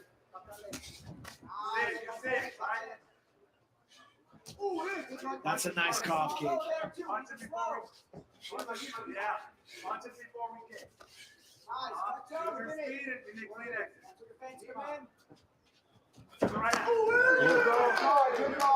going to say Zahabi's making some very smart choices in terms of the combinations, how he's setting up his kicks, the shot selection that he's using. Right there, he blocked, came in with a nice thudding low kick. There you go. Let that right hand go. Great. Keep touching. Speed. There you go. Nothing. Way to make them miss, Ricky, all day. You're faster than him. Zahabi's landing. Zahabi's starting to put it together. Hasn't really found the sweet spot as a home for his strikes yet. Ricky's slowed down a lot. And he's trying to feint and draw out the attack of Zahabi, who's shown that he wants to land a big shot if possible. Three left, Ricky. Volume. You got to counter every time. Split it. I do like the way Zahabi's looking for the counter every time. He's letting Tercios go first and then tries to fight back like just there. Tercios doing a good job defensively though. Obviously he's eating a few leg kicks. Zahabi landed a good job there. Tercios now pushing forward with a bit more pressure in this round. Get down. Yes, Ricky. Forward. Lean forward. He's touching up, back him up. Feint first, feint. That's the ass. See, feint. Just like that. Keep making a miss. Keep making a miss all day. Feint. Yeah. Nice head kick. Tercios trying to find a home for the kick and trying to back up Zahabi. Just over 2 minutes to go. Round number 2. There's that jab left hook again with the same lead hand. Left hook got through. The jab was blocked, but the second attack got through. So again, now we got a very close round compared to what just happened. Ricky clearly took that round, but that's going to be a 10-9. Yet, assuming this is how the rest of the round plays out, this is much closer, but Zahabi's pulling out ahead by a little bit. To heat up here in the second round, Zahabi with a combination before he skips out of danger. So how is that fair that it's tied going into the third if Ricky was way more dominant in the first round? That's what he wants. He wants him to come forward, being aggressive. He blocks and he counters. He's doing it almost every time. Don't get me wrong, Tercios. If you are just joining us, give us a hi, hello, how are you? So we know you're here. We are watching the UFC Fight Night Fiziev versus Dos Anjos. And fighting now are this dude Zahabi versus Ricky Tercios. He's hooking. Double down right body. Keep that forward pressure, Rick. Nothing. Wait, go. On that jab. There we go. That was a nice kick. Back him up. Zahabi just doing a great job at staying out And of there's danger. Morty. In and out. And most of these attacks from Tercios are not really landing. Well, Tercios trying to put it on the show as well. You know, he's trying to like play mind games, trying to be disrespectful, trying to show that none of the offense from Zahabi is bothering him or intimidates him. And that's all well and good. Yeah, Bisping's saying how Ricky's trying to put on a show. I don't know that that's the case. I think that that's just his style. I think he needs that. Zahabi is, so it's Tercios that needs to really...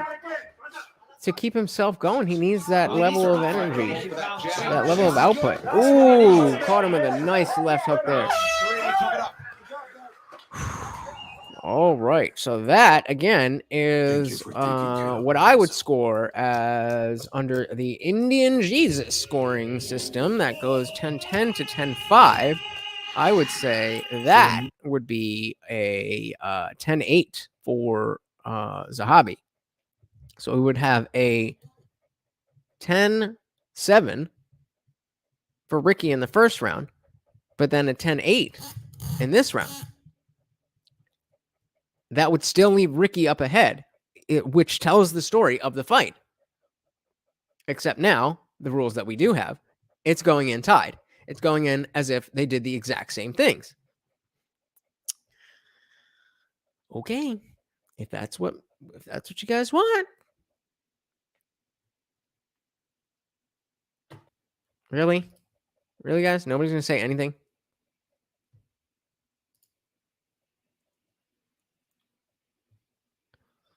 All right, third round.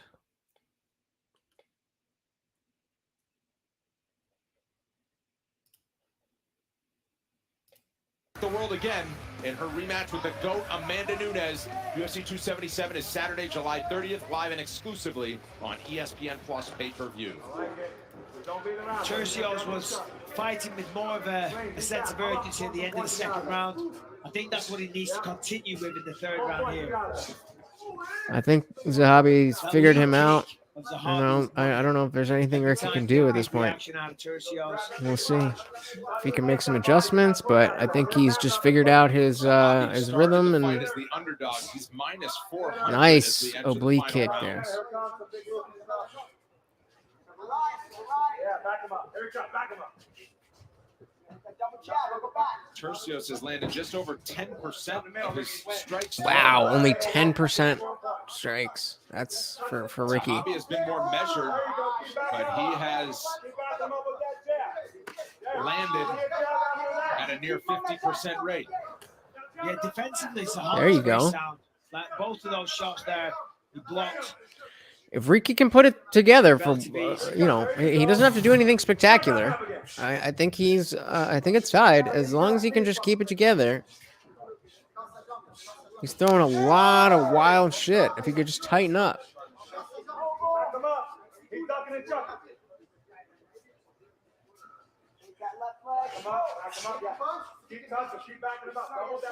Final 3.5. A lot of posturing from Tercios.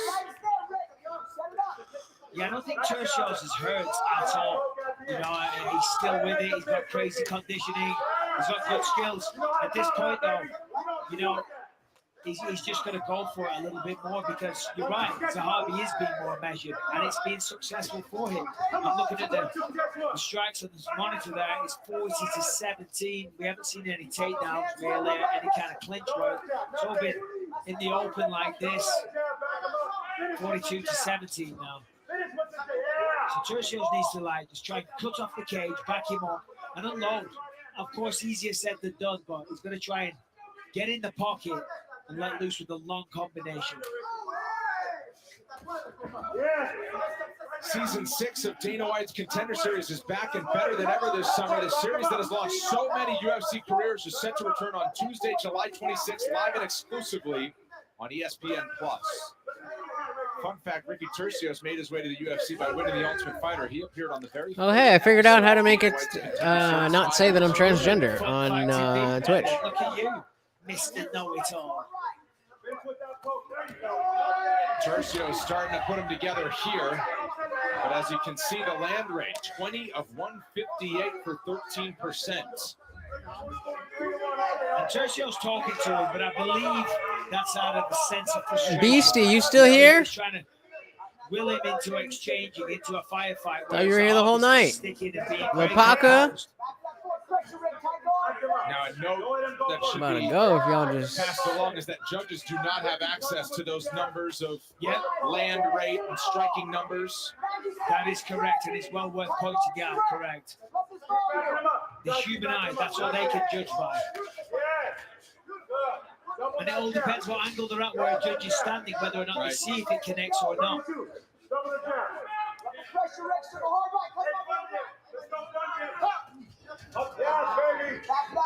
Zahabi still playing defense masterfully on the feet, going in. Oh, well, looky here. There's actually somebody alive here. What's going on, Lopaka? The fuck you been? Granted, it might not be the most exciting thing, but what's going on? What do you think's winning the fight? And he's making it work for him. Talk to me. The reality is, right now, it's up to Tercios to try and create some kind of firefight. Here it comes. Catch one right here, baby. We're going to roll out. Here it comes. Final 40 seconds. Other side. We got 30 seconds left.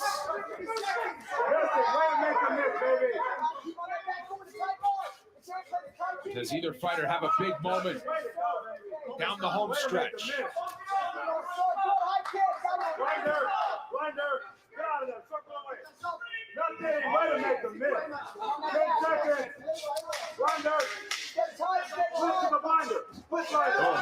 Nice counter jab there from Zahabi and staying out of range right to the final horn.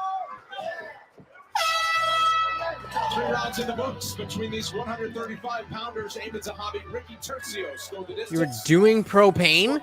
Like, official decision next. As a drug? Is that a thing? Do people do propane as a drug? So, again, if we're scoring that round, based on, again, I think that either way, I think that would be a 10-9 round. I didn't see anybody really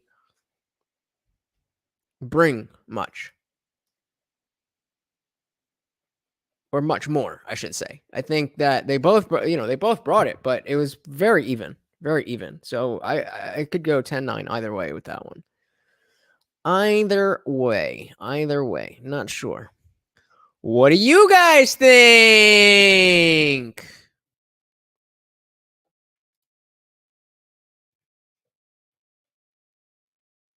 I'm not gonna lie, this is kind of embarrassing. I might just step out if you guys are not gonna be engaged with this.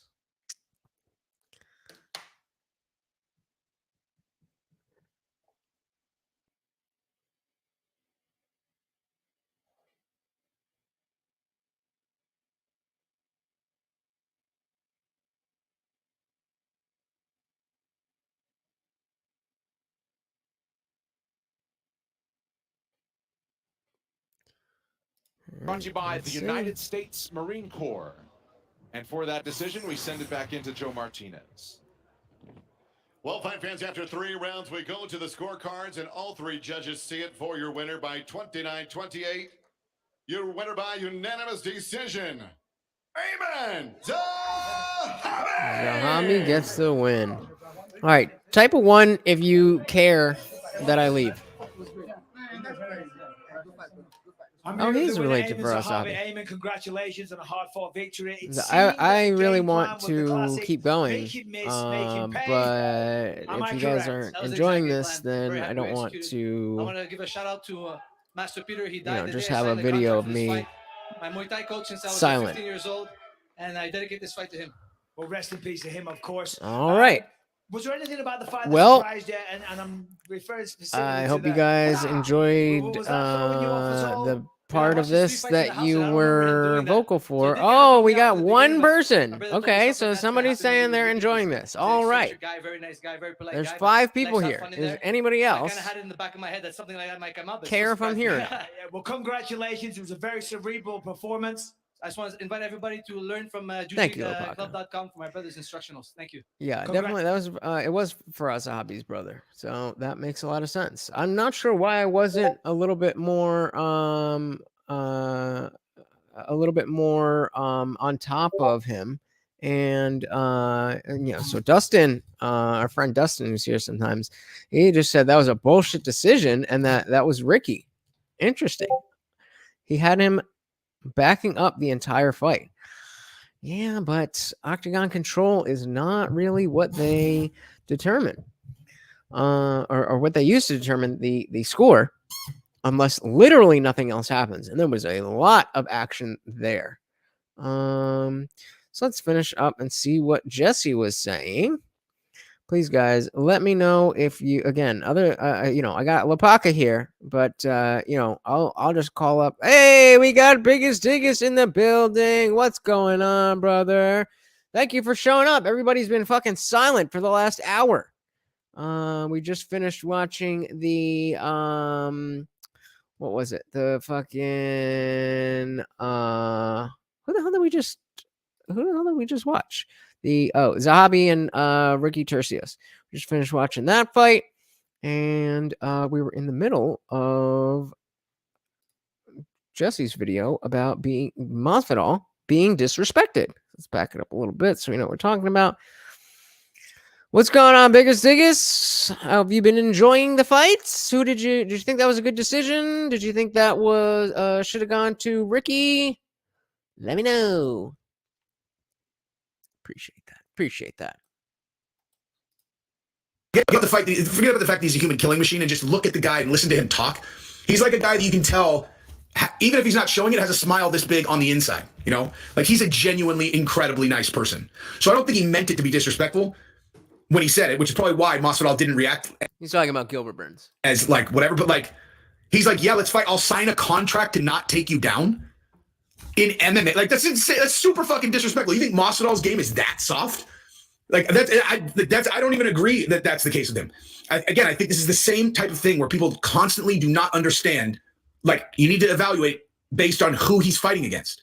Now Gilbert Burns on the ground is obviously more dangerous than anybody, but how Masvidal got beat was by wrestling. He got beat by wrestlers in the Kamaru and Colby fight. I know Kamaru knocked him out, but like the thing we're talking about. In terms of, like where he's acknowledging that Masvidal showed vulnerability was, on the ground. But the reality is that's actually not even necessarily accurate. He actually defended pretty well. It's interesting that you say that, Biggest Dickus. Were you here earlier when we were talking about the IndianJesus scoring system? Because I actually agree that, certain, some of the fights that we've seen have gone, just the way that I would score them if I was using my own scoring system. But, yeah, not for real, but that's him. So I was talking about earlier about how, under the IndianJesus scoring system, that it'd still be a 10-point must. But instead of just scoring every round 10-9, 10-9, 10-9, and essentially just saying, okay, you won this round or you won that, or the other guy won that round, that we would still have the 10-point must. But you can go all the way down to 10-5. So most of the rounds that we see, there's a clear winner, and it would be a 10-8 or a 10-7. If it's really, really razor thin, then we call that a 10-9. But then if if we basically the more dominant you are, the less points your opponent gets. Well, thank you, Biggest Dickus. I would say just skip all the you have about an hour there. I'm actually just going to type it. Literally an hour there where no one was saying anything. Didn't miss much. But let's get back into what Jesse is saying. Oh, once he was on the ground, not that would be the same for Gilbert Burns, but getting him to the ground is a whole different thing. Kamaru Usman and Colby Covington are way better wrestlers than Gilbert Burns. Now, Gilbert Burns showed pretty good, takedowns with Stephen Thompson, but I think Masvidal is more dangerous and has better takedown defense than Stephen Thompson. Nonetheless, I'm not even talking about the matchup. I'm just talking about the offer. Like, that is super disrespectful, dude. It just is. It's super, like Masvidal lost to two guys. Okay, I know he lost to Kamaru twice, so it seems like this overwhelming number of losses. He just lost to one guy, and then he lost to another guy, and they were the number one and number two guys. That's what people acting like Masvidal's done. Recently, that's all he's lost to, and fair enough. He's had some good showings for sure, but he's always, look at his record. He's always been a 50-50 fighter. So this isn't anything new. He's never been a bad fighter, but he's always been a 50-50 fighter. It's ridiculous. It's a ridiculous take, dude. He fought against the number one and number two guy in the world, who both are stylistic nightmares for him, and he got wrestled. Obviously Kamaru, piped him. I skeptical that piped him. Well, whatever. That was a nuclear shot that he hit him with. In all honesty, I've said it before. I'll just say it again since we're talking about it. That might have been the most perfectly landed straight I've ever seen. Like, in terms of right where he hit him. It's like if you were doing the punching bag game and you were trying to throw that punch into the punching bag at absolute sheer maximum power. That's what that looked like to me. It was he couldn't have put more on that shot if he tried. With a stationary target, I don't think he could have hit it any harder. But nonetheless, again, I don't think Masvidal's game is that soft. He generally has good takedown defense. He's just up against two guys that are absolutely world class, complete world class, wrestlers. And so then, how do you explain the rest of his career though? Again, this isn't new. Obviously, Gilbert Burns is world class on the ground. Getting the fight to the ground is a completely different thing, as many jiu-jitsu practitioners have demonstrated forever. Now, it seems like Gilbert did train a bunch of wrestling going into the Stephen Thompson fight because he demonstrated, strong wrestling. But nonetheless, either way, it's the same as being hey, so we can play one-on-one and I'll only use my left hand. You're like, you think you're that much better than me, dude? You think you're that much better? Or let's go play soccer, I'll only use my left foot, Or here, I'll pitch to you, but I'll only throw change-ups. They're both world-class elite mixed martial artists. That's super fucking disrespectful, dude. That is a crazy disrespectful thing to even offer. But, Masvidal's one of these guys that is, in all honesty, very similar to me, where he's not looking at, he's not looking for a reason to have that be super disrespectful. He's just looking at the intent of the guy. It's like, if a person went up to him and was like, hey, let me park your ride. You know, like if a valet person came up to him, they were like, "Hello, Mr. Masvidal, can I park your car?" And be like, "Yes, sir." And then, you know, some other valet can be like, "Hey, man, give me your keys. I'm gonna go park your whip." All Be like, right. what? So I said, give me the keys so I can go park your whip. Jason, Why the Jared fuck are you talking to me Vanderaa like with that? the 2-inch reach difference. What, That's man? about It's like it. 10. That's about it. But they are getting into the next fight. 260. Jared Vanderaa's 263, and Chase Sherman's only 255. So we'll see if that comes into play. 153 pounds. His professional record stands at 15 victories. Who do we got? Who do you guys got? Who do we have winning this fight? Who is winning this fight? Should I just say it over and over until somebody says something? Who's gonna win this fight? Who's gonna win this fight? Who's gonna win this fight? Who's gonna win this fight? Who's gonna win this fight? Who's gonna win this fight? Who's gonna win this fight? Who's gonna win this fight? Who's gonna win this fight? Who's gonna win this fight? Who's gonna win this fight? Hey, JH coming in saying Chase. I'll go with that. I'll go with that. Yeah, I do think Chase is a little bit. His game is just a little bit tighter. Chase Sherman is your underdog in this one. He'll be in the But he is the black. His underdog, opponent, Jared so Vanderaa, we'll minus see 200 how favorite, that is in the green. goes. Thank you, JH. His fight Let's clock is brought to you go. by All right, Motel. so we are at 455, 54, 53, 52, 51, 450 of the first 14 of them round. inside the distance, 12 in the first rounds. Known for some sharp boxing. Jared Vanderaa got Oof. 80-inch reach compared to 78 for Chase Sherman, but 80 Oh, inches. swinging leather. Very useful. How many fights do we have left? Oh. Sherman found the timing with that right hook. Yeah, that's the thing. As you can see, the hands are kind of like loose. They're not protecting the chin on Vanderaa. And that Ooh. allowed Sherman to get through that crisp right hand. It's rough. It's rough. It's Vanderaa rough. answers with a lead. You never know with these heavyweight fights, Kind of a because shot even across the bow the from each the big man. lighter volume punches, they make a sound. They make a thud. What is with everybody painting their fucking nails? What is it with dudes painting their nails?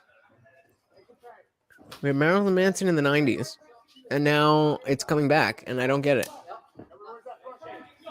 Ooh. And it's not just like young Shot for kids. shot through Like, the early going. I've seen older people, like Jared Vanderaa. Why are you painting your nails? You know, Izzy got the French manicure thing, but that's Izzy. He's Head movement from Sherman as he tries to dodge the jabbing attack of Vanderaa.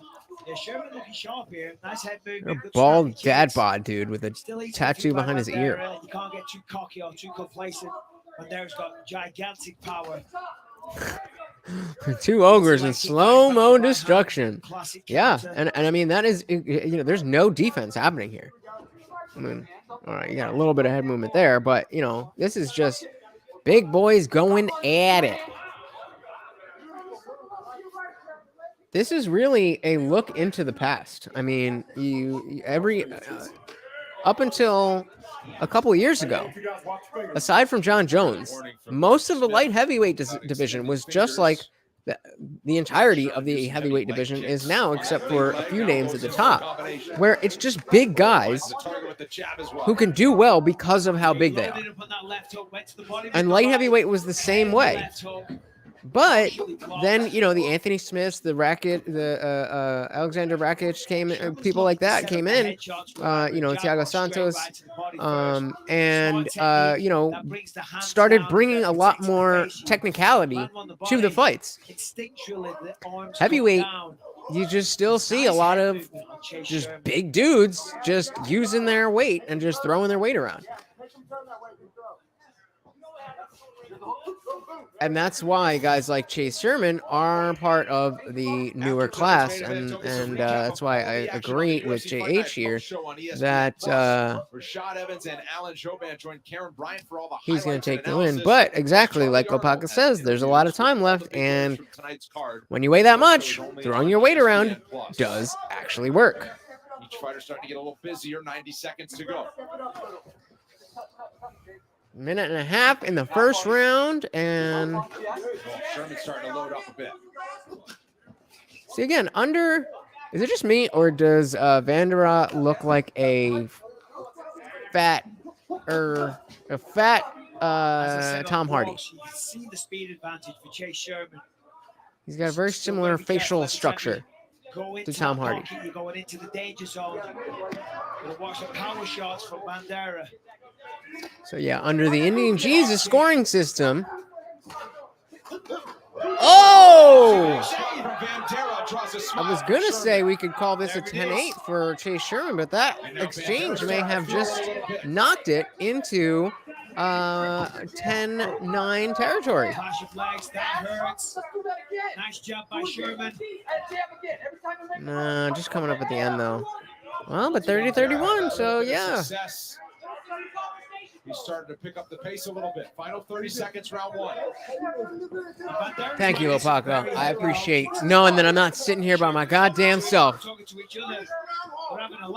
Oh, to the body. Oh, the step in cross. Admires his work as he skips I don't know away. what the fuck this shit's called. And another big right. There we go. So I would call that under the IndianJesus scoring system 10-8. What I think happened is a 10-9. But that should definitely be a 10-8. We just saw too much more from Chase Sherman to say that it was of the smallest of margins. You're saying it could not have gotten any closer than it was by saying that was 10-9. A single point differential. It does not make sense. And I know I've been harping on this tonight, but, you know, I'm talking specifically about it tonight. It's not like I'm going to be, you know, every time we watch fights, I'm going to be talking, oh, that's what it should be. That's what it should be. That's what it should be. I get it. I'm just trying to use that for today. You know, this is what we are talking about. That's the underlying theme, if you will. Motif. Scoring. And Lopaka's got it for Sherman. Lopaka's got it for Sherman. What's the score though? What do you score it? And see, that's where the IndianJesus scoring system comes in, because it's not just about who won the round; it's about how many points did they get. 2 p.m. Eastern time for the start of the main card on ABC and ESPN Plus. Prelims hit at 11 o'clock. Now Vandra's getting right in his face. Mark Smith for extended figures from each of these guys. Striking numbers 38 apiece. Wow! In significant strikes after 5 minutes, and things got a little frantic down the stretch of round one. The corner of Chase Sherman are very happy with what they're seeing. They're very confident also that he's going to get a knockout in this round. Towards the end there, we saw Sherman was having fun. Nice head movement by Vandera. Dancing around, lots of head movement, smile on his face. And he does have, you know, more finesse. It's funny because over on the Talking Shit podcast, when we do the Filthy Casual, that goes to Jared Vandera. we got 2 or 3 people watching. It's like, hey. Or cocky, for want of another word, when he's exchanging blows. But, you know. Oh, that's nice, though. If you're okay with just kind of having 2 people on screen looking at their phones and not paying attention to the comments and not engaging with the viewers, okay. But that's not the kind of show that I want to have. That jab, Sherman tries to return fire. I got a lot to say, sure. But I want to just talk to myself. It's about you guys. It's about us. We are a unit. We are a party. Ooh, that was going to stink. Oof, trading fucking blows right on the button.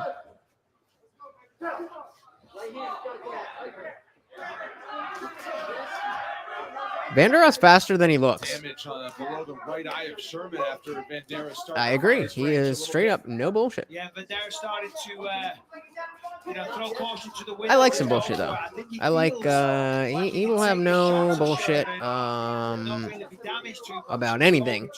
And I like to Finishes that combination with a right. Some nice shots there by Jared Bandera. He's definitely cool. He's definitely somebody I highly respect. We're definitely different people, though. You could see in the difference between how I run my fight companions and how he does his. I'm constantly thinking about if I was watching this. If I was watching this, I would want somebody who's adding something, and then I would also want people to be discussing things and saying, okay, if somebody said something, oh, that should have been this, or that should have that round should have gone to Sherman. Okay, and then somebody else saying, yeah, but I think Vandera did this, that, the other. Center on ESPN Plus pay-per-view prelims prior at 8 Eastern. And then if we're talking about a fight and something else comes up, we're talking about that now.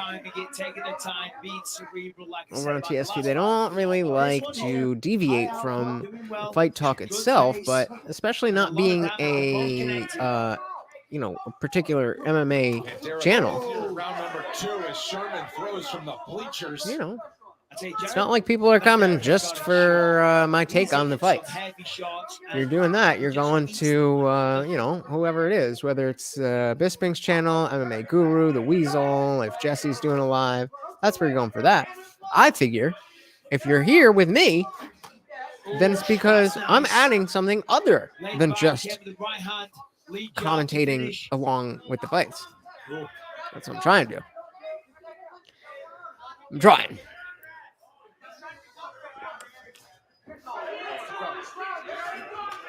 Bandera really starting to find that target with his jab. Bandera? I've been saying Vandera. Bandera. In close with the elbow attempt. Oh! If that kick had landed, he would have been in bad shape. You carry on like this, we've only got 40 seconds left, but if there was a little bit longer, someone's going to go to sleep. They're each waiting for the counter. That's the worst. When you got two heavyweights waiting for the other guy to go. Like, come on, guys. Mark Smith telling the judges it was due to a clash of heads. I don't know if that's what led to the damage, but nonetheless.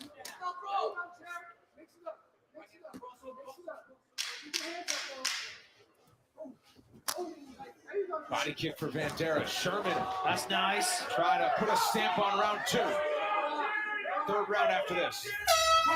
All right. How do we score that round?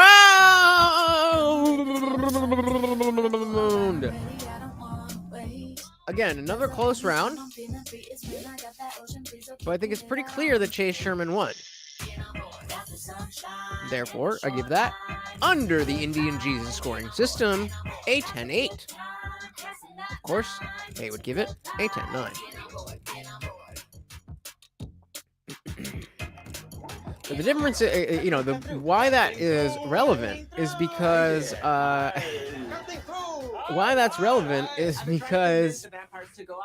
going into the third, losing 2 rounds, the best, assuming they gave both rounds to Sherman, the best that Vandera can do is look for a draw.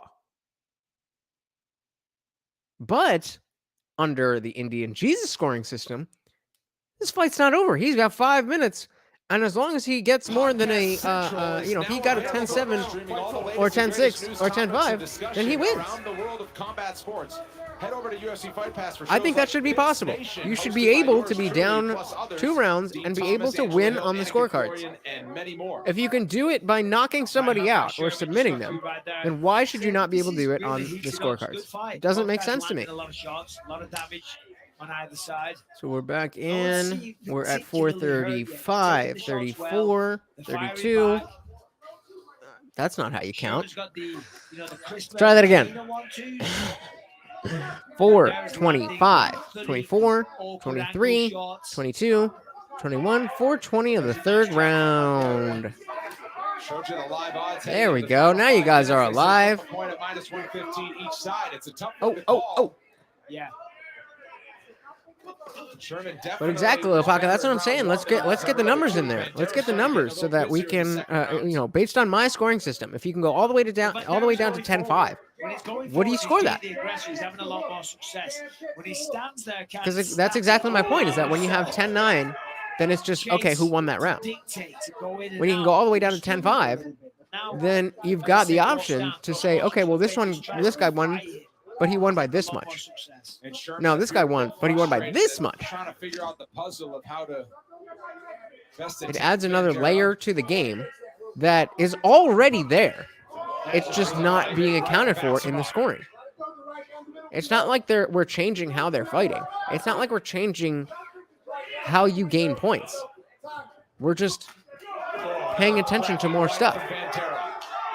Or not even. We're not even paying attention to more stuff. We're just paying attention to the same stuff and giving it a more accurate ranking. Ooh. But there's opening up now, starting to swing recklessly. That was a big right as well. Oh, both guys connected. 1-2 from Sherman was true. They are going in. But, Sherman's parrying a lot of these. A lot of ours are landing, but...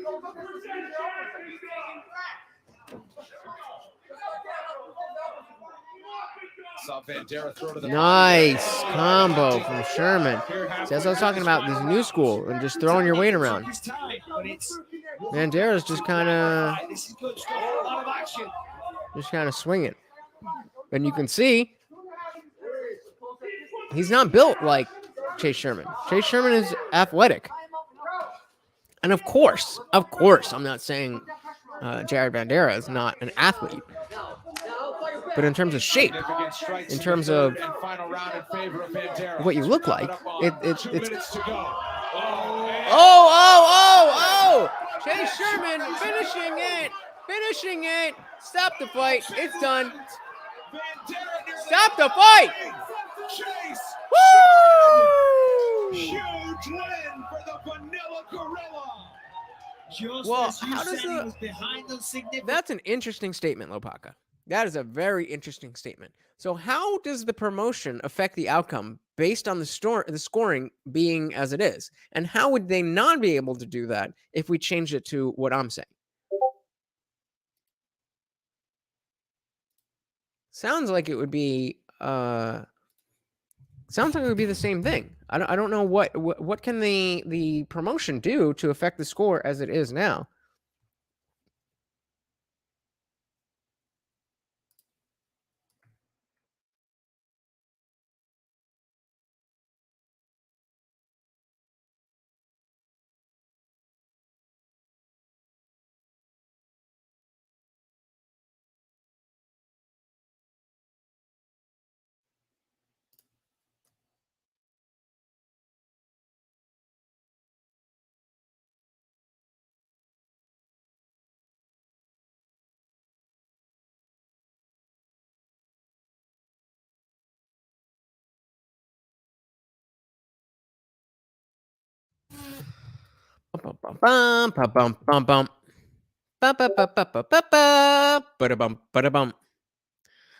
Next? What do you mean next? I don't have a next. Who's the next fight? The next fight is the... Oh, we got the Nurmagomedov. Nurmagomedov is next, baby. All right, let me change this banner. Hold on one moment, por favor. Copy and paste. Where is this? Who do we have? Does anybody think that said Nurmagomedov is gonna lose? I'm gonna assume no, but does anybody have the balls? The balls to take Douglas Silva de Andrade? Is that how you say his name? Just said? Is it Saeed? Seems like it would be Saeed. Oh, I missed. Oh, okay.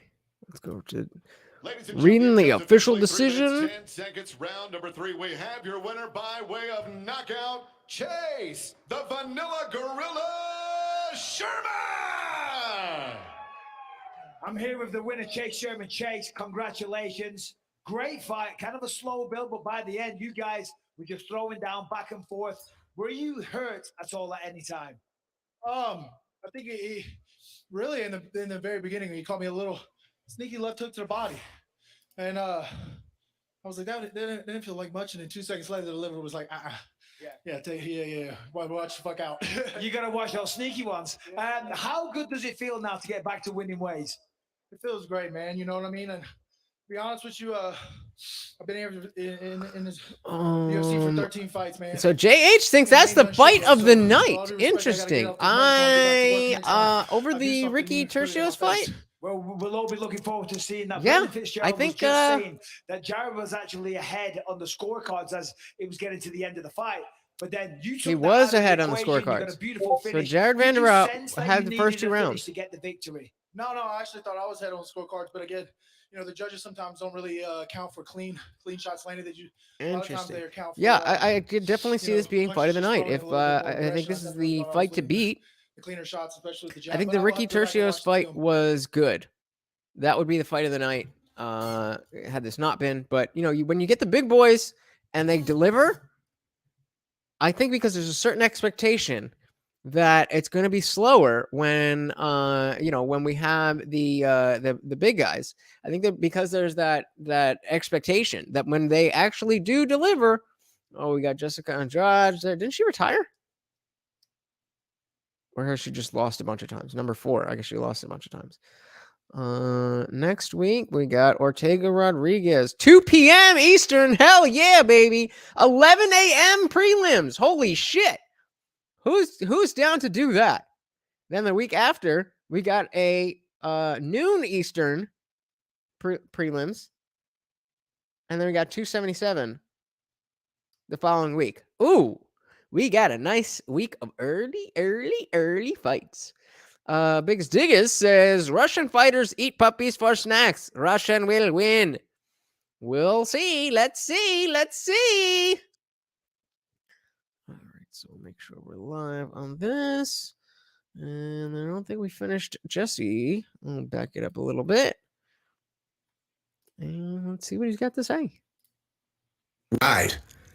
Like if a valet person came up to him, they were like, hello, Mr. Masvidal, can I park your car? And be like, yes, sir. And then, some other valet can be like, hey man, give me your keys. I'm gonna go park your whip. And be like, what? I said, give me the keys so I can go park your whip. Why the fuck are you talking to me like that? Huh? What, man? It's like intention is easy for him to read, and then he'll respond in kind. Gilbert Burns didn't mean it to be disrespectful. He's just trying to get a fight. But it is disrespectful, nonetheless. And so Masvidal responded, obviously, like a man would, where he's like, come on, guy. We don't need any fucking handicaps. We can do this. We don't need any handicaps. Now, do I think that's a good fight or not? I do not, and I'll tell you exactly why. Now, well, I'll just... What's the participation trophy? I mean, I think that would actually, that's kind of a joke comment, I'm assuming, but I feel like if there was something that the UFC could give outside, they keep the performance of the night bonuses, they keep the fight of the night bonuses. Obviously, you're showing win money, but if they had some other thing that they could use as a participation trophy, maybe it might help. Who knows? Go through that matchup really quick. So on the feet, I think that's pretty even. Like the one challenge for Masvidal is he has excellent low kicks and body kicks. And he's going to have to be real careful throwing those against Gilbert Burns, because if he does go to the ground, that is a... Yeah, exactly, Lepaka. A little something. Nightmare against that guy. And that's the truth for anybody. Gilbert Burns gets you on the ground. He's able to take you down, like grabs a single leg so you can go. How quickly would those become useless? And, the first few, sell them on eBay. They're sell them at auction. But after a couple of events, you give out 30 medals per card. I don't know. Straight into, at best for you, half guard, you're in trouble, dude. You're in serious trouble to have him working from there. But nonetheless, like Masvidal would have to be very calculated with his kicks, but Gilbert Burns has a lot of power in his hands, but he throws looping punches. He throws really wild looping punches where, Kamaru is real tight, dude. Kamaru's got great, just boom, just straight down the cock. That's why I'm so sure that Kamaru would beat Hamza Chimaev if at least straight down the cock. Is that a saying? Maybe Jesse's gay. Hamza fought the way that he fought against Gilbert Burns. It's because he would just throw those right down the cock and he'd decapitate him.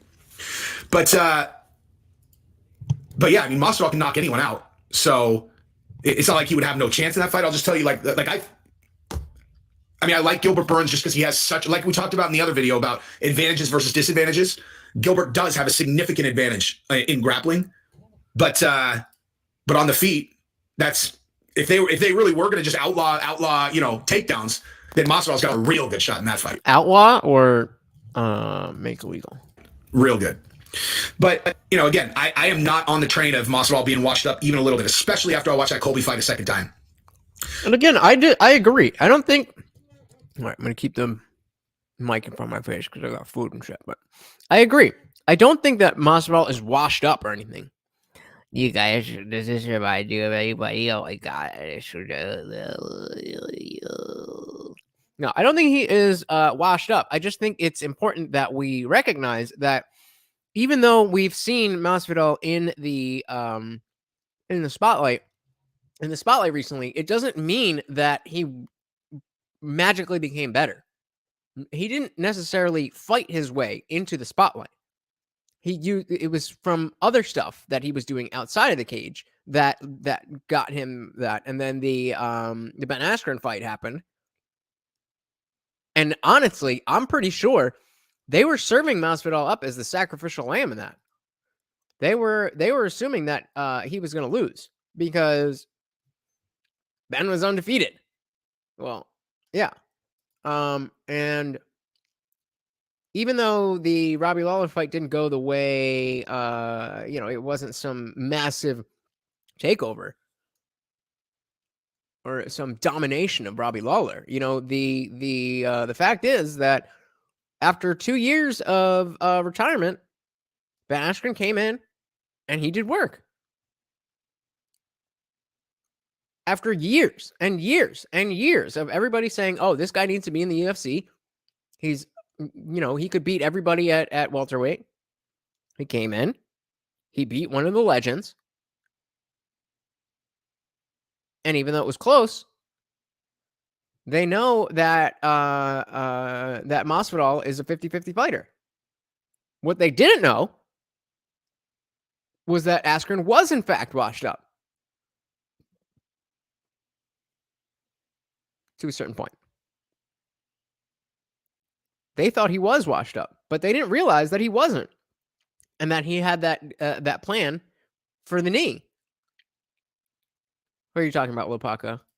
Masvidal? I disagree. It sounds like he loves fighting. He was fighting Colby in the streets. He's calling for Jake Paul and all that. He's calling for Conor. He's calling for hiccups. He's calling for Gilbert Burns. Shit. But yeah, I think they had planned on Masvidal losing, and then they were going to push Askren into however far he would get. I can't wait to see this. Thor: Love and Thunder. Has anybody seen Thor yet? Puck says not washed up. I think he's bored. I don't disagree because he's in a weird place where he can't just, he can't just do the thing that he used to do and just take fights. Now that he's a superstar, he can only fight other superstars. And I agree. I don't know if he wants to do that. I think he's, and he was not being that guy. All right, I wonder if there's a way that I could. I don't know, keep this something. But yeah, if I play this, you guys are. Wait a minute. You guys can't hear the fight when I'm hear the fight commentary when I'm watching. Can you? I just realized that. Yeah, let me know if you can hear this when I'm watching. So like right now I'm going like. And not just a finish, and not just a first Can you hear round that? finish. I want another one inside of a minute. We'll see if It makes it's a sense quick that you do. night at the office for Saeed But Nurmagomedov. JH says he was His on UFC the Kimbo appearance Slice tonight street fighting against the videos. veteran from He's Brazil. all Here's your he's tail done. to tape for this bantamweight I mean, matchup that's as not we have true. 3 He's had fights some left. decent From the Apex, Silva fights. Andrade is 7 So real years quick, older the than Saeed Nurmagomedov. Nurmagomedov is won a his negative tallest in 5 feet 8 inches tall. 460 With that, he has a favorite. small inch-and-a-half edge in reach. Inch and a half Minus in 460 reach, favorite. 1 Here's inch Joe on Martinez. height. And all fight fans, we are set to go with the next fight tonight. 3 rounds. This in the UFC Bantamweight division. Introducing you first, fighting out of the blue corner. What did I ask? I completely forgot what I asked. I gotta stop doing that. I asked you guys a question and then you answer and I forget. Fights, his record 15 victories with 2 defeats. Fighting out of Dagestan, Russia. Here is What do you guys what are these answers to? I completely forgot. I had a brain fart. Oh, can you hear it? You can hear this? Fighting out of the red corner. A Muay Thai fighter standing 5 feet 7 inches. Officially 135 and 1/2 pounds. Well, let's see if this has been claimed. If this hasn't been copyright claimed, then I may as well just keep it. And 1 no contest. Fighting out of Castanhalpa, Brazil. Here is Douglas D. Silva de Andrade. Hasn't been claimed, so let's keep the sound on. Oh well. Veteran Herb Dean will be the 3rd man in between these. Yep. High-flying bantamweights. The lovely Brooklyn is on hand with us here in Las Vegas. Wait, hold on. Ronda I just want to see the what. only other fighter that has 3 straight finishes inside of the first minute of a fight. Saeed Nurmagomedov wants to tie her if he can get it done not too long from now. This fight clock is brought to you by Proper Number 12 Irish Whiskey. Well, I'm going to say both guys are pretty skilled at taking their opponents out of there. Whoa. Nurmagomedov putting a little pressure on himself, saying, I'm going to get it in under a minute. Not easy against a guy like Silva de Andrade. He himself, 20 out of 28 wins come by way of knockout. And the violence that he brings, the approach that he has, just makes for a really fun matchup. Saeed Nurmagomedov, not related to Habib Nurmagomedov, but they have trained together in the past, come from Dagestan, family, friends.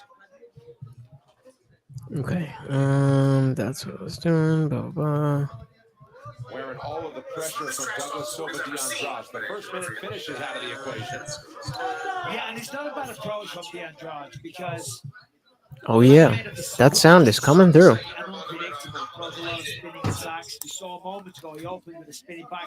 Well, I guess if this doesn't get claimed, that's the new way to do this. Is have the sound come through and just not put the video up. Get that initial rush out of him, get that nervous energy taken care of. At least it's not just a silent video of me looking off to the side. That would be. There's some sort of damage because there's some blood coming out of Silva de Andrade. Nurmagomedov staying patient. So Silva de Andrade is at least yeah, why do they have that? Oh! Why do they have that they just shaved their mustache? It's so weird. Yeah, I figured. I only just thought, JH. Only just put it together. I figured because it was off screen. Because I have everything coming through my headphones anyway. Because like what I should have been doing was that and muting, but I assumed that I wouldn't be allowed to have the sound coming through. But guess they don't care. Makes for a better show. People are going to think you're a certain type of fighter. Saeed is not that fighter. He is known for some flashy strikes. Absolutely, he does have down, grappling man. prowess, but yeah, it's on the feet. And the way he throws it is with such Making sure you can hear me. And Morty is still shaking. Why are you shaking, Morty? What could possibly be wrong in your life? Fluid motion, just smooth, very, very smooth. What was that? Why did he stop that? Thought about calling time after a low blow, and Nurmagomedov Ooh, waved him off. Look at there that. was some power on that. Come here. Spin to the body that time. Yeah, you'll notice he went to the head, then to the body.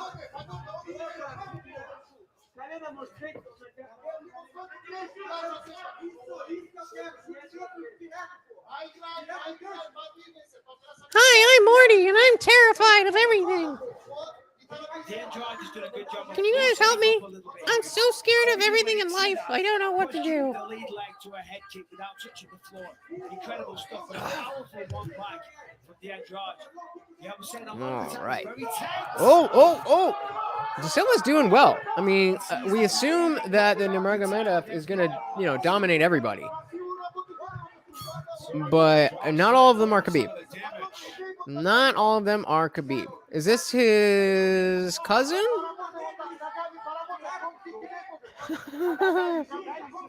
Lavaga.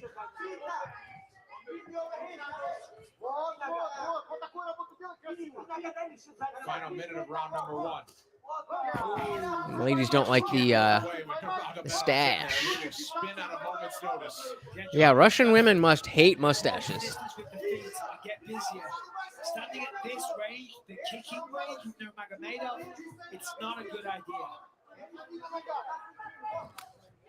He's built just like Khabib, though. He's got a short torso, long arms and legs, and a big ass head.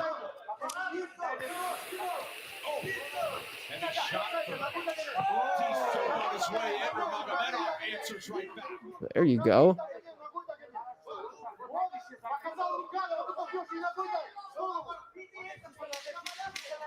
Oh, that's spinning back. It's the speed of Nurmagomedov as well. Ooh, and a nice, not yet, up, and the takedown at the end. So, again, I would love to know what you guys would score that, both under the scoring system that we have, as well as the IndianJesus scoring system. What do you guys got? Let me know. Let me know. I think that I would give that under the IndianJesus scoring, I would give that 10-8 to Nurmagomedov. 10-8. But, of course, under the unified rules, I'm guessing it would be a 10-9. You never know what awaits on the world's grandest stage. Because here, the greatest city and the greatest fans fuel the greatest performances you'll ever see. For the first time in nearly 4 years, round 2. Championship gold is on the line. The newly crowned UFC bantamweight queen Juliana Pena looking to defend and Oh shit! I didn't realize it still said next. Okay, this is where I need you guys' help. Saturday, July 30th, live and exclusively on ESPN. Who's fighting next? And they're fighting now. Say, hey, your banner is wrong. I'll do that. I'll be like, oh, thanks. I really appreciate that. Yeah, and it's beautiful to watch. If you appreciate good striking technique, then watching Nurmagomedov is just poetry in motion. There's no telegraph, he's not tense, he's all loose. You know, it's like Bruce Lee says, well, from water to stone. That's what he's doing here. I mean, look at that. I mean, it's just beautiful. He lifted that knee up so high. He just Silva DeAndrade thought it was a head kick, and he pulled it all the way down to make it a leg kick. Silva DeAndrade looking for the big shot as he loaded up on the way in. Heavy blood coming from the shin of Silva DeAndrade on his right leg now. Yeah, that looks nasty.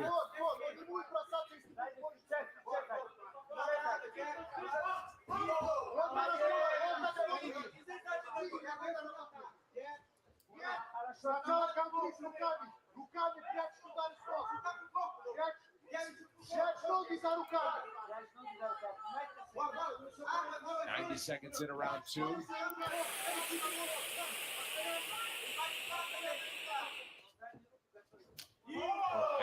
kick from Silva de Andrade.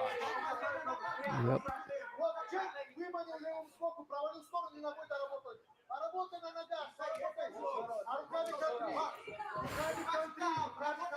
Got that hook chambered. Season 6 of Dana White's Contender Series is back and better than ever. Oh, this summer. yeah. The series that has launched so many UFC careers. When is that starting? Return on Tuesday, July 26th. 26th. All right. The 26th, another season of Dana White's Contender Series. That's where Sugar Sean came from. So many great fighters out of Contender Series. So many. And George having a really tough time trying to cut the cage off, trying to get on the inside. Obviously, the shorter guy.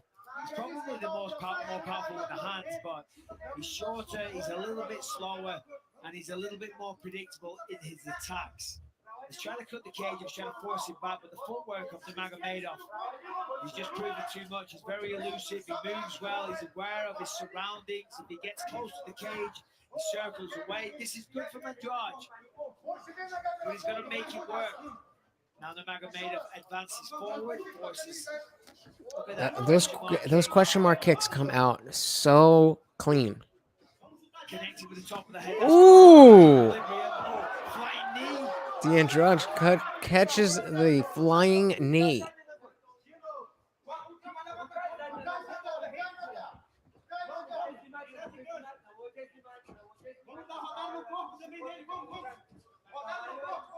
Our interpreter telling us that the corner of D. Silva telling him body kicks and to keep the guard high, beware of those quick attacks from Nurmagomedov like that.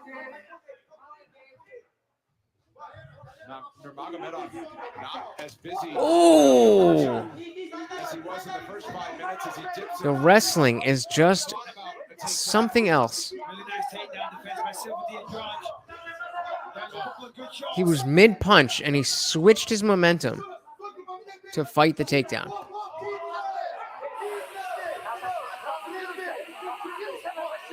Silva D'Andrade is still dangerous.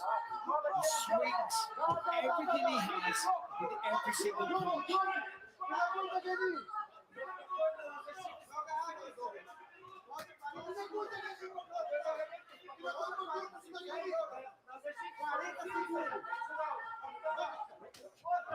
Wow. 30 seconds left.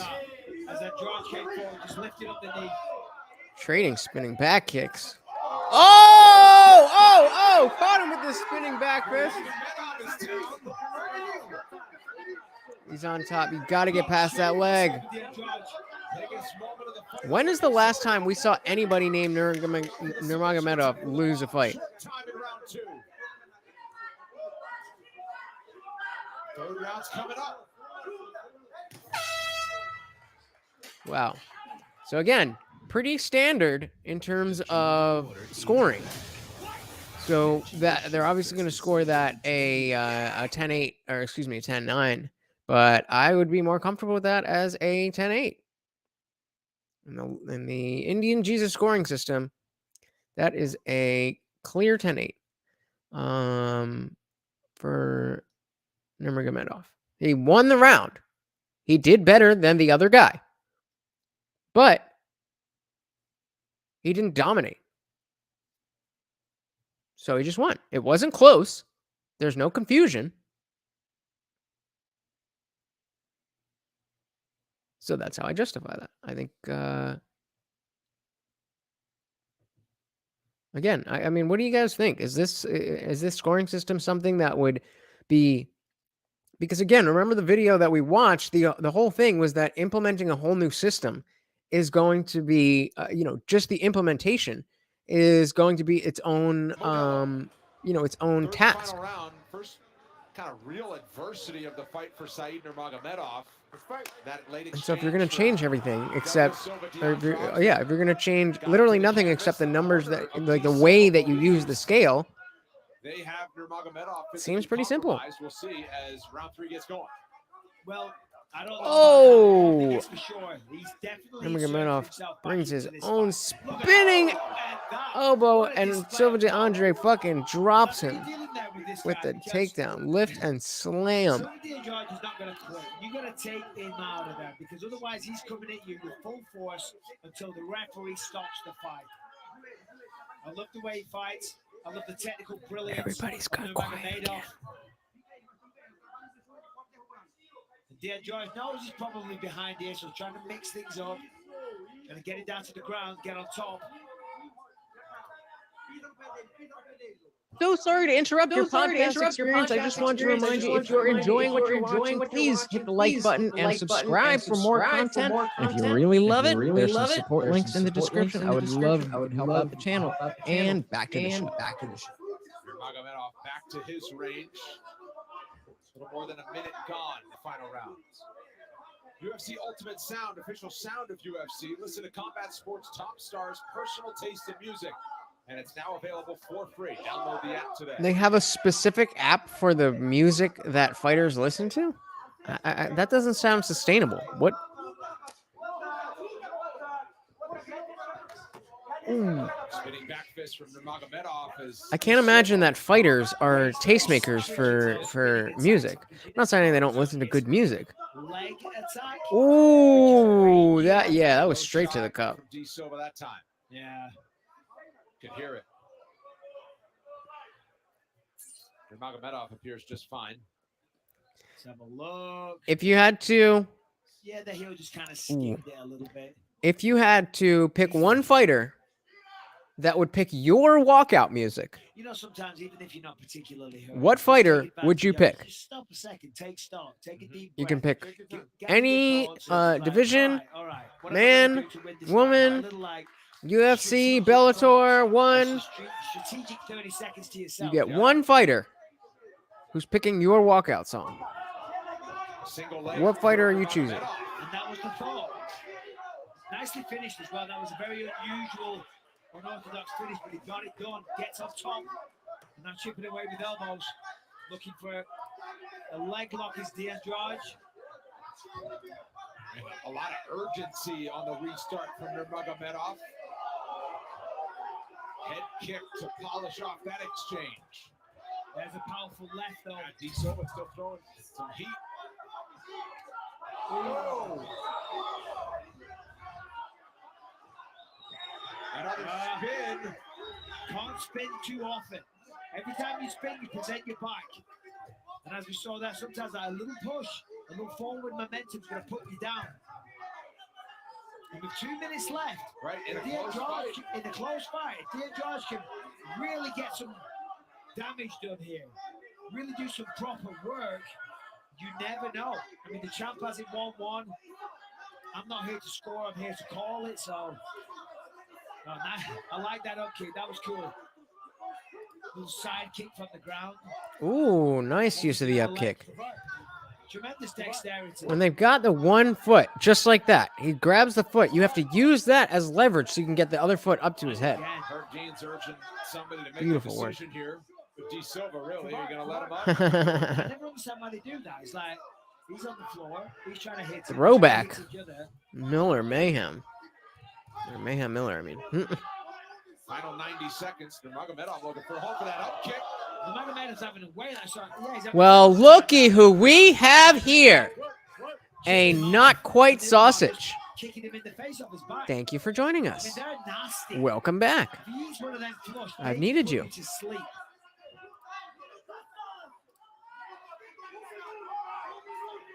I mean, the question is, if you're Silva de Andrade, do you let him stand up? I don't think so. I think you keep in this position. You know, it's a close fight. All right, Herb didn't see enough. Elbows to the ankle weren't really doing it for him. What, you mean the classic elbow to the ankle, right? You know, it's the new move. It's the next wave. The sport's always evolving. The old elbow to the ankle. Oh, another spin. For centuries. Big 1-2 There we go. Silva. Now a spin of his own. Catches the leg. De Andrade is having a good final round.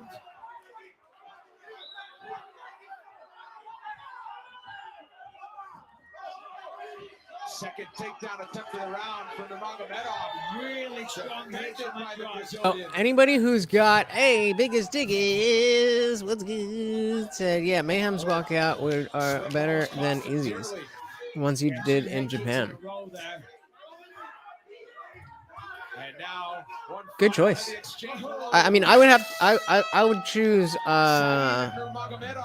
I would choose Sugar Sean, I think, just because he has a better just like I think his energy is, I think the two of them, Izzy and Sugar Sean, have similar energies, but I think one Sugar would just get me a little bit more. Little bit more. Not quite sausage, 100% beef. All right, well, did we finish this? We got a couple minutes left on this video, so we may as well. Oh, Jesse, we're watching his video. Maybe you'll come hang out.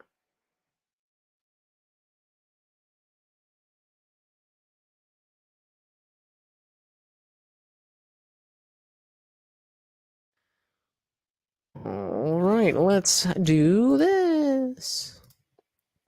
So let's back it up a little bit. If they really were going to just outlaw, takedowns, then Masvidal's got a real good shot in that fight. Real good. But, again, I am not on the train of Masvidal being washed up even a little bit, especially after I watched that Colby fight a second time. So there's that. But here's why I don't like the fight. I'll tell you exactly why I don't like the fight. And this is more... There you go. Biggest Diggest knows what's good. Yeah, the question was, if you had to pick one fighter in any organization, any weight class, any gender, to pick your walkout song, who would you pick? About strategy, okay? Now, if Leon Edwards somehow beats Kamaru Usman, okay? If you think Kamaru is just immediately going to get a rematch, I will... It's possible, but if Masvidal's coming off a win, Leon Edwards was with Paradigm, okay? He doesn't need to be, super savvy on his own. Someone from Paradigm is going to tell Leon, listen, if you win, get on the microphone and immediately call out George Masvidal. Immediately. Now, that'll infuriate Kamaru, of course, as it would anybody. But Masvidal is the money fight, and he's also a much lower risk than fighting Kamaru again. And so the pure game strategy, for sure, if you're Leon, is to call out Masvidal. Masvidal is a huge, enormous star. The UFC will see that as a very, very, the most favorable possible matchup that they could have for Masvidal to try to win a belt, which is exactly what they want. You get Masvidal as a champion, you are doing pay-per-view numbers in the fucking stratosphere. And so, if Leon wins, Masvidal is likely to get a shot if he's coming off of a win. Who he fights is irrelevant. Okay. Now I realize you have a conundrum there because Masvidal is such a big star. You can't just throw him in there willy-nilly with a nobody. He has to fight against someone with a name, but it should absolutely 100% be whatever name poses the least amount of risk to him. As a matter of fact, you should do the Nate Diaz fight. If they're doing this smart, it should be the Nate Diaz fight. And that is actually going to be my other video, because then if Masvidal is able to come off of a win, then he gets to fight Leon Edwards and, fight for the title. Oh, shit. It doesn't matter. He just needs to be coming off a win. That's all that matters. I don't really... So anyway, I'm going to do another video about that right now. See, that's the issue with not speaking English. First of all, I didn't even really think about what he was going to say. That didn't even really occur to me. When usually that's a huge deal to me. But even if you do have that time on the microphone, what you say becomes so much more important, because now you're trusting the translator to translate. So you don't have that level of showmanship because it's going through somebody else. Paga says, I want Red Hot Chili Peppers come out live and sing during my way to the ring. They would lead me out. That would definitely energize me for sure. I definitely would be energized by that. All right, let's see what else we got here. Let's see. So this is normally how I start my day. I'll just go through. I think I was on this thing. And so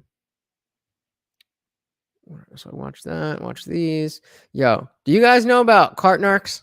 Type of 1 if you know cart narcs. I love that song, Lopaka.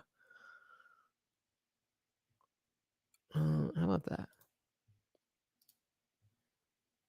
Now just go through and add whatever it is to my watch later playlist, and then watch all of the videos, and then depending on what's what, that's what I show to you guys.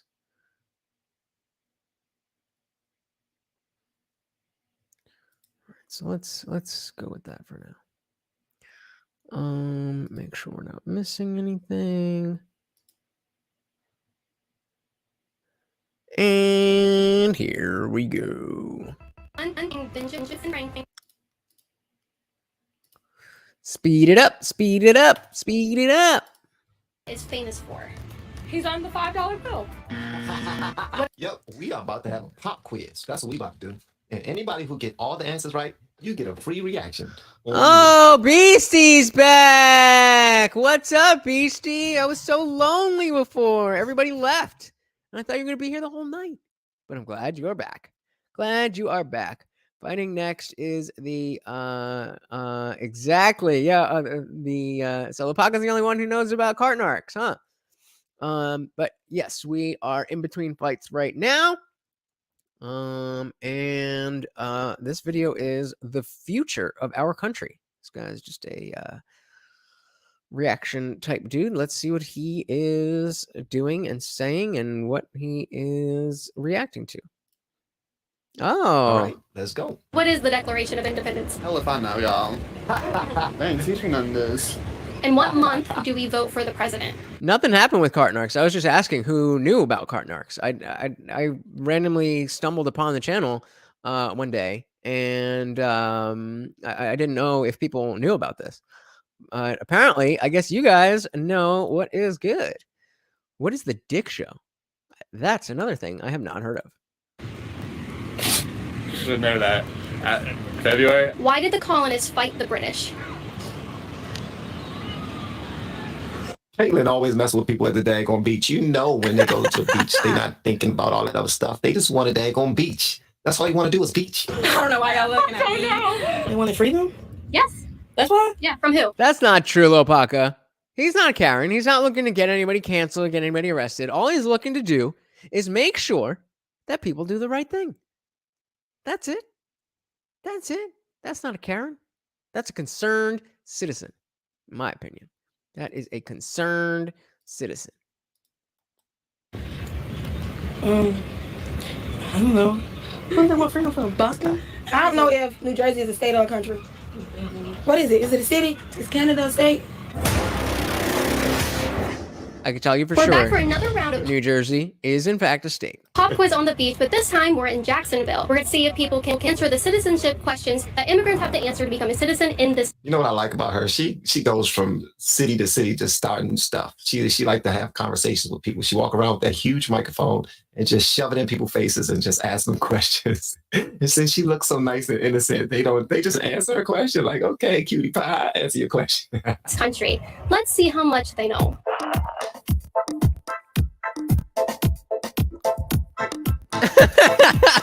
I was just thinking, I was like, yo, this is a beat. Subscribe to Liberty Hangout and like the video. Subscribe to Liberty Hangout and like the video all day. This is really easy, I promise. Subscribe to the IndianJesus and like the video. Subscribe and like the video. Why does the flag have 13 stripes? That's a good one right there. That is a good one. Wait a minute. We all have to know this, right? At least if you're in America. We know why there's 13 stripes on this on the flag, right? He doesn't. Yeah, he does. Exactly. He reasons with people. But I'm gonna need to know that my chat is not too dumb, and that somebody knows why there's 13 stripes on the American flag. If you don't live in America, you don't have to know that. But I know a bunch of you do. So I'm going to need a better answer than this. No? Nobody knows why 13 would be relevant in American history? Well, close, but I'm going to assume that it was the typo. Yeah, there we go. There we go. Lopaka coming in clutch. stripes. But they don't have 13 stripes. It don't. It don't got 13 stripes. It does. None of these are trick questions. It does. But I don't know. 13 states? No. Hell no, man. I've been having looking dumb. Why does the flag have 13 stripes? Oh no. I don't know. I have no idea. This is crazy. How do you not even just have you know, you know, just the word association with 13 in America and colonies? So Beastie, where are you from? So a colony is basically just a it's the prerequisite to a state. So when the it sounds like some Lord of the Rings stuff. It does actually. So before, you know, America was its own country, we belonged to Great Britain. And so when people came over here, they were colonies or territories that belonged to Great Britain. So we, you know, we weren't our own country, so we weren't our own state. But now we are. So the reason that there's 13 stripes on the flag is to represent the original 13 colonies. Meerkats. That's a good one. I want to say 13 stripes because we started out with 13 colonies. There we go. Can you name one That's why he got all the ladies. That's why he got all the ladies, boys and girls. state that borders Canada? Wyoming? Is Wyoming? Name one state that borders Canada. Never. Is Canada a state? No. Oh, that's a country. Can you name any states that border And Canada? obviously, I know they specifically edit it to find the dumbest people. Obviously, a bunch of people knew the answers to these questions, and they just didn't include that. I get that. But still, really? Really? You don't know the answer to none of these? I know it, but I just, it's like right there, but I can't. Probably can pass it. Oh, wait, don't pass it, because I just don't name one. I can't even think of states right now. I feel Texas? Texas? No? Where's Canada at? Not Mexico. Canada. Canada's up top. What's a state that borders Canada? New Mexico? That is true. That was quite witty. That was quite witty, Beastie. Quite witty. She said Mexico. You ain't answered that one yet. Puerto Rico? Puerto Rico? What is one thing Benjamin Franklin is famous for? He's on the $5 bill. The greatest part of that is that Benjamin Franklin is on a bill, just not $5. Bennies, come on. I love these people, man. They came to the beach just so they can beach. And Caitlin caught him slipping. Is the name? We love the cringe, BC. That is exactly what we're here for. Cringe and fun and other stuff too. Of the national anthem. The national anthem? I have no idea. Can you freestyle for me something about how we gained our independence from Great Right. Britain? And all We that are stuff. You want to getting back freestyle into something? the next fight. Take it and go for it. Give me a little something. Man. No, why do I keep doing that? We hanging, swinging and banging. I don't know what to do. Okay. There we go. Okay. I really, actually, I'm going to keep this playing because... All right, that was good enough. Thank you. There were 13 original states, like we just said. Can you name 3 of them? Florida, Georgia, Alabama. Nope. Georgia's one. Georgia, Louisiana, Mississippi. Can you each name one? We'll go down the line. Can you name one? Virginia. Yep. Don't know. I don't know. Can you name 3 states of those original 13 colonies? Is one Washington? Michigan? Minnesota? Florida? Yeah, she said Florida. That was wrong. Nope. Wisconsin, Wyoming, and Texas? I don't know if New Jersey is a state or a country. What is it? Is it a city? He's from New Jersey. What's he look like? He's So from am I. a state or a city? What's he look like? He look like he from Taliban. She said he looked like he from the Taliban, man. Why? All right. Well, that being said, getting back into the fights. Dana White's Contender Series. This All right, so we're 5 seconds in. We're at 450, 49, 48, 47, 46, 445 of the first round with Borrallo and Petroson. I don't know these motherfuckers. He's not trying to be funny, but biryani, one of the best foods to ever step. Now he goes takedown. And he made it easy. Acting like Kanye. Yeah. No, I don't know what that is. What is biryani? That is the approach that this man has. He can do it all. See, this is why we chat, because I'm learning stuff. And then a solid takedown. And this is where he figures to have a big advantage.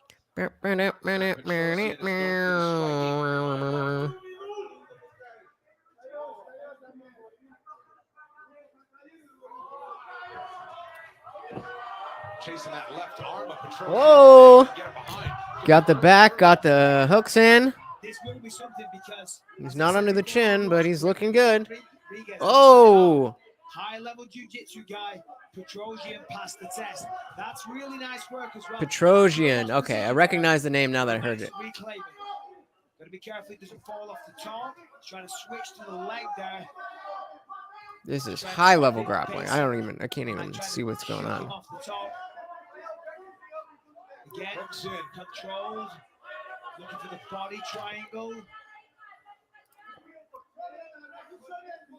And was fishing for that right arm. Petrosian has fought it off, but in a world of trouble. It's India's sushi if it were Japan. Oh, sushi is Japanese. I was like, wait a minute. What? How did? Never mind. Makes sense. I actually am not a huge fan of sushi, but my excuse, which I think is valid. Oh, looking for the neck. I think it's valid that I am allergic to. They call it the evil backpack. So I'm allergic to avocado, and a lot of the different types of things that my friends say that they like always has avocado in it. 2.5 to go, first round. So I just never really, the ones without avocado just don't seem to be that good. So I think I would like sushi if I could eat more of it.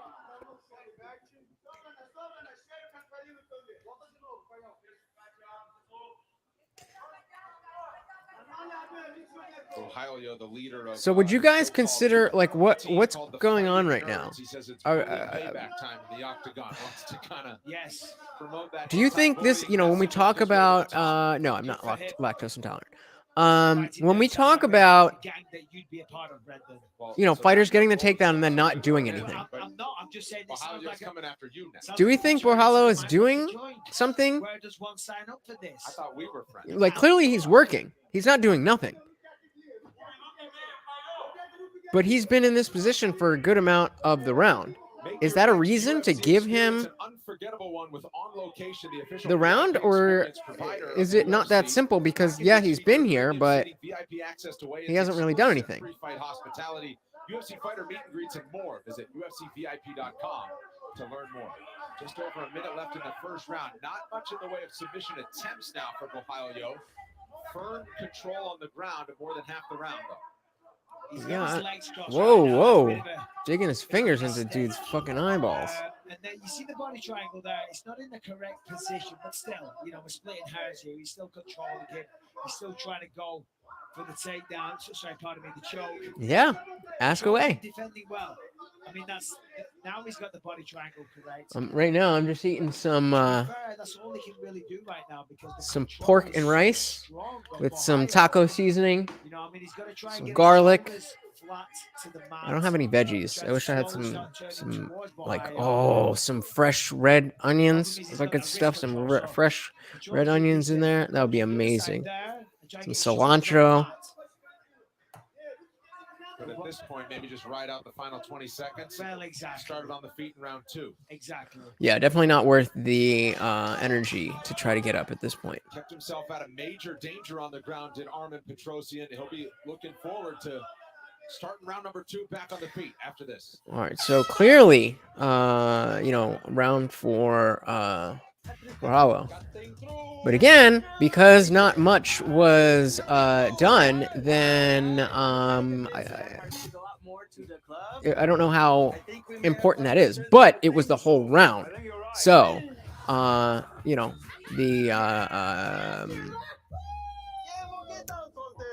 yeah, you definitely got to give it to Borhala. So I use a stovetop. I actually bought this griddle thing that's got like 15 different functions, but my desk, the day that I bought it, the leg on my desk just broke. Like if this is supposed to be holding the desk up, it just went wham.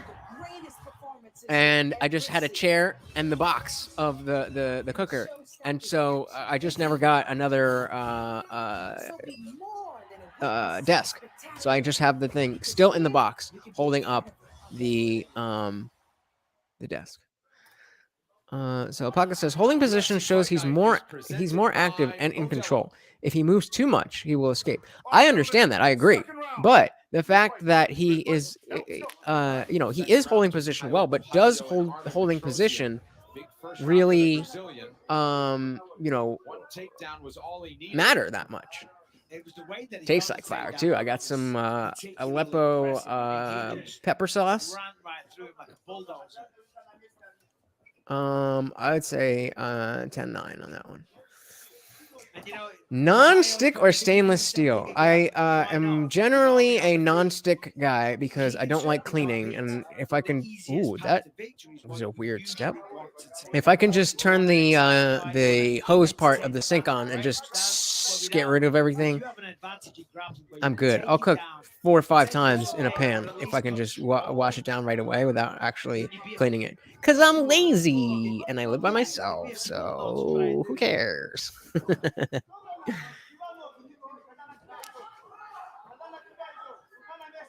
So first round, Borhalo. Now he goes back in for the takedown. 1 minute in. 1 minute in. That is what you call a blast double. And now you got to think Petrosian's got. So again, like if the guy has, if the guy has control the entire time, then I think that's enough to say, okay, the other guy who was being controlled didn't have enough skills to get out of that position. Yeah. So it is his fault and it's not his fault. But that it is his fault because you have to be prepared for every element of mixed martial arts. Yeah, but if just the takedown itself should be scored just as a takedown. Like, okay, you got a takedown, but that shouldn't really matter as much as what you do with it. And so whether that's control time or damage and submissions. Oh. Borhalo will attempt this guillotine as he sits back into it. Nope. Oh, and Petrosian is. To pass that test. Ooh. Kicked his asshole. It was, Ooh, that's a weird feeling. I don't know if you call that. Yes, this is the apex. So I don't know if you would call that a check kick, like what he's doing. He's kicking he's kicking. So we have the leg coming in, and then he's kicking the foot. I can't even. I'm trying to think of what that might feel like, and I have no idea. So I'm thinking like if you check a leg kick, I think if you've stubbed your toe, if you've ever, I'm a skateboarder, so if you ever gotten your board come up and chop your shins, you can think about what that would feel like. But yeah, really weird. BC says, do you think it's easier to change rules or judges? Well, it's definitely harder to change rules because they change judges all the time. Yeah, definitely easier to change judges because there's plenty of them. You can just kind of pick one. When it comes to rules, they did change the unified rules, but not even every athletic commission uses them. So definitely judges. James said, blacked out at the colony's questions. Great looking beaches, though. Are you talking about the beaches or the beaches? Grapple, grapple, grapple, grapple, grapple. Hooks in for Bohayo, who spent. Yeah, I think you know, because a standing up fighter seems more accepted now. I think it's clearer when we see fighters stalling, because exactly, because we've seen people be in that grappling position and just stay on the fence, but also be working and be active and be adding damage or be working to another position or whatever it is. So now that we've seen that, that's become the new standard of, okay, if you're going to be on the ground, you have to be doing this much. Whereas before it was like, okay, you're in a dominant position, whatever. But now, because we've seen the Khabib, the Khabibs of the world, the Khabib and Kamza and all that, that the level of activity that we accept for being on the ground, being in the grappling, is much higher. So if you're not reaching that threshold, stand it up. Stand them up. In the middle frame. Third and final round coming up. That was a weird sound. Y'all hear that? Wow. So interesting. I think again, that could be. I don't know.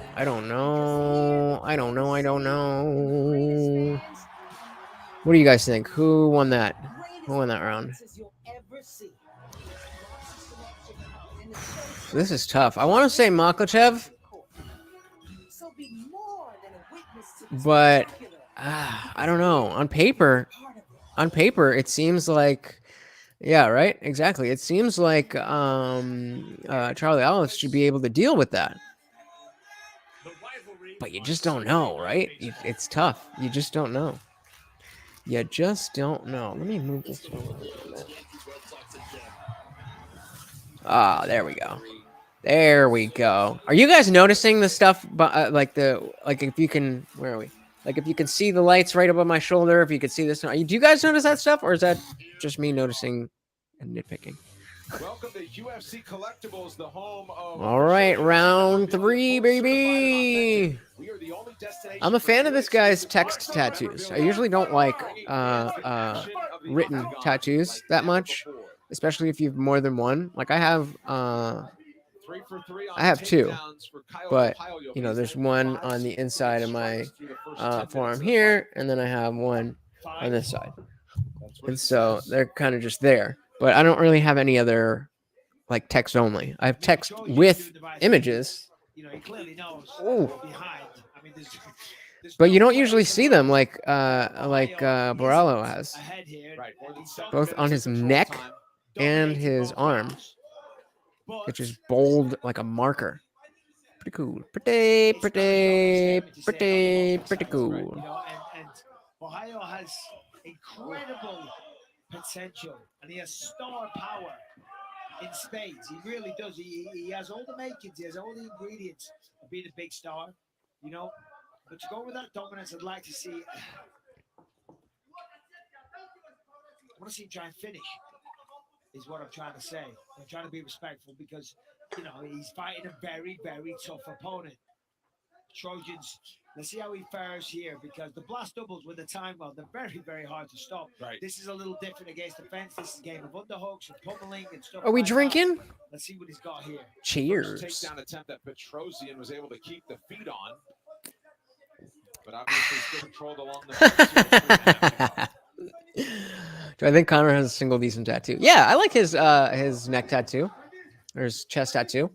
I hate his stomach tattoo. It's so out of place. That looks like a back piece, but it's just right in the middle of his stomach.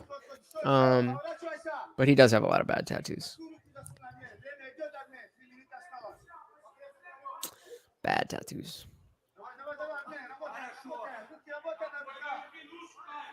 I'm glad I have over 30 tattoos, but I waited until it was 2013 when I got my first tattoo. That was this one. My best friend in the world passed away in a motorcycle accident, and so it says "Family is thicker than blood," and it has his initials there. And I never before that I was always like, I want tattoos, but I don't know what I want. I just like the look of inked skin.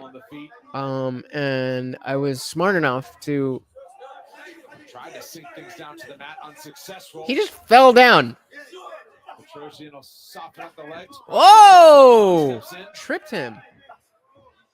But again, kicking the legs almost as if to check them. But yeah, I'm glad I waited, and then I went balls to the wall and got 30 plus tattoos. His back tattoo only works when he fought. Like, yeah. It looked good when he had the just the spine thing, and then he had the the karate stance. It worked. Ohio going nowhere. My Belgian's about to step in. Looks like it anyway. Stop! Stand up! There we have it. Good call, Beastie. Good call. 90 seconds to go. 90 seconds to go. Ooh. Another takedown attempt of Ohio all the way across the octagon, and he gets it. Great takedown. But Petrosian right back to his feet for the first time.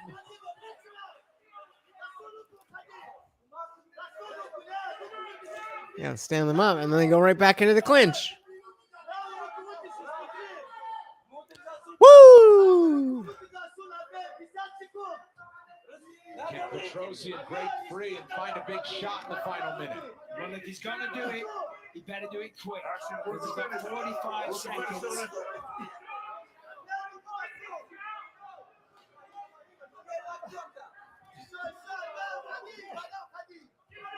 Ohio hands locked. Work the finish, gentlemen. As they work along the fence. Doesn't appear to be in a rush to go anywhere. Hey, we got a Dr. Evil Genius in the building. What's going on, brother? If you so choose, I have dropped the link. Oh, I forgot I still had this fucking... Rafael Fiziev is on deck. Ready, set, go! I forgot about that pole. I don't know what the restart was for. Maybe there's a low blow in there or something. Petrosian looking. Oh, you guys. Might be too little, too late. Whoever answered the poll. He goes the distance with Caio Ohio. I think RDA is going to pull it out. RDA has a habit of just dominating, and then in the big moments he drops it. So I do think he is going to take it. And we are now going to welcome a huge friend of the channel, the one who is usually hosting this party, one Dr. Evil Genius. What up, man? How you doing today? Doing pretty well.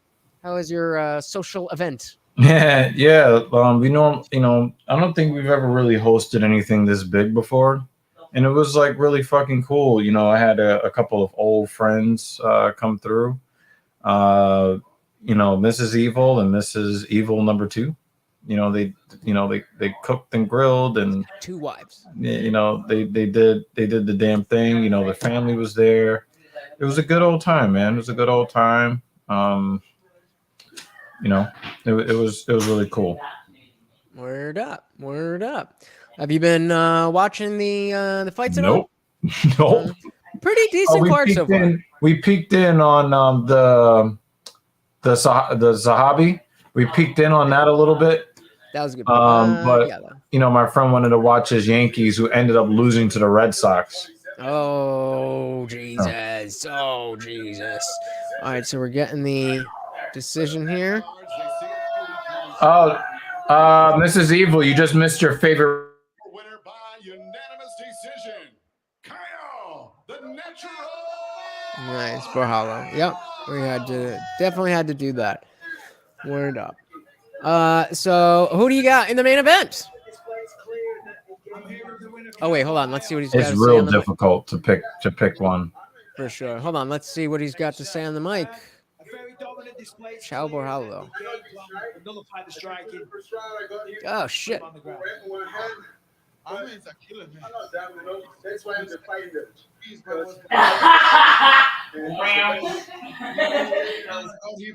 With one hand, but I'm not dumb, you know. That's why I'm the fighting nerd, because I calculate everything, and the best calculating thing was to get him to the ground because he wasn't defending my takedown. So I train a lot of this with my team, the fighting nerds, and my coaches, and I got the job done. That's what matters. That is the ultimate goal. You got the job done. It was very, very dominant. You showed many different levels to your game. I'm sure you're frustrated you didn't get the finish, but when do you want to get back in here, and what can we see from you next? For being honest, Michael, I had 10 weeks. Nobody cares, dude. Pure work, and this is my fourth fight. Listen, I said that I didn't want to rank you, guy. I'm just muting you for because your sound's I need coming like through. 1 or 2 months rest, and then I will get back. And listen, I said that I didn't want to rank you, guy, because I wanted one more. But Dricus Duplessis, you the guy that I want right now. There we go. Let's fight and let's see who. They gave you what you wanted. Dricus Duplessis, I want you next, and I will be in the rankings after I beat you. Fight or die. All right. Congratulations and a hard victory. All right. Yeah, some weird. Exactly, Beastie. Oh, Nice your call out. sister- Finally. Oh, no. Somebody doing work. Non-church related. Forget it. You might want to change the aspect. Oh, It's evil. That's funny. So, yeah, who do we got in the... Hello? No? Yes? I wish No? Sister Okay. Eagle is hilarious. I was trying to give your sister a name, and I was like, so in the room, he's Dr. Evil, and I'm Mrs. Evil, and I was like, you could be Sister Evil, and I was like, no, never mind, JK. Oh, we got somebody else. Hello. Hello. Welcome to the We got my party. youngest sister. Hello. Hello. Hello, world. Lutch, a.k.a. Oh, yeah, we are the Indian Jesus. Yeah, they're cat people though, Lutch. Where's your dog? It's on the couch, right? He's on my lap. Oh, okay. Can you see? Your dog and he's your covered pillow. by the Exactly the desk. So yeah, who do we got in the main event? RDA or Fizzy? Yeah, the thing is, like, Zeev is a really tough fighter, but I don't really see the technical chops. And even though I think that RDA is on his, he's kind of like on his, he's definitely past his prime. Let's just say that. He's got the technical know-how on how to win fights. He's not gonna like really knock anybody out or, you know, blow them away, but he knows how to win fights. He knows how to get, you know, at least 48 points in a 5-round fight. So when you know, Fiziev was just a little bit more technical with his toughness, I would definitely pick him. But for me, it's almost a pick 'em. Yeah, I definitely I agree that I don't know if I would call it a pick 'em, but it RDA definitely has the technicality to do this. We've seen that time and time again. I was saying just before you got here that you know, hi. She said hi. You've been here, bro. Yeah, I was saying before, just before you got here, that RDA typically, or not typically, but often will be, you know, go on a crazy streak. And then he's in that big position, you know, the title eliminator or, you know, number 1 contenders, whatever it is. And he just drops the ball. Or number 4 contender, you know, to Yeah. make it to number 1. Yeah. But he's just, the thing is that he's past his prime. That's the problem. I don't, how old is he? 80? 85? He is, let's see. Rafael dos Anjos. He is. Drum roll, please. Man, he's 37, so he's not that old. Yeah. No, but the thing is, you know, remember, I think he's been fighting since he was like 20. Yeah. You know, I think that I think he's done. I think he's done as an elite level fighter. I just don't remember. Also, he's from that old guard of fighters, right? So he doesn't have. I was about to click on it to put his comment on the screen. It's good to see Jimmy Dean. Jamie Dean. Hey. Yeah, I just one of our viewers is a sausage. Was a sausage. I'm just Jamie was Dean is a well, sausage. he was Jimmy Dean, and then he I guess did like a sex change He or did a some sex shit. change, and now this sausage is a Jamie. That's great. But I just, you know, I just don't think, you know, RDA, you know, we're in that that phase in MMA, especially at the UFC level, where you need to be elite level in 2 or 3 disciplines and be good at all of them. And I just think that RDA, he developed a little bit of wrestling, but I just think it's just a little bit too late in his career to be a threat to anybody above him in the rankings, and that's the problem. I mean, I definitely don't disagree with what you're saying. I just, when it comes to the fact that he has been a contender both at 155 and 170, you know, I just feel like there is a lot there that he can do just in general. He can do a lot. And like I said, I think it's often that we see him just kind of drop the ball in the big moments.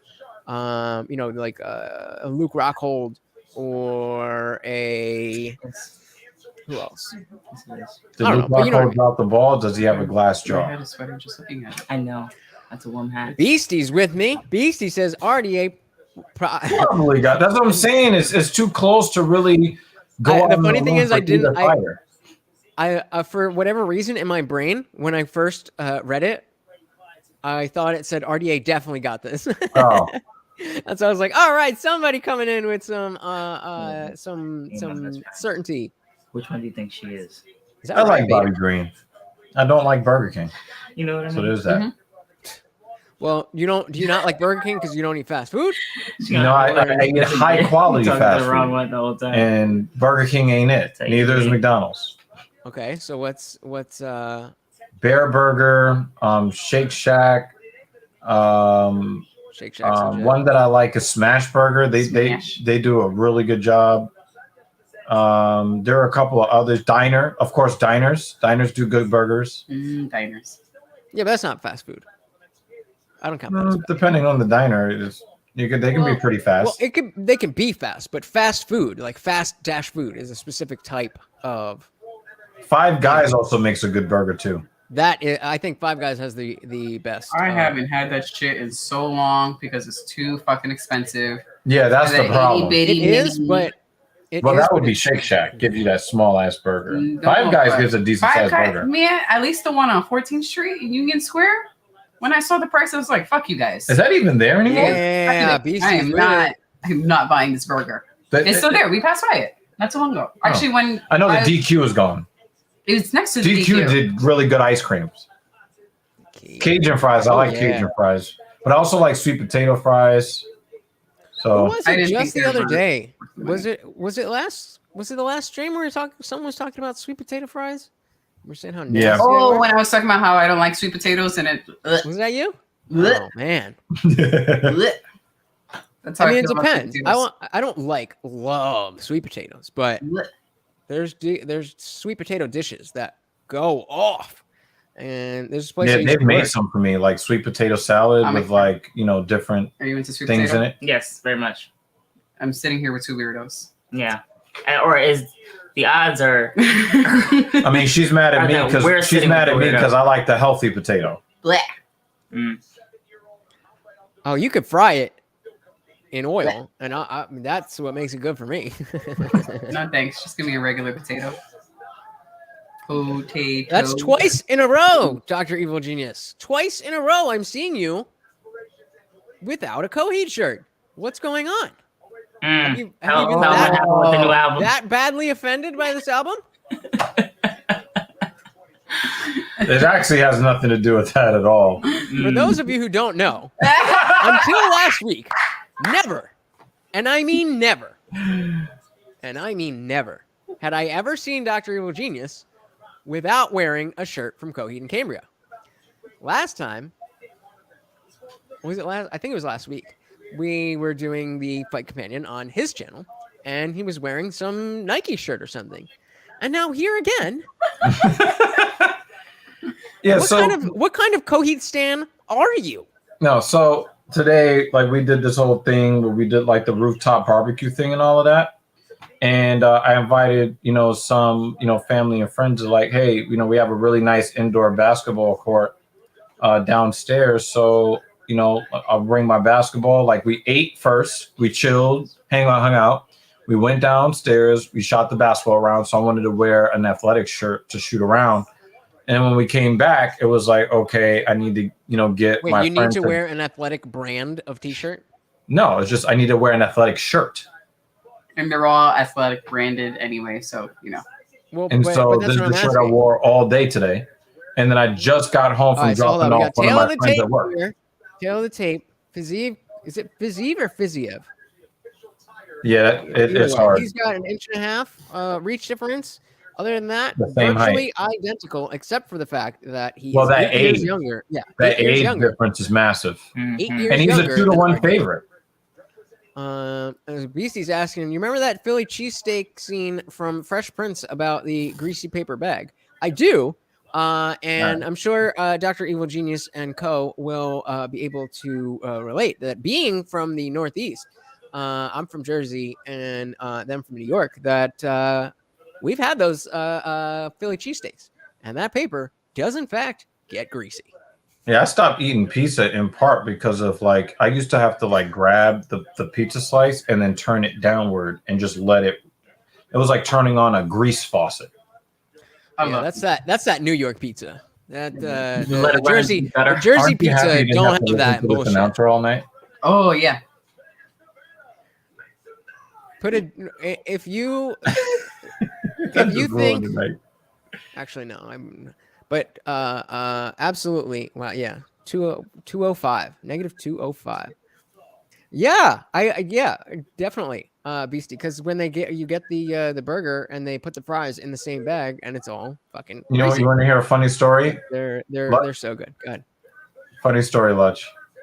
We were going to a movie theater, right?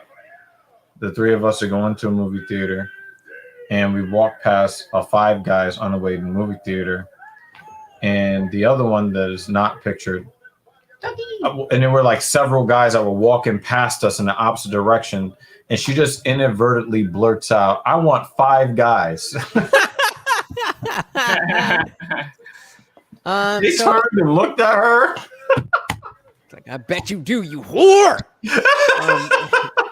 So Beastie says, do you care about odds? So I don't really, not really. I don't really care about odds. I find it interesting to see what the odds are. Because it tells us what Vegas thinks. Yeah, well, it tells us what people are thinking. Because, the opening line is what Vegas thinks. But, it adjusts as people bet. But I don't bet on fights. Right at the beginning of the pandemic, I was thinking like, I'm doing pretty good predicting these fights. Maybe I should start betting on these fights. But also around that time is when I not discovered, but was what's the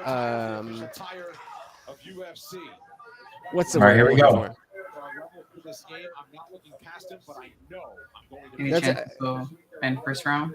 Yeah, that's right around the time that I was getting into and learning more about cryptocurrency.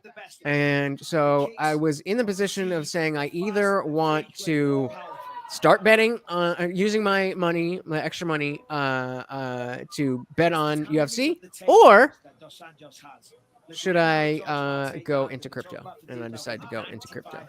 And I'm glad I did, even though it's terrible.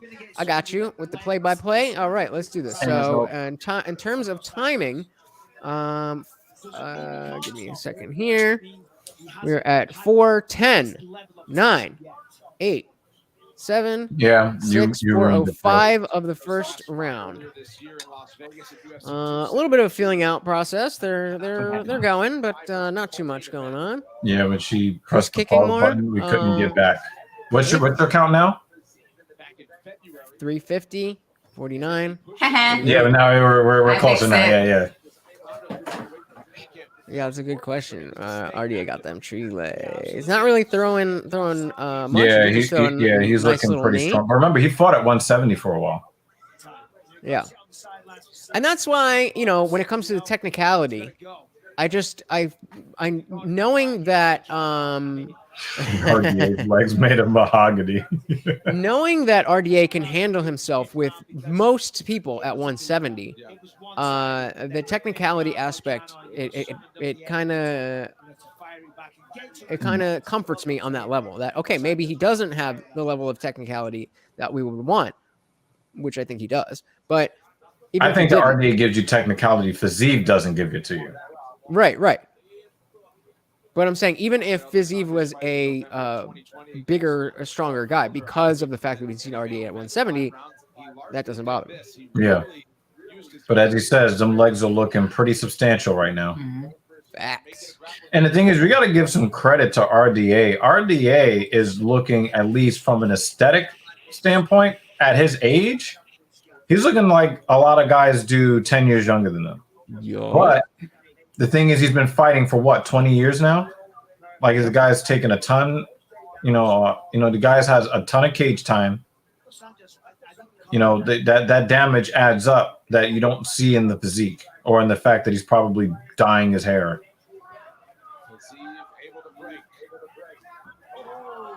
Oh, nice little jump knee.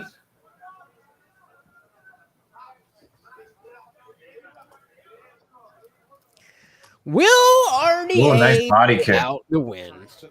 Nice. Oh, they're both going to the body. That lets me know that RDA was that body kick. It hurt Fiziev because he really wanted to get that body kick back. Yep. Wow, he's really throwing that knee up the middle. Is he expecting that RDA is going to shoot on him? Yeah, I think so. Again, Because because it doesn't look like he's trying to wrestle at all.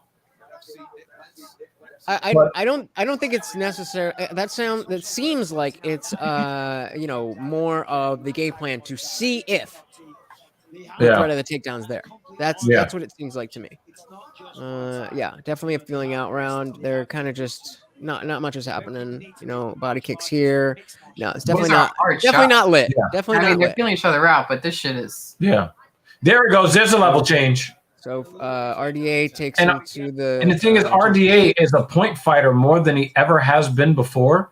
So I'm expecting a level change with about 60 seconds left. Still holding. Thank you for clarifying, Janie. And Fiziev he loves sausages. is staring at the clock. 5 guys. He's literally staring at the clock. Same position. Also, RDA probably has a cardio advantage because I don't think Fiziev has fought a 25-minute fight in the UFC yet. This might be his first, if I'm not mistaken. BC says if RDA can't take Fizzy down, does he lose? I don't think so. I think he's got the striking. Doesn't mean that I am necessarily saying that he'll win, but no, I don't think the take. Ooh, he needs. He can't take shots like that. He needs a threat to take down though. Fiziev just ended the round with a nice combination. Nice combination. Yeah, He's gonna lose if he doesn't stop messing with his fucking hair. Leave that shit alone. Well, he thinks so again, all night we've been talking. I'm glad you're familiar with this, but all night we've been talking about the IndianJesus scoring system. Oh boy! And how would we score? Yeah, he's here to resurrect the second common sense. I didn't know that was a.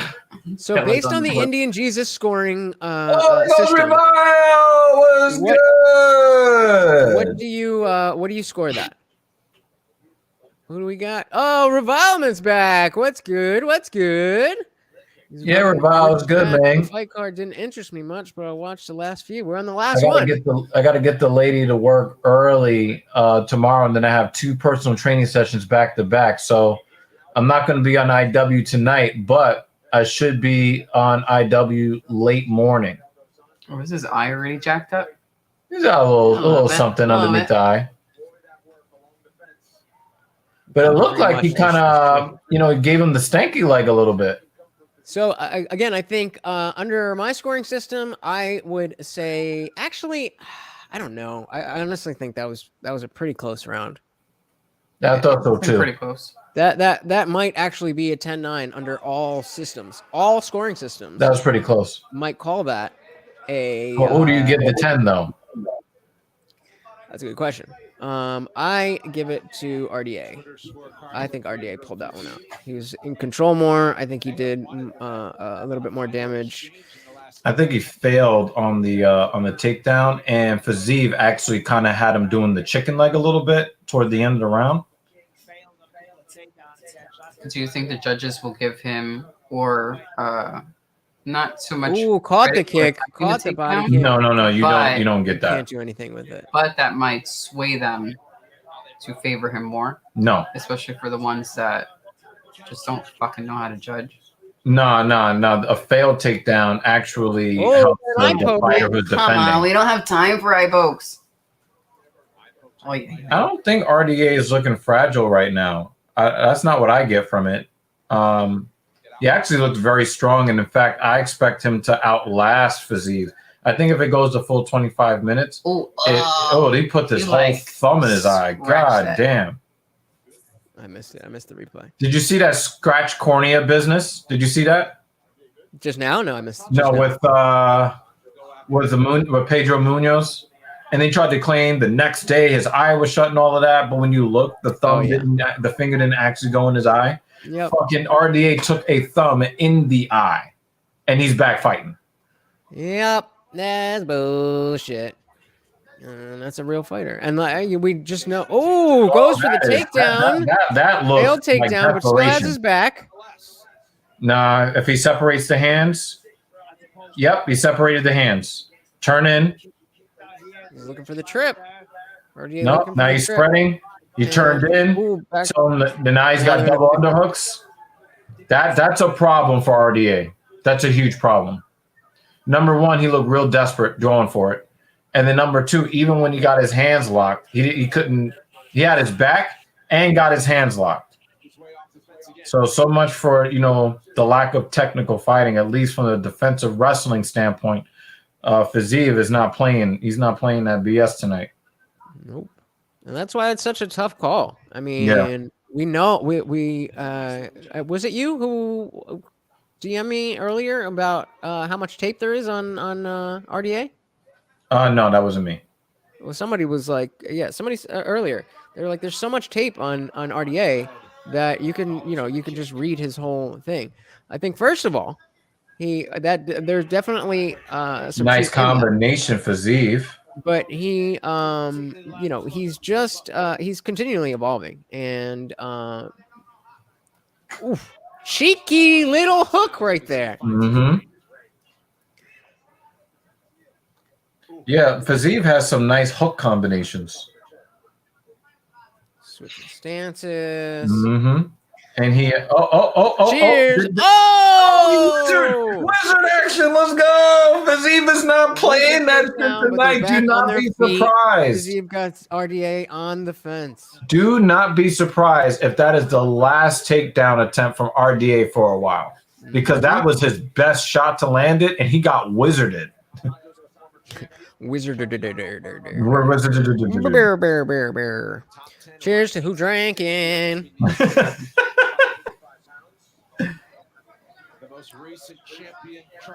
Oh, and good morning. It is now 12:01 Coming with the uppercut, huh? Clinching in the middle. I'm strong like bull. RDA takes him to the cage. Oh, and Fiziev spins it around. With a reversal. He's still got his hands locked, but he's in the and at that now, broken with the underhook. Yep. Can he get inside with the? win inside of a minute last week. He's joined the party. Bro, it's on ESPN. It's on regular ESPN. It's on regular ESPN, Revile. Regular ass ESPN on TV. Is it? I thought it was. Oh man! Imagine if you would have caught him with that Tony, like Tony got caught. Yep. Yeah. So I've had my. Ooh. So I've had. I didn't know. He's touching him. Yep. Kick to the body. Oh, like that looked like it was checked. Was it? It looked like it was checked. Another little hook. Fiziev's left hook is scared. There it is again. Well, Yep. I don't know if that was really a hook. His right hook is nice too. Yeah, RDA is starting to load up a little bit. All right. Holy shit! Oh, what the fuck happened to his arm? Right? Like what? When did that happen? Grappling exchange, perhaps? Oh, he said the elbow cut me. He cut himself by throwing an elbow. I think maybe. So I don't know why that messes with me so much. A cut on the arm messes with me way more than when I see it on the face. Going back to the scoring system, under my scoring system, what do we give that round? That was, Well, that's a cut from the elbow that just that blood was running down his arm. Yeah, he cut himself, throwing the elbow. That's what he said, but he could have meant like he was blocking a kick. He could have meant right there on the elbow. But no, it makes sense that if you're. But yeah, so I think that was a close round, but I think it was a little bit stronger for RDA than compared to the first round. I felt like Fiziev had that one. No, I'm saying it was a stronger round for RDA than the first round compared to RDA and round. But yeah, I think because originally, yeah, it was 10. That was his foot? 10-8 in the first round under my. Yes, remember I'm gonna round one. You're saying that the cut came from a defended kick. Okay, that was the other thing. It was either that or he was blocking a kick. I gotta give it. I gotta give second round to Fiziev. I had a difficult. Yeah, our RDA is in a lot of trouble. I wouldn't say he's in a lot of trouble. I would say Fiziev's looking good. I don't think he's. I wouldn't say he's in a lot of trouble. I would say Fiziev is looking good. That's the reason why I say that is because I think that these failed takedowns and now they're failing. So they're failing more and more spectacularly each time. I think that it's going to fuck with his confidence. Mm-hmm. And how much energy is he using? Yeah, to fail in these takedowns, right? Yeah.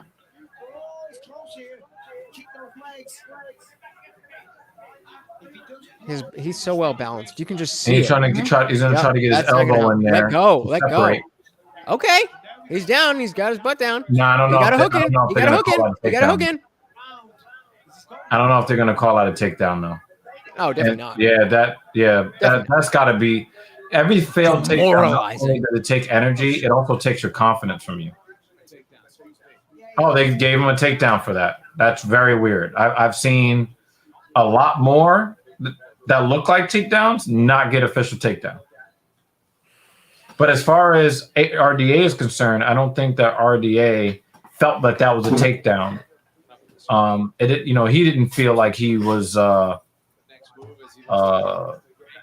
successful there.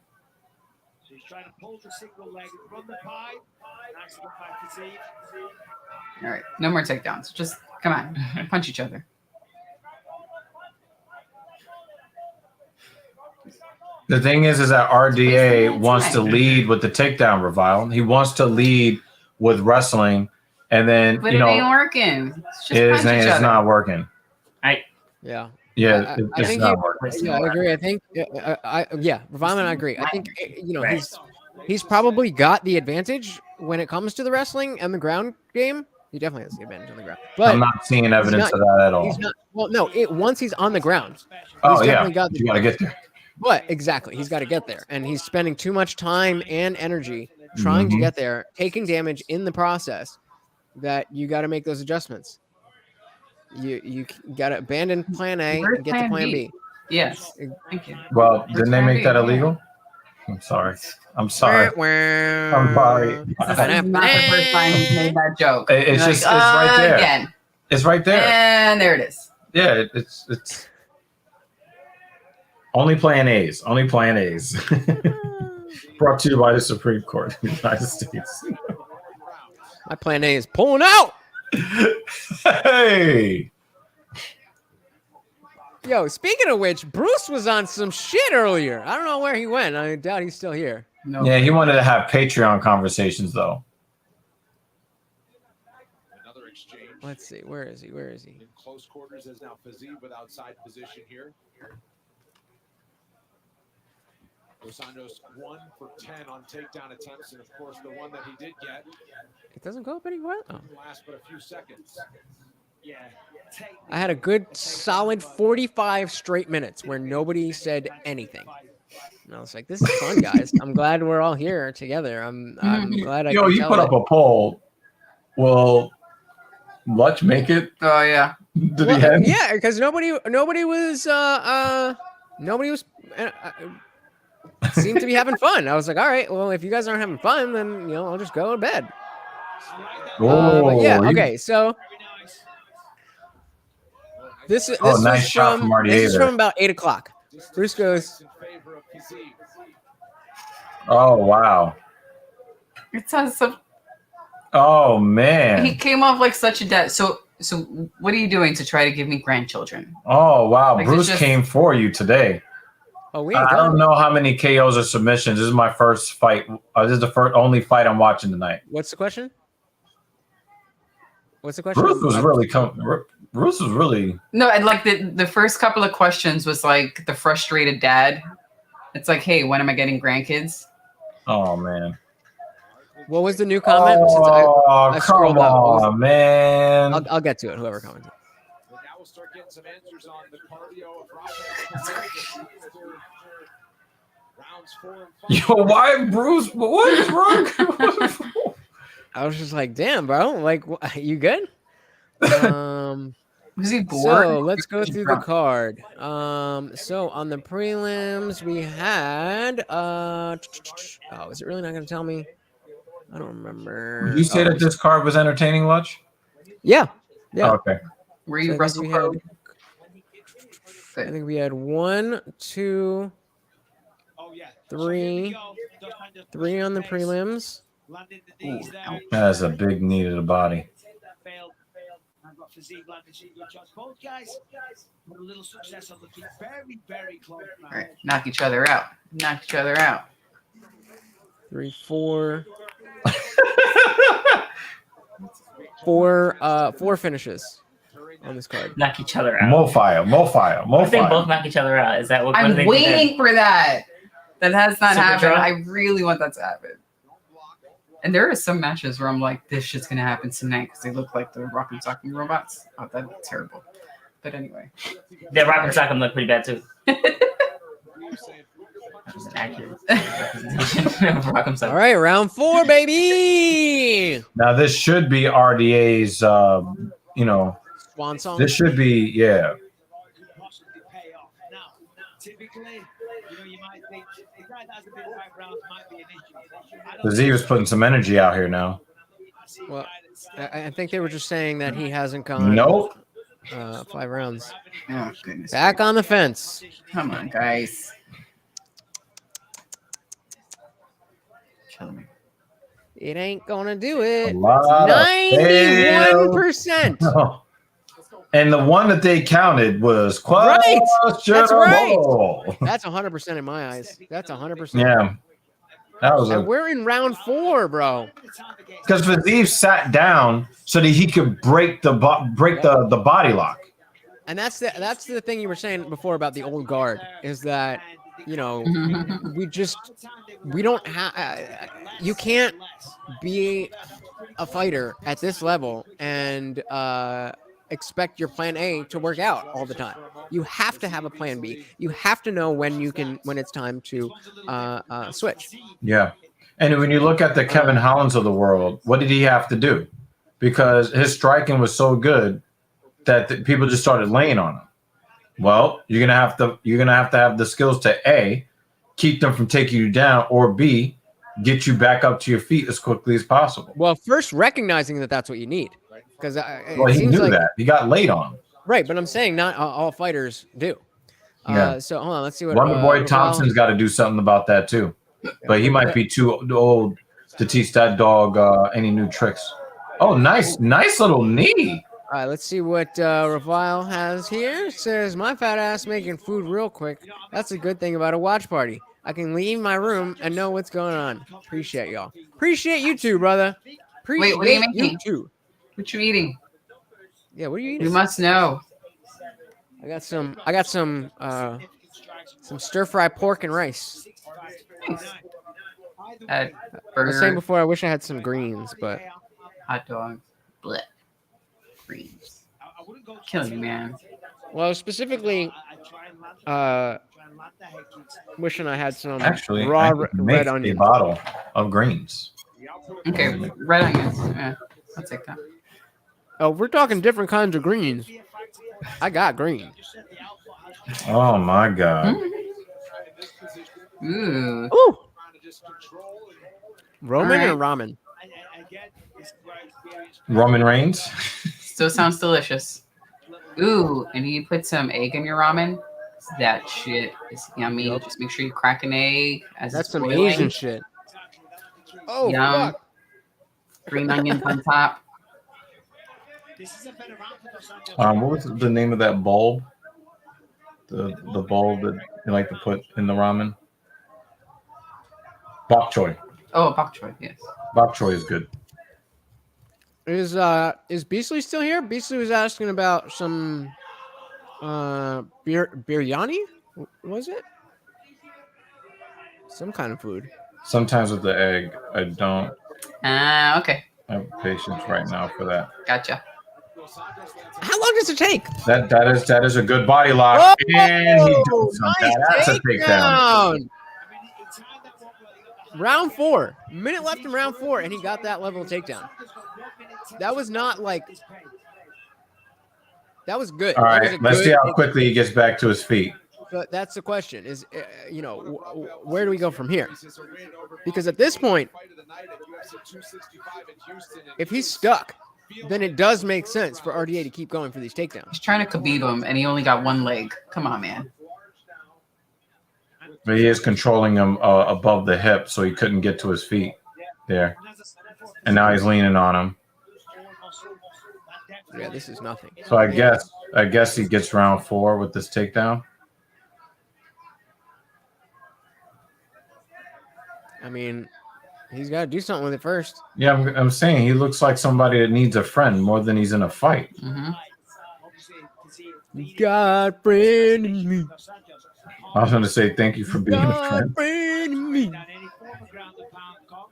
God Every once in a while, we get musical numbers. You guys are Marvel people, right? Have you seen Thor yet? No. Probably going to wait till it goes to streaming. We just watched Doctor Strange. Oh, yeah? What did you think of that? Pretty good. Spoiler alert! If you haven't seen Doctor Strange, then go fuck yourself. No. What'd you guys think? I would say that it is, as far as like the quality of a Marvel film, it was Adesanya versus Cannonier. It's not bad. It won. It knew it was gonna win, but it wasn't anything like. That's fair. Wow, I definitely want to watch this again. Well, I appreciated the tie-ins with the What If series. Yeah. I thought that was and WandaVision. And WandaVision. Yeah, how they I'm just tired of them making Wanda look bad all the time. I'm kind of tired of that. Well, you got to remember, what I feel like people are forgetting is how long it took to build up to Endgame.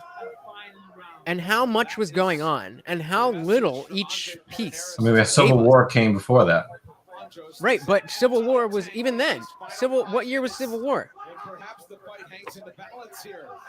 At least Civil War was actually a much longer storyline arc in the comics than it was in the movies. Wow! He didn't give him a chance. He didn't even give him a chance. That is an early stoppage. Yeah, he didn't even give him a chance. That is an early stoppage. Bad stoppage. That was a terrible stoppage.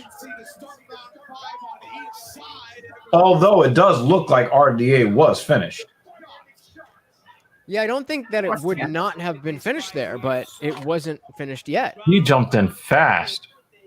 Boom! All right, so let's see if we see another look in his face. Boom! Yeah, no, yeah. That's a good It might have been on the second hit. It looked like yeah. The way his head went back. Yeah. Yeah. That's an automatic stop. Yeah. Let's see. Yeah. The way the legs. Yeah. Chicken out. Yeah. Woo! That was wow. I think that's wow. it. I think that's and it you know, for what RDA. Fiziev proved he has the cardio because that happened in the 5th round. That's a 5th round knockout. And I think the only thing that's more impressive than a 1st round knockout is a 5th round knockout. Yeah. I mean, not more impressive or nearly as impressive. 1st round knockouts always. I would say more impressive. Yeah, because you definitely don't have the stamina, and by the time you guys are both punch drunk, the likelihood that your brain is going to shut off is just going to go less and lesser as you go through rounds 4 and 5. You know, once you start getting toward the end of round 4, you start thinking, okay, who's going to win the decision? That was, but again. How much of that is the accumulative damage that RDA has taken over the last 20 years? Because that is not a combination that you look at and think, wow, you know, that's going to knock him out. You know, especially a fighter of RDA's stature. But I just think that maybe it's just, just the accumulative damage, Emotional damage. So, guys, I have dropped the link once again. If anybody would like to come up, recap the card. We're about to drop out because we got early morning work. I'm gonna be here for a minute, but if you want to talk about the card, if you disagree with anything I've said, if you want to ask me anything, if you want to just get your face on YouTube, click that link. All right, let's see what Fiziev's got on the mic. Congratulations on the biggest win of your career. Beautiful 5th round stoppage. It looked like you were starting to get a little bit tired. Is that correct? Is that accurate? Hey, brother, thank you so much. First. And now I want to say. You want to work in the morning? Me too. Now we know. And now I want to make a new challenge. Who is the best Rafa in the sport? Rafael Nadal. Come here. And now I answer for your question, but I forget your question. Safe word, safe word. 5th round knockout. It was the left hook that got the job done. Did you feel that you needed to get a finish to win this fight? Of course. I look at the finish all rounds. I'm tired. Who say I'm not? Kick him out the room. Take me down and submit me. How many times? One time he take me down. Okay, no problem. Neil Daru. I stand up, and I show he broke my nose. Fuck. Well, You said you broke my nose. And getting tired is as well. That is the biggest win of your career. He is a legend. He's All right.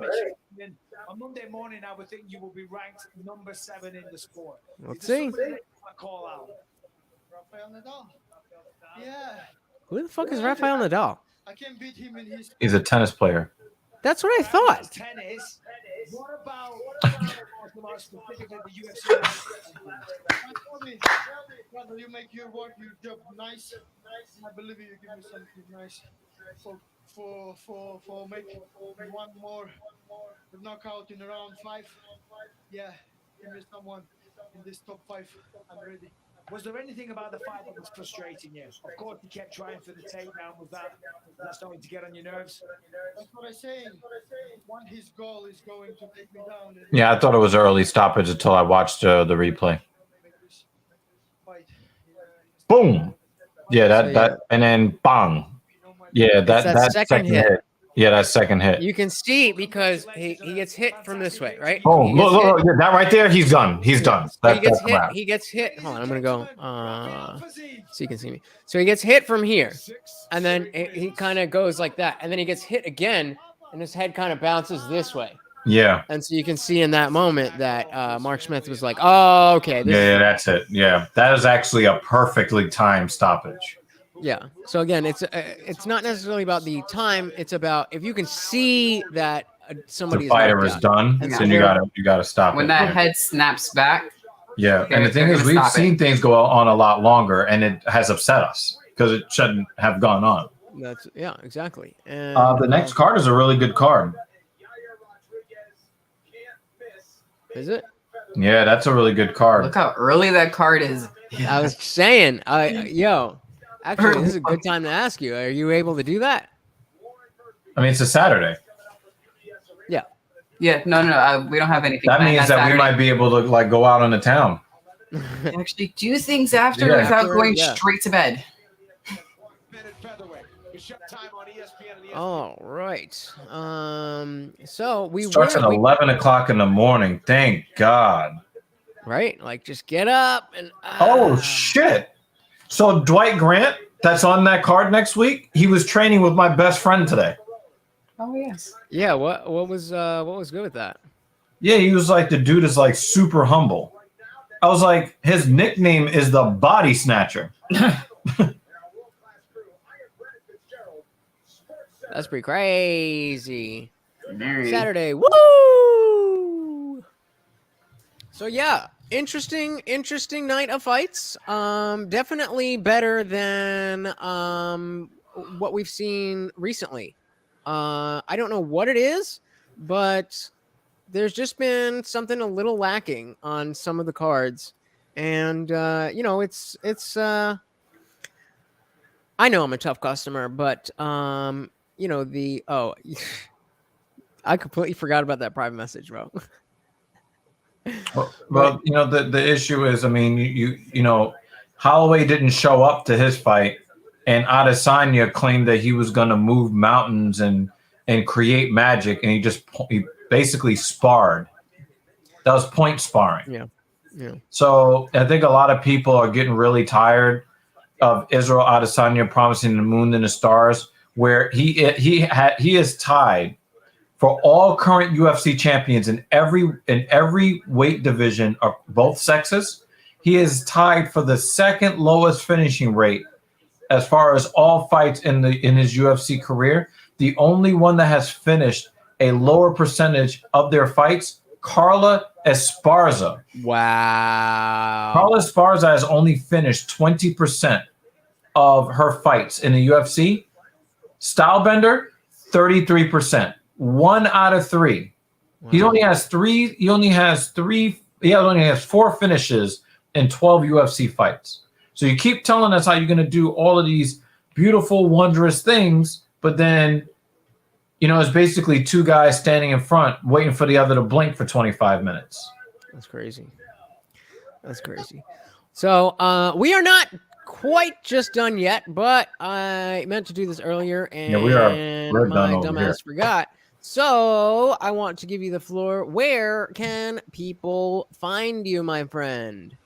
Well, you see right there at the what is it? Oh, yeah, right here. You can find me here on Twitter, mostly at dr_evil_genius. You can also find me on Twitch there as well for my regular channel. What else? The Talking Shit podcast. You can search TALKIN_SH_T on YouTube.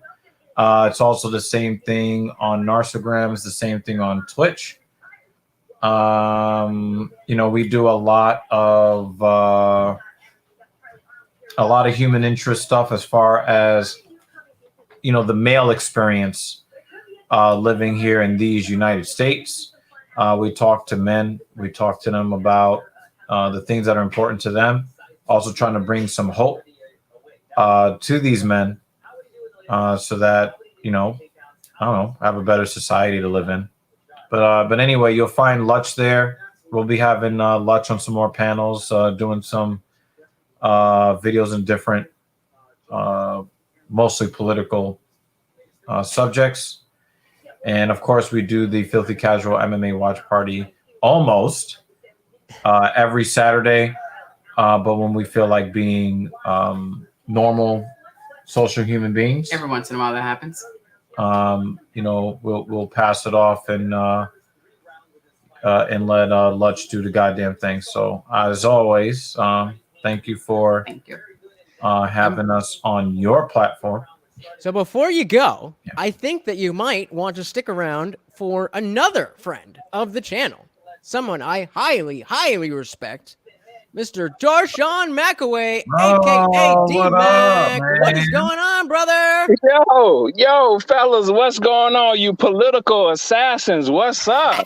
What's going on, man? Chilling and killing, brother. Hey, nothing much going on, man. Just making that money, living my life. You know how it is. I mean, I see. You got the right barber for the job. You know what I'm saying? Oh, you saw that? Okay. You know what I'm saying? Yeah. Hey, listen, man. If your lady can't get you right, then you might wanna move on to something else. Well, my barber, she does a pretty good job. Just haven't been able to drive to Brooklyn and find the time to do that. But it is good to see you again. Oh wow, yeah, he was out. Mm-hmm. He was out. Jamie Dean says, welcome. So I understand, Darshaun, that you have a little something that you wanted to talk about. Do you want to tell us a little bit about this? Yeah, man. Oh, listen. So I got the promote your book marathon, and I have a promote your business marathon coming up. So the first one is going to be on July 13th at 10 a.m. Central Standard Time until 3 p.m. Everyone is welcome. I initially started it for my family. I have a lot of family members who have their own business, and I say, you know what? Before I leave this earth, I need to really, pay homage to the people who are trying to take care of their family within my family. But I'm opening up the platform to everybody, right? So that's one. On July 27th, if you have a book and you're trying to find out, like, hey, yo, Darshaun, how do I get my damn book inside of these retail stores? Like, what's the procedures? Come over to the podcast. Talk to me. I tell you what it is. I tell you what they look for. I tell you what's the minimum requirement of how much money your business needs to have, or what even your book has to have to even get their interest. So I want people to come over. It's like a practice run. If you're already established, it's cool. Come over and just learn from other people. As a matter of fact, find out what they're doing. So this platform is going to be open to everybody who has a business, has a book. And I just wanted to kind of give back. That's my way of investing into people without financially putting the money into it. I have so many millionaires in my circle where I stay, and they're always looking for new products. They're always looking for the next best thing. And I say, you know what? Let me open up this platform and show people what it's about. Beautiful, beautiful. So if any You're of always that making moves, man. Yeah, always man. making moves. If any of that interests you, I am going to put those links in the description of this video, as well as post them in the Discord server. There is the link for the Discord server in the description. So I'll put these links in there, but also as they get closer, you can find them in the Discord. Yeah, thank you so much, man. Thank you. And I want to say something to you guys. And listen, I'm extremely, and I mean this sincerely, I'm extremely proud of you guys doing your thing. I'm glad the two of you, even your lady there, you guys are being progressive in life. I salute the divinity in all of you guys. You guys are God. I mean, you guys are made in God's perfect image. Well, if you believe in that kind of thing. But I'm just so happy. I'm just so happy that people are are being productive. That's what I look forward to. People being productive, and this is a little sneak diss, but staying out of my way. Oh shit! These are stay in your lane. Please do not make books for Black children. All right, that's my thing. Okay. No, listen. It's just don't jump in my don't jump in my lane when I'm trying to grind. That's all. Yeah. Definitely. No, you guys are good, man. I'm really sincerely happy for people when they accomplish their desires and their dreams. Like that's who I am, because I know what it means to fulfill your vision and to have a dream. So I'd be really happy for people. I appreciate that, man. Word Definitely coming from you means a lot. And, we've only just begun, guys. Both the Indian Jesus and Talking Shit podcast, we're only just getting going. So make sure you're along for the ride, because, when there's 5, 6, 7, 8 people in the chat here, I know who you are. I remember your names because there's only 5 of you. But when I've got 1,000 people in the chat, you think I'm going to remember everybody? Hell no. You're going to remember those 5 people, though. I'm going to remember those 5 people, though. Yeah. So y'all are getting in on the ground. Unless they change their name, then it's a little difficult. Just let me know. Yeah, that's what happens when you change, I don't know, if you're a sausage that cuts off your sausage. I don't know how that's supposed to work. In half, something like that. So, Darshaun, were you watching the fights at all? Not at all, man. I really wanted to kind of catch up with you before you got off, because you had extended the invite. So I was missing it here and there, but I was catching up on you were like acknowledging people in the chat, though. Yeah. Always. Yeah. All right, well, I appreciate you coming up, and definitely check out those the business promotion and the book promotion. Again, they're not in the link or in the description yet, but I as soon as we are done, I'm going to go back and put it in. And then, like I said, they'll be in the Discord. So the link for the Discord is in the description right now. If you want to go do that, then you won't have to worry about that, and you'll get all the links. Anything else for the people, Darshaun? Yeah. Well, this is a question to the both of you. Are you guys doing okay? Like in life, like for real? Well, I got some things to work on. Okay. I mean, listen, man, I'm here. Back channels. You know what I'm saying? All right. Hey, listen, talk to me. Let me know what's going on. Listen, man, I got people. I don't know. I don't know what I can do. You know what I mean? I may know somebody who can prepare you to the next level. You know what I'm saying? So you guys, man. I'm asking you guys to use me respectfully to find out like who I know, what can happen. Like, you remember when Kevin Samuels would talk about the high value man? Yeah. And a lot of women, they would just break it down to, making $10,000 a month for 3 to 5 years consistently, when it was like, no, we're talking about the value. We're talking about the network that you have, how valuable that network is, and your value to that network, right? So, this is an example of this. It's not so much that you've gone out and made a nice future for your family, but you're trying to create that. You're trying to create your own network to, where everybody becomes high power. Yep.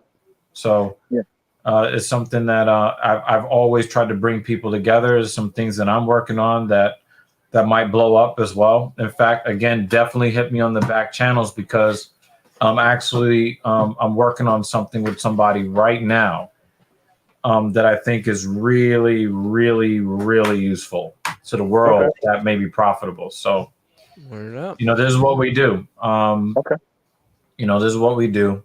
And, I want to remind everybody that it wasn't like, I met Lutch and Lutch was like this, super, popular YouTuber. No, we met in the back channels on somebody else's stream. And while we were at the bottom and then we were trying to help each other claw our way up, that's value. Rising tide lifts all boats. All boats. But we're tugging on the moon to try to get that high tide But going as yeah, high as possible. So I definitely appreciate Darshaun, you even saying that and just saying, hey, this is the specific question that I wanted to ask you. You know, people don't really do that Nope. that often, and so it is very much appreciated. Yep. And you know, Always we all paying got our attention. shit, but as long as we got people like y'all around, it's always manageable. You know, it was specifically my dad was saying how well I was talking about how my old roommate apparently is getting married. I saw a post of his talking about his best man, and I haven't heard from him in the 3 years since we lived together. He literally walked out of the place I had moved into that we were supposed to move in together. He was ready he was getting a lift, and he was about to walk out the door and just not say anything. I was like, hey, nice living with you for 2 years, bro. And then he just kind of left, and he kind of did his own thing. And, you know, people, I was talking to my dad about that, and he's like, people are there's different kinds of people. And it sounds to me, my dad's saying, that you are leveling up and surrounding yourself with people like Darshaun and Dr. Evil Genius. So I appreciate you guys. You know, I appreciate the concern. Yeah, definitely. You know, you can, like I said, talk to me on Twitter, Darshaun, and I, you know, just hit me up on Twitter, man. Okay. All right, no problem, man. I just want to see everybody make it, man. I know for a fact that if everybody's doing well, a lot of the you know, jealousy and evil, all that stuff cease to exist. We're talking like fourth dimensional stuff, you know. But anyway, I appreciate you guys for letting me come on, Lutch. I respect you big time, the IndianJesus, you know. But I'll catch you guys on the back channel, you know. Yes, sir. All right, brother. You are always welcome here. For sure. All right, I hope to hear from you guys soon. Peace out. Yep. Yo. All Yeah, right. we're So gonna I sign think off, you're. too. Yeah, you said You you got that were. early. All right. You I got gave you the that. floor already, but if Yep. there's anything else, Nah, that man. you want to tell the people, You know, there'll be there are a lot of interesting MMA stories out there that we're going to talk about. I wanted to invite you maybe to even make some video a video that may go up on our channel, talking about the mini controversy between Chris Pratt and Israel Adesanya. Oh yeah. And you know, so also I want to back channels, but again, thank you for having us on, especially, you know, so late. You know, we showed up in the last fight or whatever. But yeah, thank you so very, very much. Again, same thing. You are always welcome here, and I'm glad you guys got to catch some of it. Yep. Yeah. Well, we'll see you next week. All right, ladies and gentlemen, you have a good one. All right. So I figure, you know, the easiest thing, we were halfway through a video here. Let's just finish up the video, and then we can all go to bed happy. Happy dreams. Happy videos, happy dreams. So we're going back to, actually, we don't even need to back it up. They're just doing people on the street videos. So let's do it. Let's finish her off. She said he looked like he's from the Taliban, man. Why? Oh, yeah. I took that shit personal. What the fuck is that supposed to mean? Anyway. Wow, she said that man looked like he's from the Taliban. Taliban is what is Taliban? What territory did the U.S. buy from France in 1803? What territory did the U.S. buy from France in 1803? Do I know this? Has to be. Do you guys know this? I don't know this. From France. What territory in 1803? So I was thinking the Louisiana Purchase, but I don't know that that was France. All right, let's see. No clue. What territory did the U.S. buy from France in 1803?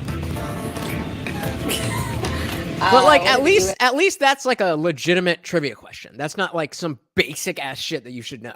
Like how many stripes are on the flag, or why are there 13 stripes on the flag? That's buy from France in 1803. Yeah, it's right. You know? What territory did the U.S. buy from France in 1803? Hold on, wait. I'm gonna take a while, I guess, but I don't want to be a stupid guess. Take a guess. France. Ohio? I'm from Ohio. No, they did not. It was Louisiana. Buy from France? Hey! Would it be like up towards New York? Who is the commander? Got him! Louisiana Purchase. I called it, baby. Fuck yeah! Commander-in-chief of the military. Oh, you should know this. You're in the military. Which branch of the military? All the military. He said which branch? Right now? Anytime. Who is the commander-in-chief? I'll say Donald Trump right now. That's the president. Hey, he's the commander-in-chief. I don't know this one. He should know. He's in the military. Why did the colonists my fight God. the British? I don't know why. Oh my God. He's smart. They fought the British because they were having taxation without representation, and they were tired of it. They were being imposed from overseas, and they weren't with it. They needed their own democracy. What is the Declaration? That brother got all the I was answers, gonna, and that's why he I got thought I paused that and I was like, wait, what the fuck happened? I didn't have my hand on anything. But he paused it. all the ladies. I need young guys out there. You see that? If you want all the ladies, man, you gotta have all the information. That's what get the ladies. Of independence. Hell if I know, y'all. They ain't teaching on this. And Where are you from? South Carolina. Okay. But they don't do all They that. don't do all. They don't do all that. South Carolina. What's going on? What is the Declaration of Independence? Oh, come on. I guess it's It's in the name, lady. It's in the name. It's the document where we declare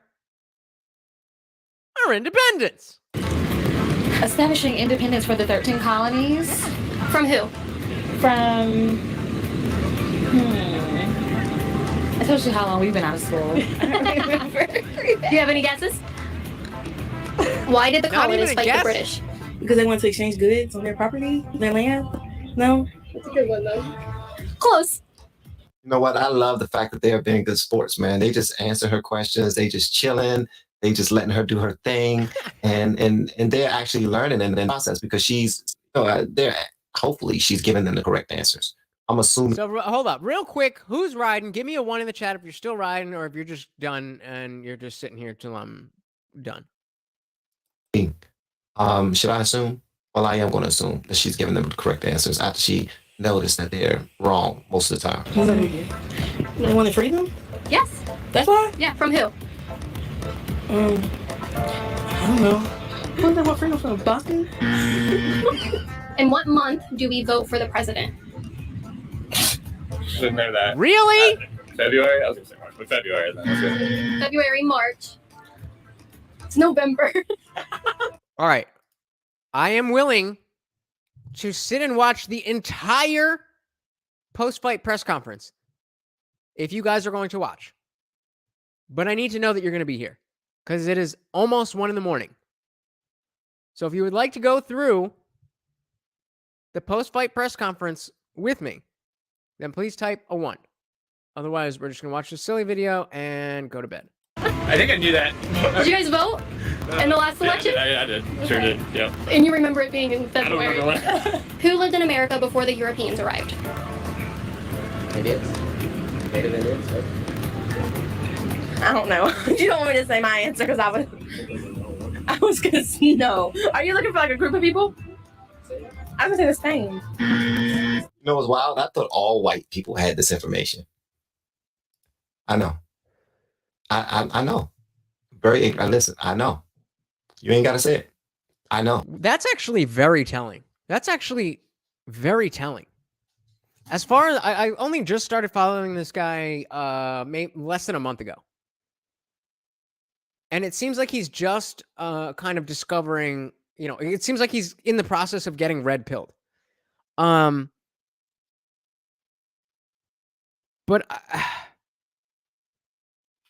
I don't know. I just let me back that up. I just want to, the idea about all white people having this information.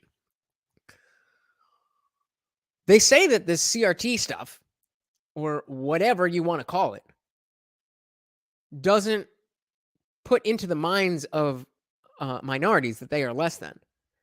Yet here we see minority who assumes that white people just know everything. He's not assuming black people are dumb. He's like, I don't know this half of this shit, but I just assumed white people would.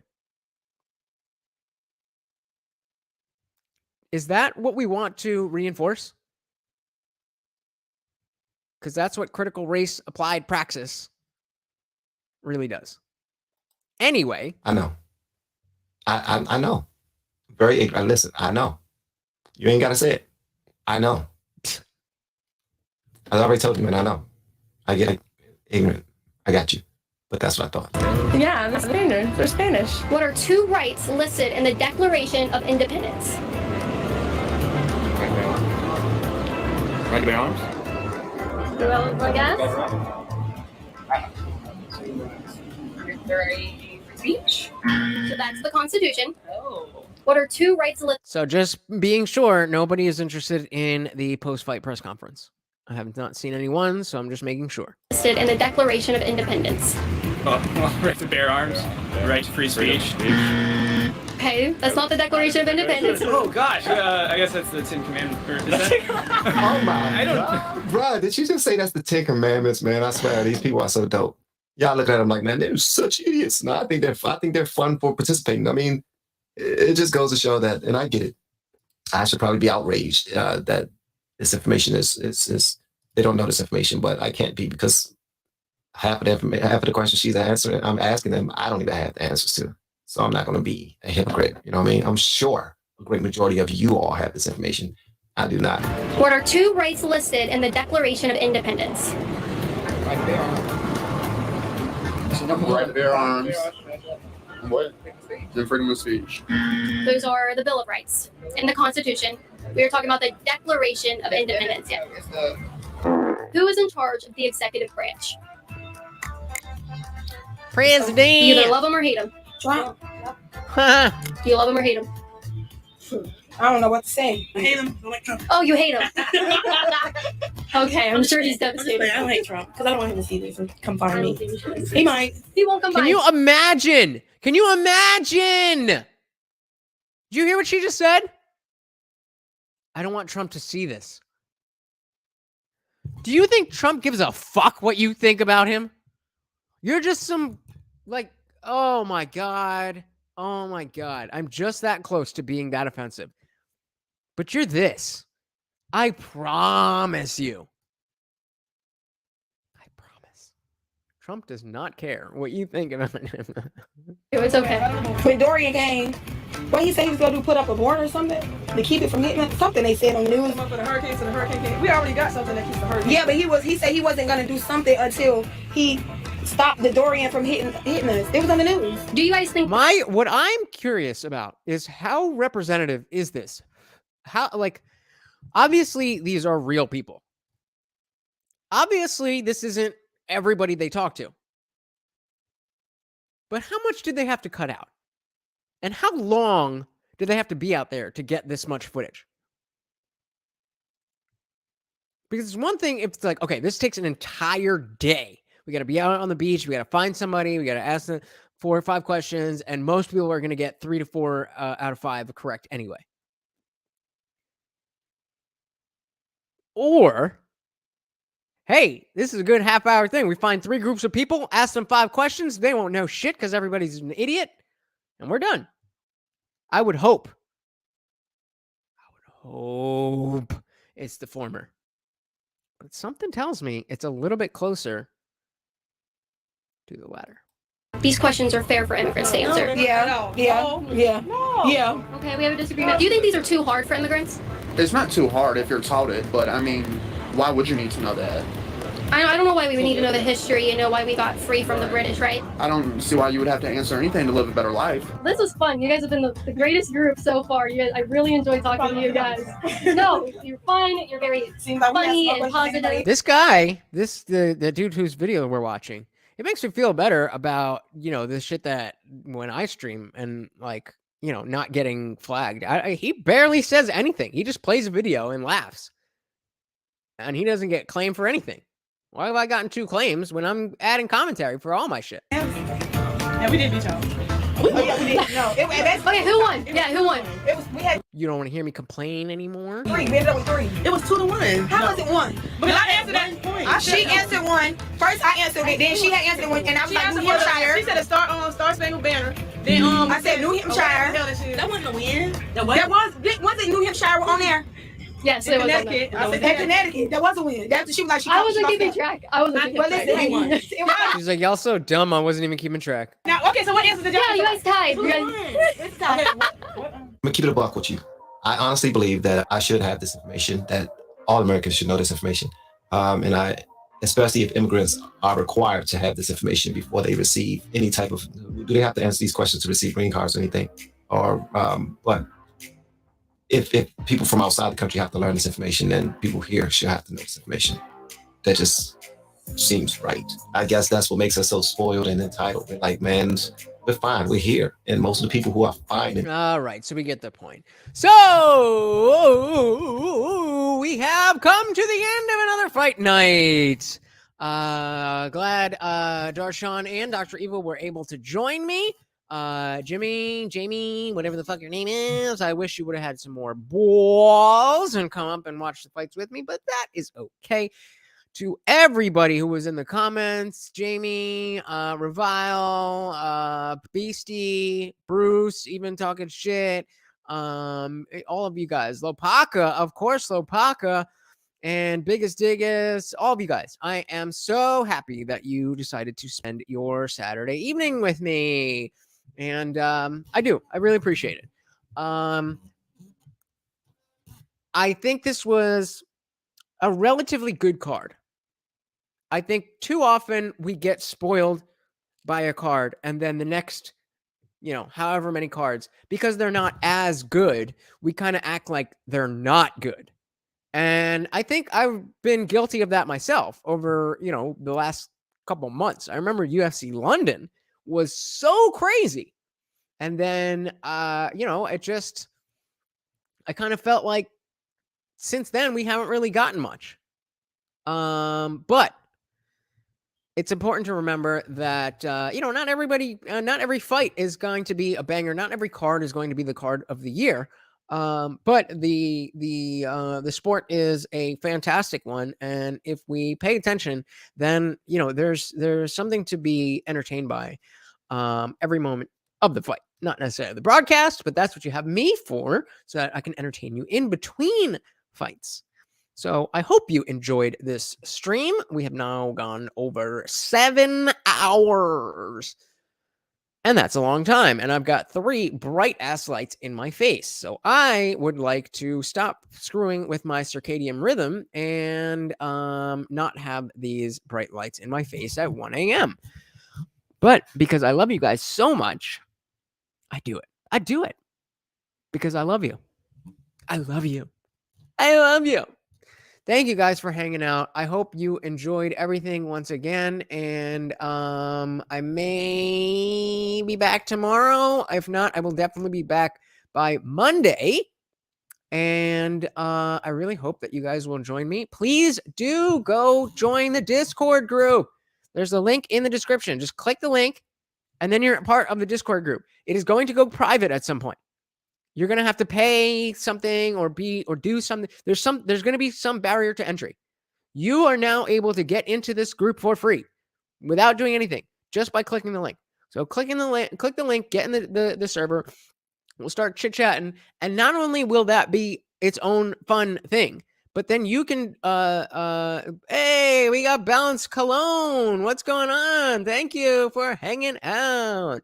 Join the Discord, link in the description, so that not only can we keep the party going after I get off air, but you can also submit your own, whether it's articles or videos or anything else that you would like us to talk about. That's where I'm going to look for stuff. So check out the links, all of the links in the description. There's the Discord, and then, of course, there's those support links, guys. It is not cheap. It is not free. It is not cheap. It is not free to do this stuff. And as much as my job usually puts me in a position to be able to afford everything that I need, inflation, all of that good stuff, and nobody is buying dog training. So I am almost basically not working. So if you could help me out, just a little bit, buy me coffee, buy me some dinner, that would be amazing. And of course, I would be eternally grateful. But it is absolutely free. Balance Cologne says you have a great balance in life. Be well, the IndianJesus. Thank you. I try very hard to keep my life balanced, and I'm glad you noticed. And yes, I do hope you guys will support the channel, but it is completely free to like, comment, share, subscribe, ring the bell, all of that good stuff. And my Cash App is in the description, and I'll give it to you right here.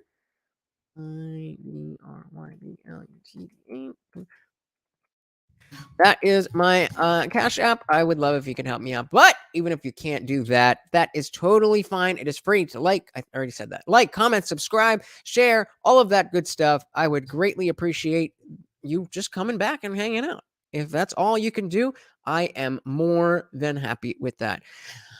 I appreciate you guys to no end. To no end. Thank you guys again. I hope you enjoyed this. And till next time, I am out of here. Peace.